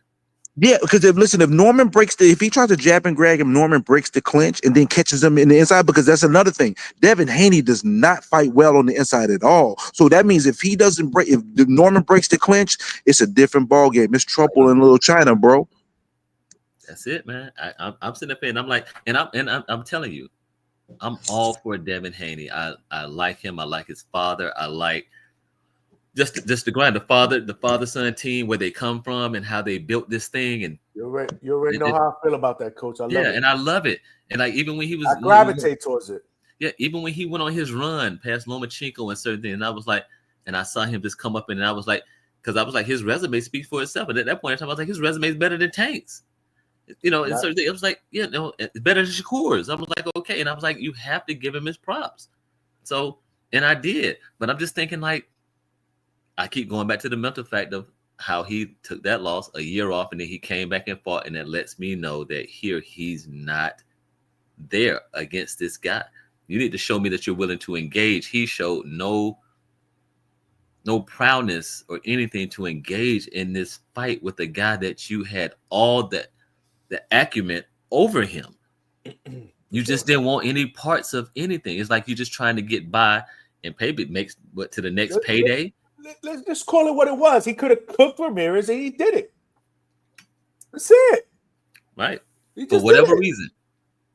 And now you stepping up to another weight division to cook, and you saying that you want to cook. Nah, it don't work that way. Yeah, but then the thing was Ryan lost. That was the whole point thing. Like, okay. The crazy part about this whole thing, like I said, is it's still 6 fucking weeks away. I wish it was next week. or the week after. But we're getting closer. We're getting closer. Remember, we were having these conversations in August, and we were like, "Damn, bro! Like we're really talking about this shit in August. Shit, like 3 months away or whatever. We're getting closer. We're getting closer and closer. We getting real. We starting to. I can start to feel it. But I'm getting a little tingling sensation. You heard? This shit gonna get crazy. When we hit November, this shit gonna be real, and not just here, everywhere. Like here, and that live fight chat here is gonna be fucking crazy. I'm telling you right now, we're doing all kind of shit. Raffles, we're gonna do all kind of shit. That live fight chat is gonna be epic, man. Yeah, man. This has been a great show. I gotta cut it though because I gotta get up in the fucking morning and get out of here. Yes, sir. I gotta get back home to Mrs. Hangout spot because there you go. I gotta show us some love tomorrow. Saturday night. Yeah, for real. You the hardest working man in showbiz right now, bro. Johnny, your work ethic, bro. Your integrity, second to none, bro. It's tiring. But I love this shit, though. I got to keep going. This shit motivates me to keep going. You in the hotel room with the Imperial headset on, doing the show after spending all the time in the camp with Norman, bro. You dedicated, bro. 2 shows today. Well, actually, I worked all day yesterday, and then I left, and it was a 6.5 hour. I got to the hotel at 1:30 in the morning, then go to sleep till 4. Because you get to the hotel, you're wired. I'm trying to do a thumbnail for the live because I want to do a live, and I don't even know if I going to do a live. Are they going to allow me? Because it's all about respect, right? This is sparring; it's different. So I did that just in case. It worked out well. I was at the gym, great time, and I was like, man, you know what? I'm here. Might as well do another live. Do another freaking live. But I got to get home to the wife tomorrow or today. Yeah, I got to get home and spend some time with her. Yeah. Shout out to the cornball in the chat, though. Shout out to you know who you are, you damn cornball. But God bless you, though. Anyway, sell your butt for some views, bro. You got it, though. I mean, but just keep your integrity. Yo, listen, you stay. No, no, that name won't get mentioned here because we gonna talk about integrity. People who got integrity, who don't intentionally put something out there. They know it's a lot just for clicks and engagements. That's why you are cut above Johnny. No matter what the numbers are, you know that you can stand on your toes saying I have integrity and I don't just sell myself out just to get some. It's not about clicks for me, man. It's about keeping it a buck, maybe. That's it, brother. And we appreciate you, man. And thank you, God bless you, Johnny. Get some rest. Shout out to you, King Cam. Yes, sir. Thank you, brother. When you come to Atlanta, I'll come meet you out there, man. God willing. You already know it. Yes, sir. All right, Johnny. Love you, brother. Love you back, but all right. Now I hit you up. I'll check with you tomorrow. What time you leaving? What time you leaving out? Early in the morning. Early. Get up and split. Yeah. Because I want to be home early because I think we're gonna do something in the evening. So I want to get home, spend Saturday night with the wife. Okay, so I'll check with you on that road, man. You got it. All right, yes, sir, bro. Love you, dog. Bet. Same here, man. Coach King Cam in the building. Appreciate you. Stock Chasers. I was about to log out, but I can't leave you flat. I can't leave my it's not about that. I would feel bad. If I log off and you're there. Johnny, I came downstairs just for the smoke, but you let the fellas off the hook. You let them off the hook. I popped in late. Almost 4 hours. No, you had a long day. I got to get up early. I had a long day, and I got to get up early and take another 6.5, 7 hour drive back home. Nah, brother. I know you've been working. Hold on. He came back for you. I had to come back into the Stock Chasers. Stock Chasers, that dude. Stock Chasers, that's my guy right there. This is worth it. This is worth it. Yo, Brim, I need you to warm up them $100 for me. You heard? Get that cash app ready, because I'm gonna be waiting by my phone. Hey, listen, that you know what? That clean sweep. I need you to do me a favor. Make sure that you go to Amazon, look for the cheapest pillows. Or actually, not the cheapest, because they got them on sale. They got really good pillows on sale, so you can sleep just as good as Devin's gonna sleep. Shout out to that hard working man, though, because Devin out there working hard, bro. I see it. Shout out to Devin. He's putting in that work. The boys is working. Listen, I can't wait for this fight, November 22nd. We're going to let it heat up. It's going to heat up the closer we get. We still a little falls out. But, hey, man, listen, I know Johnny got to get up early. I just, there was a lot of... I had to drop a little DHP bomb in here, man. You feel me? Devin Haney in 12. Let's get it. Y'all don't sleep on the young man. Young man is working. He's ready for the smoke. He's storm chasing. We ready for it, and we're gonna go hard on November 22nd. Bro, hold up. And Did the you say new storm chasing? Did you say storm chasing? You know storm what happened? chasing, Bro, you storm gotta be chasing careful. Dev. Bro, category, you don't chase category sevens, bro. You don't chase category sevens. You die when you chasing category Yo, sevens, dog. yo, Brim, have you heard about 147 Dev? Yeah, Showtime. It's Showtime. Is 147 it at Devin coming Showtime? Is it at the different. Apollo? Or you mean Showtime at the 140, Apollo? 147 Devin coming heavy. And listen, man, I know Johnny's getting that first hand look, you know what I'm saying, at the champion. But he did that. But I mean, listen, we're gonna go snatch that belt though, man. Yo, Johnny, I'm out though. Yo, shout outs to you. Yo, Brim, we're gonna Yo, keep thanks for the going steak at it. dinner, bro. We Actually, get I think yo, I changed my listen, mind. I man. don't think I'm gonna get steak dinner. I'm gonna get a couple different things. I'm gonna get some Indian food. I'm gonna get me I some told you, Jamaican food. I told you what I'm gonna do with your 100. I'm gonna send her the nest, and I'm doing a takeover. It's gonna be So that 60 means you're minutes gonna of spend stock chaser. $200 to do that then, because you ain't gonna take over I'm. nothing. You're gonna get It's gonna overtook. be. It's the difference. It's gonna be a DHP takeover November 23rd, man. Y'all tune in. Yo, I'm gonna holler at y'all fellas. Y'all be easy though. You heard? Blessings, bro. Get them pillows, my brother. All right. All right, man. Let me let you Man. get some rest, bro. I had to pull back up when Stock Chasers pull up. You know, 'cause that's my guy right there, Rock with Stock. And I had to pull you back up because we have to do that. We have to do that. Yeah, It's okay. We'll get yeah, it but done. he don't even know, man. That I like I said, I'm gonna have to give Vig to Senior. I'm gonna give Vig. I'm gonna send a cash app to Norman Senior. I'm giving him Vig off of Stock Chasers money. You know what I mean? That's what I'm gonna do. We'll get you Hey, some rest, my brother. appreciate you, my God brother. bless Family. and good night. You already know, man. My man Brent Stock, everybody up in here. G-Von wants some of this smoke too. Hey, man, I was trying to get up here when Stock G-Von, Chaser was up here, man. Hold on, I'm that dude. I can't just let my peoples, my family members not talk. Like, I'm not gonna do Hey, that, bro. man. Hey, look, man. All I know is he's saying, "Have you heard of 147 Devin?" Yeah, 147 Devin getting sent to heaven, man. Hey, look, man. This shit crazy because everybody would criticize. Hey, you cutting off, G? You cutting off. You cutting off. You cutting off. We can't hear you. We cannot hear you. Remember, everybody was criticizing Canelo. They said, when was his last stoppage? Yeah. Now I can hear you. Can you hear me now? Now I can hear you. Yes. Now I can't hear you. You going like in and out, like and I thought my microphone was fucked up. Make sure you smash that like button. We got over 100 people, 100 likes. And I appreciate y'all helping a brother get to his super chat goal. G-Von, I don't know what happened to G-Von. His phone line just went dead. Shout out to all of y'all. This dude deep not going in on these dudes, man. Now you're back. All right, man. Hey, look, man. I think there's a big conspiracy. I think there's a big conspiracy going on. Every time I pass the Oakland A Stadium, I lose. You're losing it in that again, stadium, brother. but I ain't gonna speak on it. Anyway, shit. See, this is what I'm talking about. Now, you able to hear me? We should be good for the rest of the ride. Go ahead, keep talking, because now you're okay. There's something going on in that Oakland A Stadium right there, the old Warrior Stadium, the arena. There's something going on in there, Johnny, man. I don't even want to speak on it. Conspiracies. Every time I come by that shit, I lose all signal. Hey, man.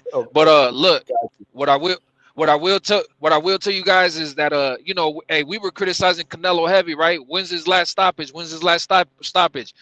Devin's last stoppage was a year before Canelo's last stoppage, almost 2 years before Canelo's last stoppage. Like, come on, man. Look, and I'm not saying like Devin needs to stop Brian Norman, but the way Brian Norman fought, what's his name, Ramirez, a washed-up Ramirez, or Ramirez that I went to go watch live in Fresno when he was fighting, what's his name, Bartholomew, right? Or Bartholomew, whatever the fuck you say dude's name. And I thought he was about to get stopped in front of his hometown. Everybody was in shock. The whole crowd was like, oh, shit. Like, man, he was getting punched on. You get what I'm saying? That same Ramirez, the same Ramirez that went on to lose to Barbosa, that's, hey, man, Devin Haney was scared to fight that guy. You can say what you want, right? But Devin is traumatized from Ryan. People can talk about Austrian all the fuck they want. Hey, the damage is done. The damage is there. That boy is scared. You know what I mean? Like, I don't know. Shout out to Bill Haney because they want to give him all the credit for matchmaking with Bud and Canelo and all that shit. But look, man, he's also out of his mind. Bill Haney is also out of his mind. He's talking about Ward and AJ, man. Fuck what Bill Haney talking about. He about to get fucking Ward to get sent to a ward, a psych ward. You get what I'm saying? He about to get punched up so hard he forget what year it is. You get what I'm saying? Like, boy gonna forget the fact that he's ever been a boxer his whole life. Bill Haney, look, shout out to him, but man, hey, the man ain't always right. And in this situation, I think he threw his son into a fire, and he don't know how to pull him back. He's trying to pull him back from his leg, and from he got a hold on to his toes, and he losing grip. You get what I'm saying? His son getting all the way tossed in the fire, and Bill knows it.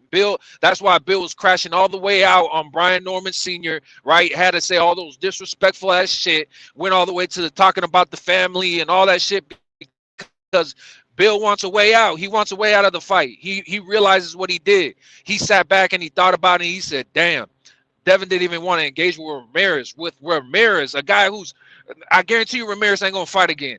Like, you know what I'm saying? And Ramirez is not a mover. He's not a puncher like that, but you were scared to fight that guy. Brian Norman, say what you want about him, but his feet are actually good. That's all I really hear about him. Oh, Brian Norman can't move like that. Neither can Devin Haney. Devin Haney's not no slick fighter like that. Devin Haney is in and out the pocket with feet that are not even that good. Devin Haney is slow when it comes to that department. He's just good as far as the quick 1-2s.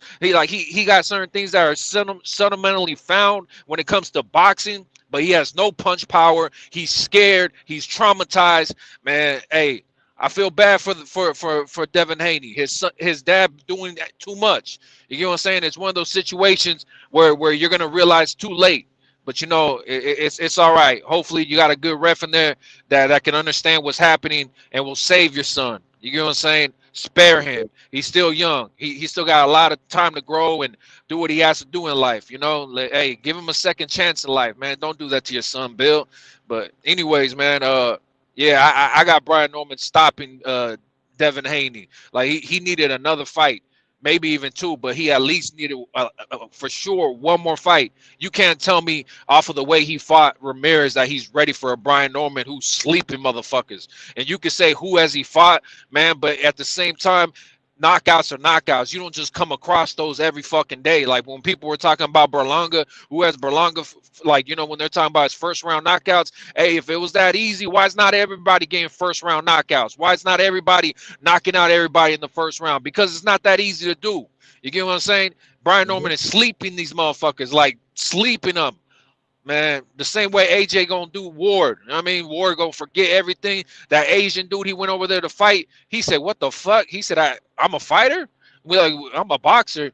He don't even know what's going on. He can't even recognize his own kids no more. This shit crazy, man. Look, man, I feel sorry, man. Shout out to Bill, one of the best matchmakers, but at the same time, dude's crazy, man. It's crazy. He also wanted to fight Bill. B-Hop in the bathroom, get punched through a stall. This shit crazy, man. Look, I got Brian Norman stopping Devin Haney. I feel bad, man. Devin Haney's still a young boy, and he got all that other shit going on with what's her face, and that shit crazy. Oh man, I don't even want to get to that. But yeah, man. Javon, the live fight chat November 22nd here at the Hangout spot is gonna be fucking epic. Facts, man. Hey, man. Shout out Johnny for having me on and shit, because I know you about to hop off or whatnot. But hey, man, no man left behind. I respect it. Hey, yeah. I'm out on the streets tweaking right now, so you know, hey, don't mind me. But you know, we hey, yeah, you know how that goes now. I mean, I'm getting some money. I don't ever be out. I don't ever be out. I'm making money right now. But yeah, man. Shout out to everybody. Shout out to Johnny. Shout out to Devin and Bill. Motherfuckers is crazy and out they fucking minds. And shout out to Brian Norman Sr. and Jr. because I seen the whole event you had going on with him. You breaking up. He was out there sparring and all that shit, man. That motherfucker already looked ready to fight He ready, man. He tomorrow. ready. Tomorrow. You breaking up though. Shout out to G-Von. You know we don't leave anybody behind. D Block, what's good? What you got, bro? Hell yeah, you ready for this shit? Hell yeah, you I'm ready for ready this as long shit? as it's not 10 minutes long. I was born ready. How do you say that? How do you say that with Canelo Alvarez? I was born ready. ready. You know, Johnny. You know, I got nothing but respect for you, brother. You know, I got nothing but love for you, my brother. So whatever the commentary came through, it's nothing to you. It's about other people. I know. It's all good, brother. It's all good. Yeah, we good. So I'm gonna say it like this. You know, as a believer of the sport, as a lover of the sport, you know, I've always said this. I support my people, and the people support D Block. You know, and like I said, if these people come in here, even Vega from the Boxing Voice, right? The guy that considers himself to be a very intelligent type of person, but has no views, has nobody. Is really, and when you look at Twitter, nobody gives a fuck about Vega. I'll be honest with you, Johnny. When people come in here, they don't know shit about nothing. People don't follow, even CYP. When you go on Twitter, nobody knows who the fuck they are. And I'm gonna be honest with you. I am the king. Not the king yet. Not the king yet. Not even Two Tone can fuck with me because I got more views than Two Tone. Whatever he want to say. But I'm saying like this. I don't just come to disrespect. I come with it 100%. I got my people, Ring Magazine, associates with me. I could DM you the people that follow me with established Ring Magazine people that love me, respect me, and not just that, Johnny. I got 4 big people behind my back that believe in me.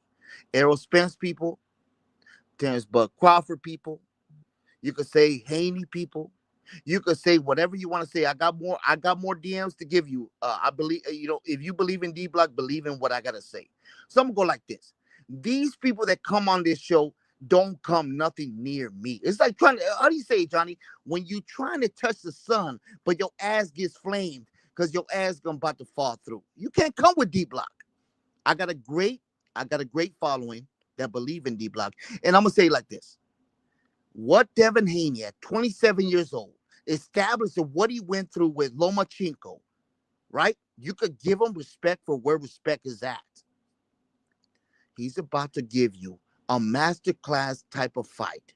And what the guy said, literally, I don't even know his name, so I don't give a fuck about his name. But when the guy literally said that he's young, oh, Devin Haney's dad is giving him up. Oh my God. Well, I'm gonna tell you like this. Brian Norman Jr.'s dad, his record is 4 and so much in box rec. Literally. Oh my God. The guy's never won anything in boxing. And then Brian Norman Jr. with Top Rank, they got to believe in something because at the end of the day, they don't even have a contract with no network. Even till today, can you believe that Bob Arum at 90 years old has no contract with nobody? Oh my God. That Breaking up. Champ, can't hear you. We can't hear you, man. You broke up. I don't know where you at. You're in a bad connection. AB in the building. He said, D-Bot, give us your perspective. Trying to let him get to that. But he just broke up. Can you guys hear me? Polo Buck said, thank God. Damn, I don't have my fucking soundboard, man. Where's my soundboard with my fucking... Damn. Where is my mixer? Can't wait till I get back home, man. Till I get to my mixer. And I'm actually going to get the upgraded mixer so I can have more button options. For real. Because I love this shit, man. This shit is crazy, man. Alberto, I think they're on. They were on. I don't know what's going on with the sound. I mean, thank you guys, man. Listen, man, for tolerating the shitty ass sound. I don't know. D-Block, something happened with D-Block. That was not me. I did not cut him off. Because, you know, I let people cook. Y'all know the deal. But it might be a good time to pack it up. You right, Polo Buck. Man, I appreciate all of y'all, man. Today was a crazy-ass day, man. Shit, I ain't get to ATL till 1:30 in the morning. Didn't go to sleep till 4 in the morning. Probably like 4:30 in the morning. Then I was in the gym by 11:30 in the morning. Great it was just a great time. Great time. We went live. If you guys did not see that live, make sure you check it out. It was only an hour long, but we had hella people that jumped on. Brian Norman Jr. jumped on for a little bit. Obviously, Brian Norman Sr. jumped on. Coach Cam Walker. We had his son, Kamari Akin, Cam Walker. We had Hakeem Hakeem Lopez, who is the brother of Najee Lopez. Najee Lopez made an appearance. I mean, everybody. We had a ton of people. In that 1 hour, everybody came in. So definitely check it out at the Hangout spot on YouTube. Check out the playback. Hit smash the like button because that helps, obviously. Great show tonight. We weren't even planning on doing this shit, but hey, it's Friday night. I'm in the hotel. Might as well rock out with the DHS family. But I got to get out of here because I got to get up early in the morning, take another 7-hour drive back to Florida's home, and then obviously tomorrow night or tonight, spend some time with the wife. Pound for pound, King. Appreciate you, my brother. Get some sleep. Yeah, I got to get some sleep, man. I'm tired. I'm tired, man. Alex Bailey said, I told you, Johnny, motherfuckers get excited to see me and they say my name. I ain't got my soundboard, man. Fuck with the unbiased Brim said D Alberta D Block is certified cow. There's some shit going on with all of y'all on that on X, man. I see that shit, man. But you know, this is the Hangout spot. It's a little bit different, man. It's a little bit different. Look, they're going in on each other. But yeah, man, we're about to wrap it up, man. We're about to wrap it up. We did 4 hours on the dot right now. Actually, 4 hours and 23, 24, 25 seconds. Didn't even want to go this long, but great show. Great show. 2 great shows again. Make sure you guys smash that like button on the way out. Subscribe, man. We didn't hardly get no subscribers. We did hit our super chat goal, so I appreciate all of y'all for that. I will be up early in the morning so I can take my ass back home to Florida. And we'll be back on Sunday night, 8 p.m. Eastern Standard Time, at home in the studio at the Real Hangout spot where there is no sound fuck-ups. We will be back putting in that work. And then next week, we're doing it all over again, man. You know the deal, man. Love and appreciate all of y'all. Thanks for rocking out. As always, this is your boy Johnny signing out from the Hangout spot live here in ATL. Shout out to the Normans. And I'll talk to y'all on Sunday. Peace, y'all.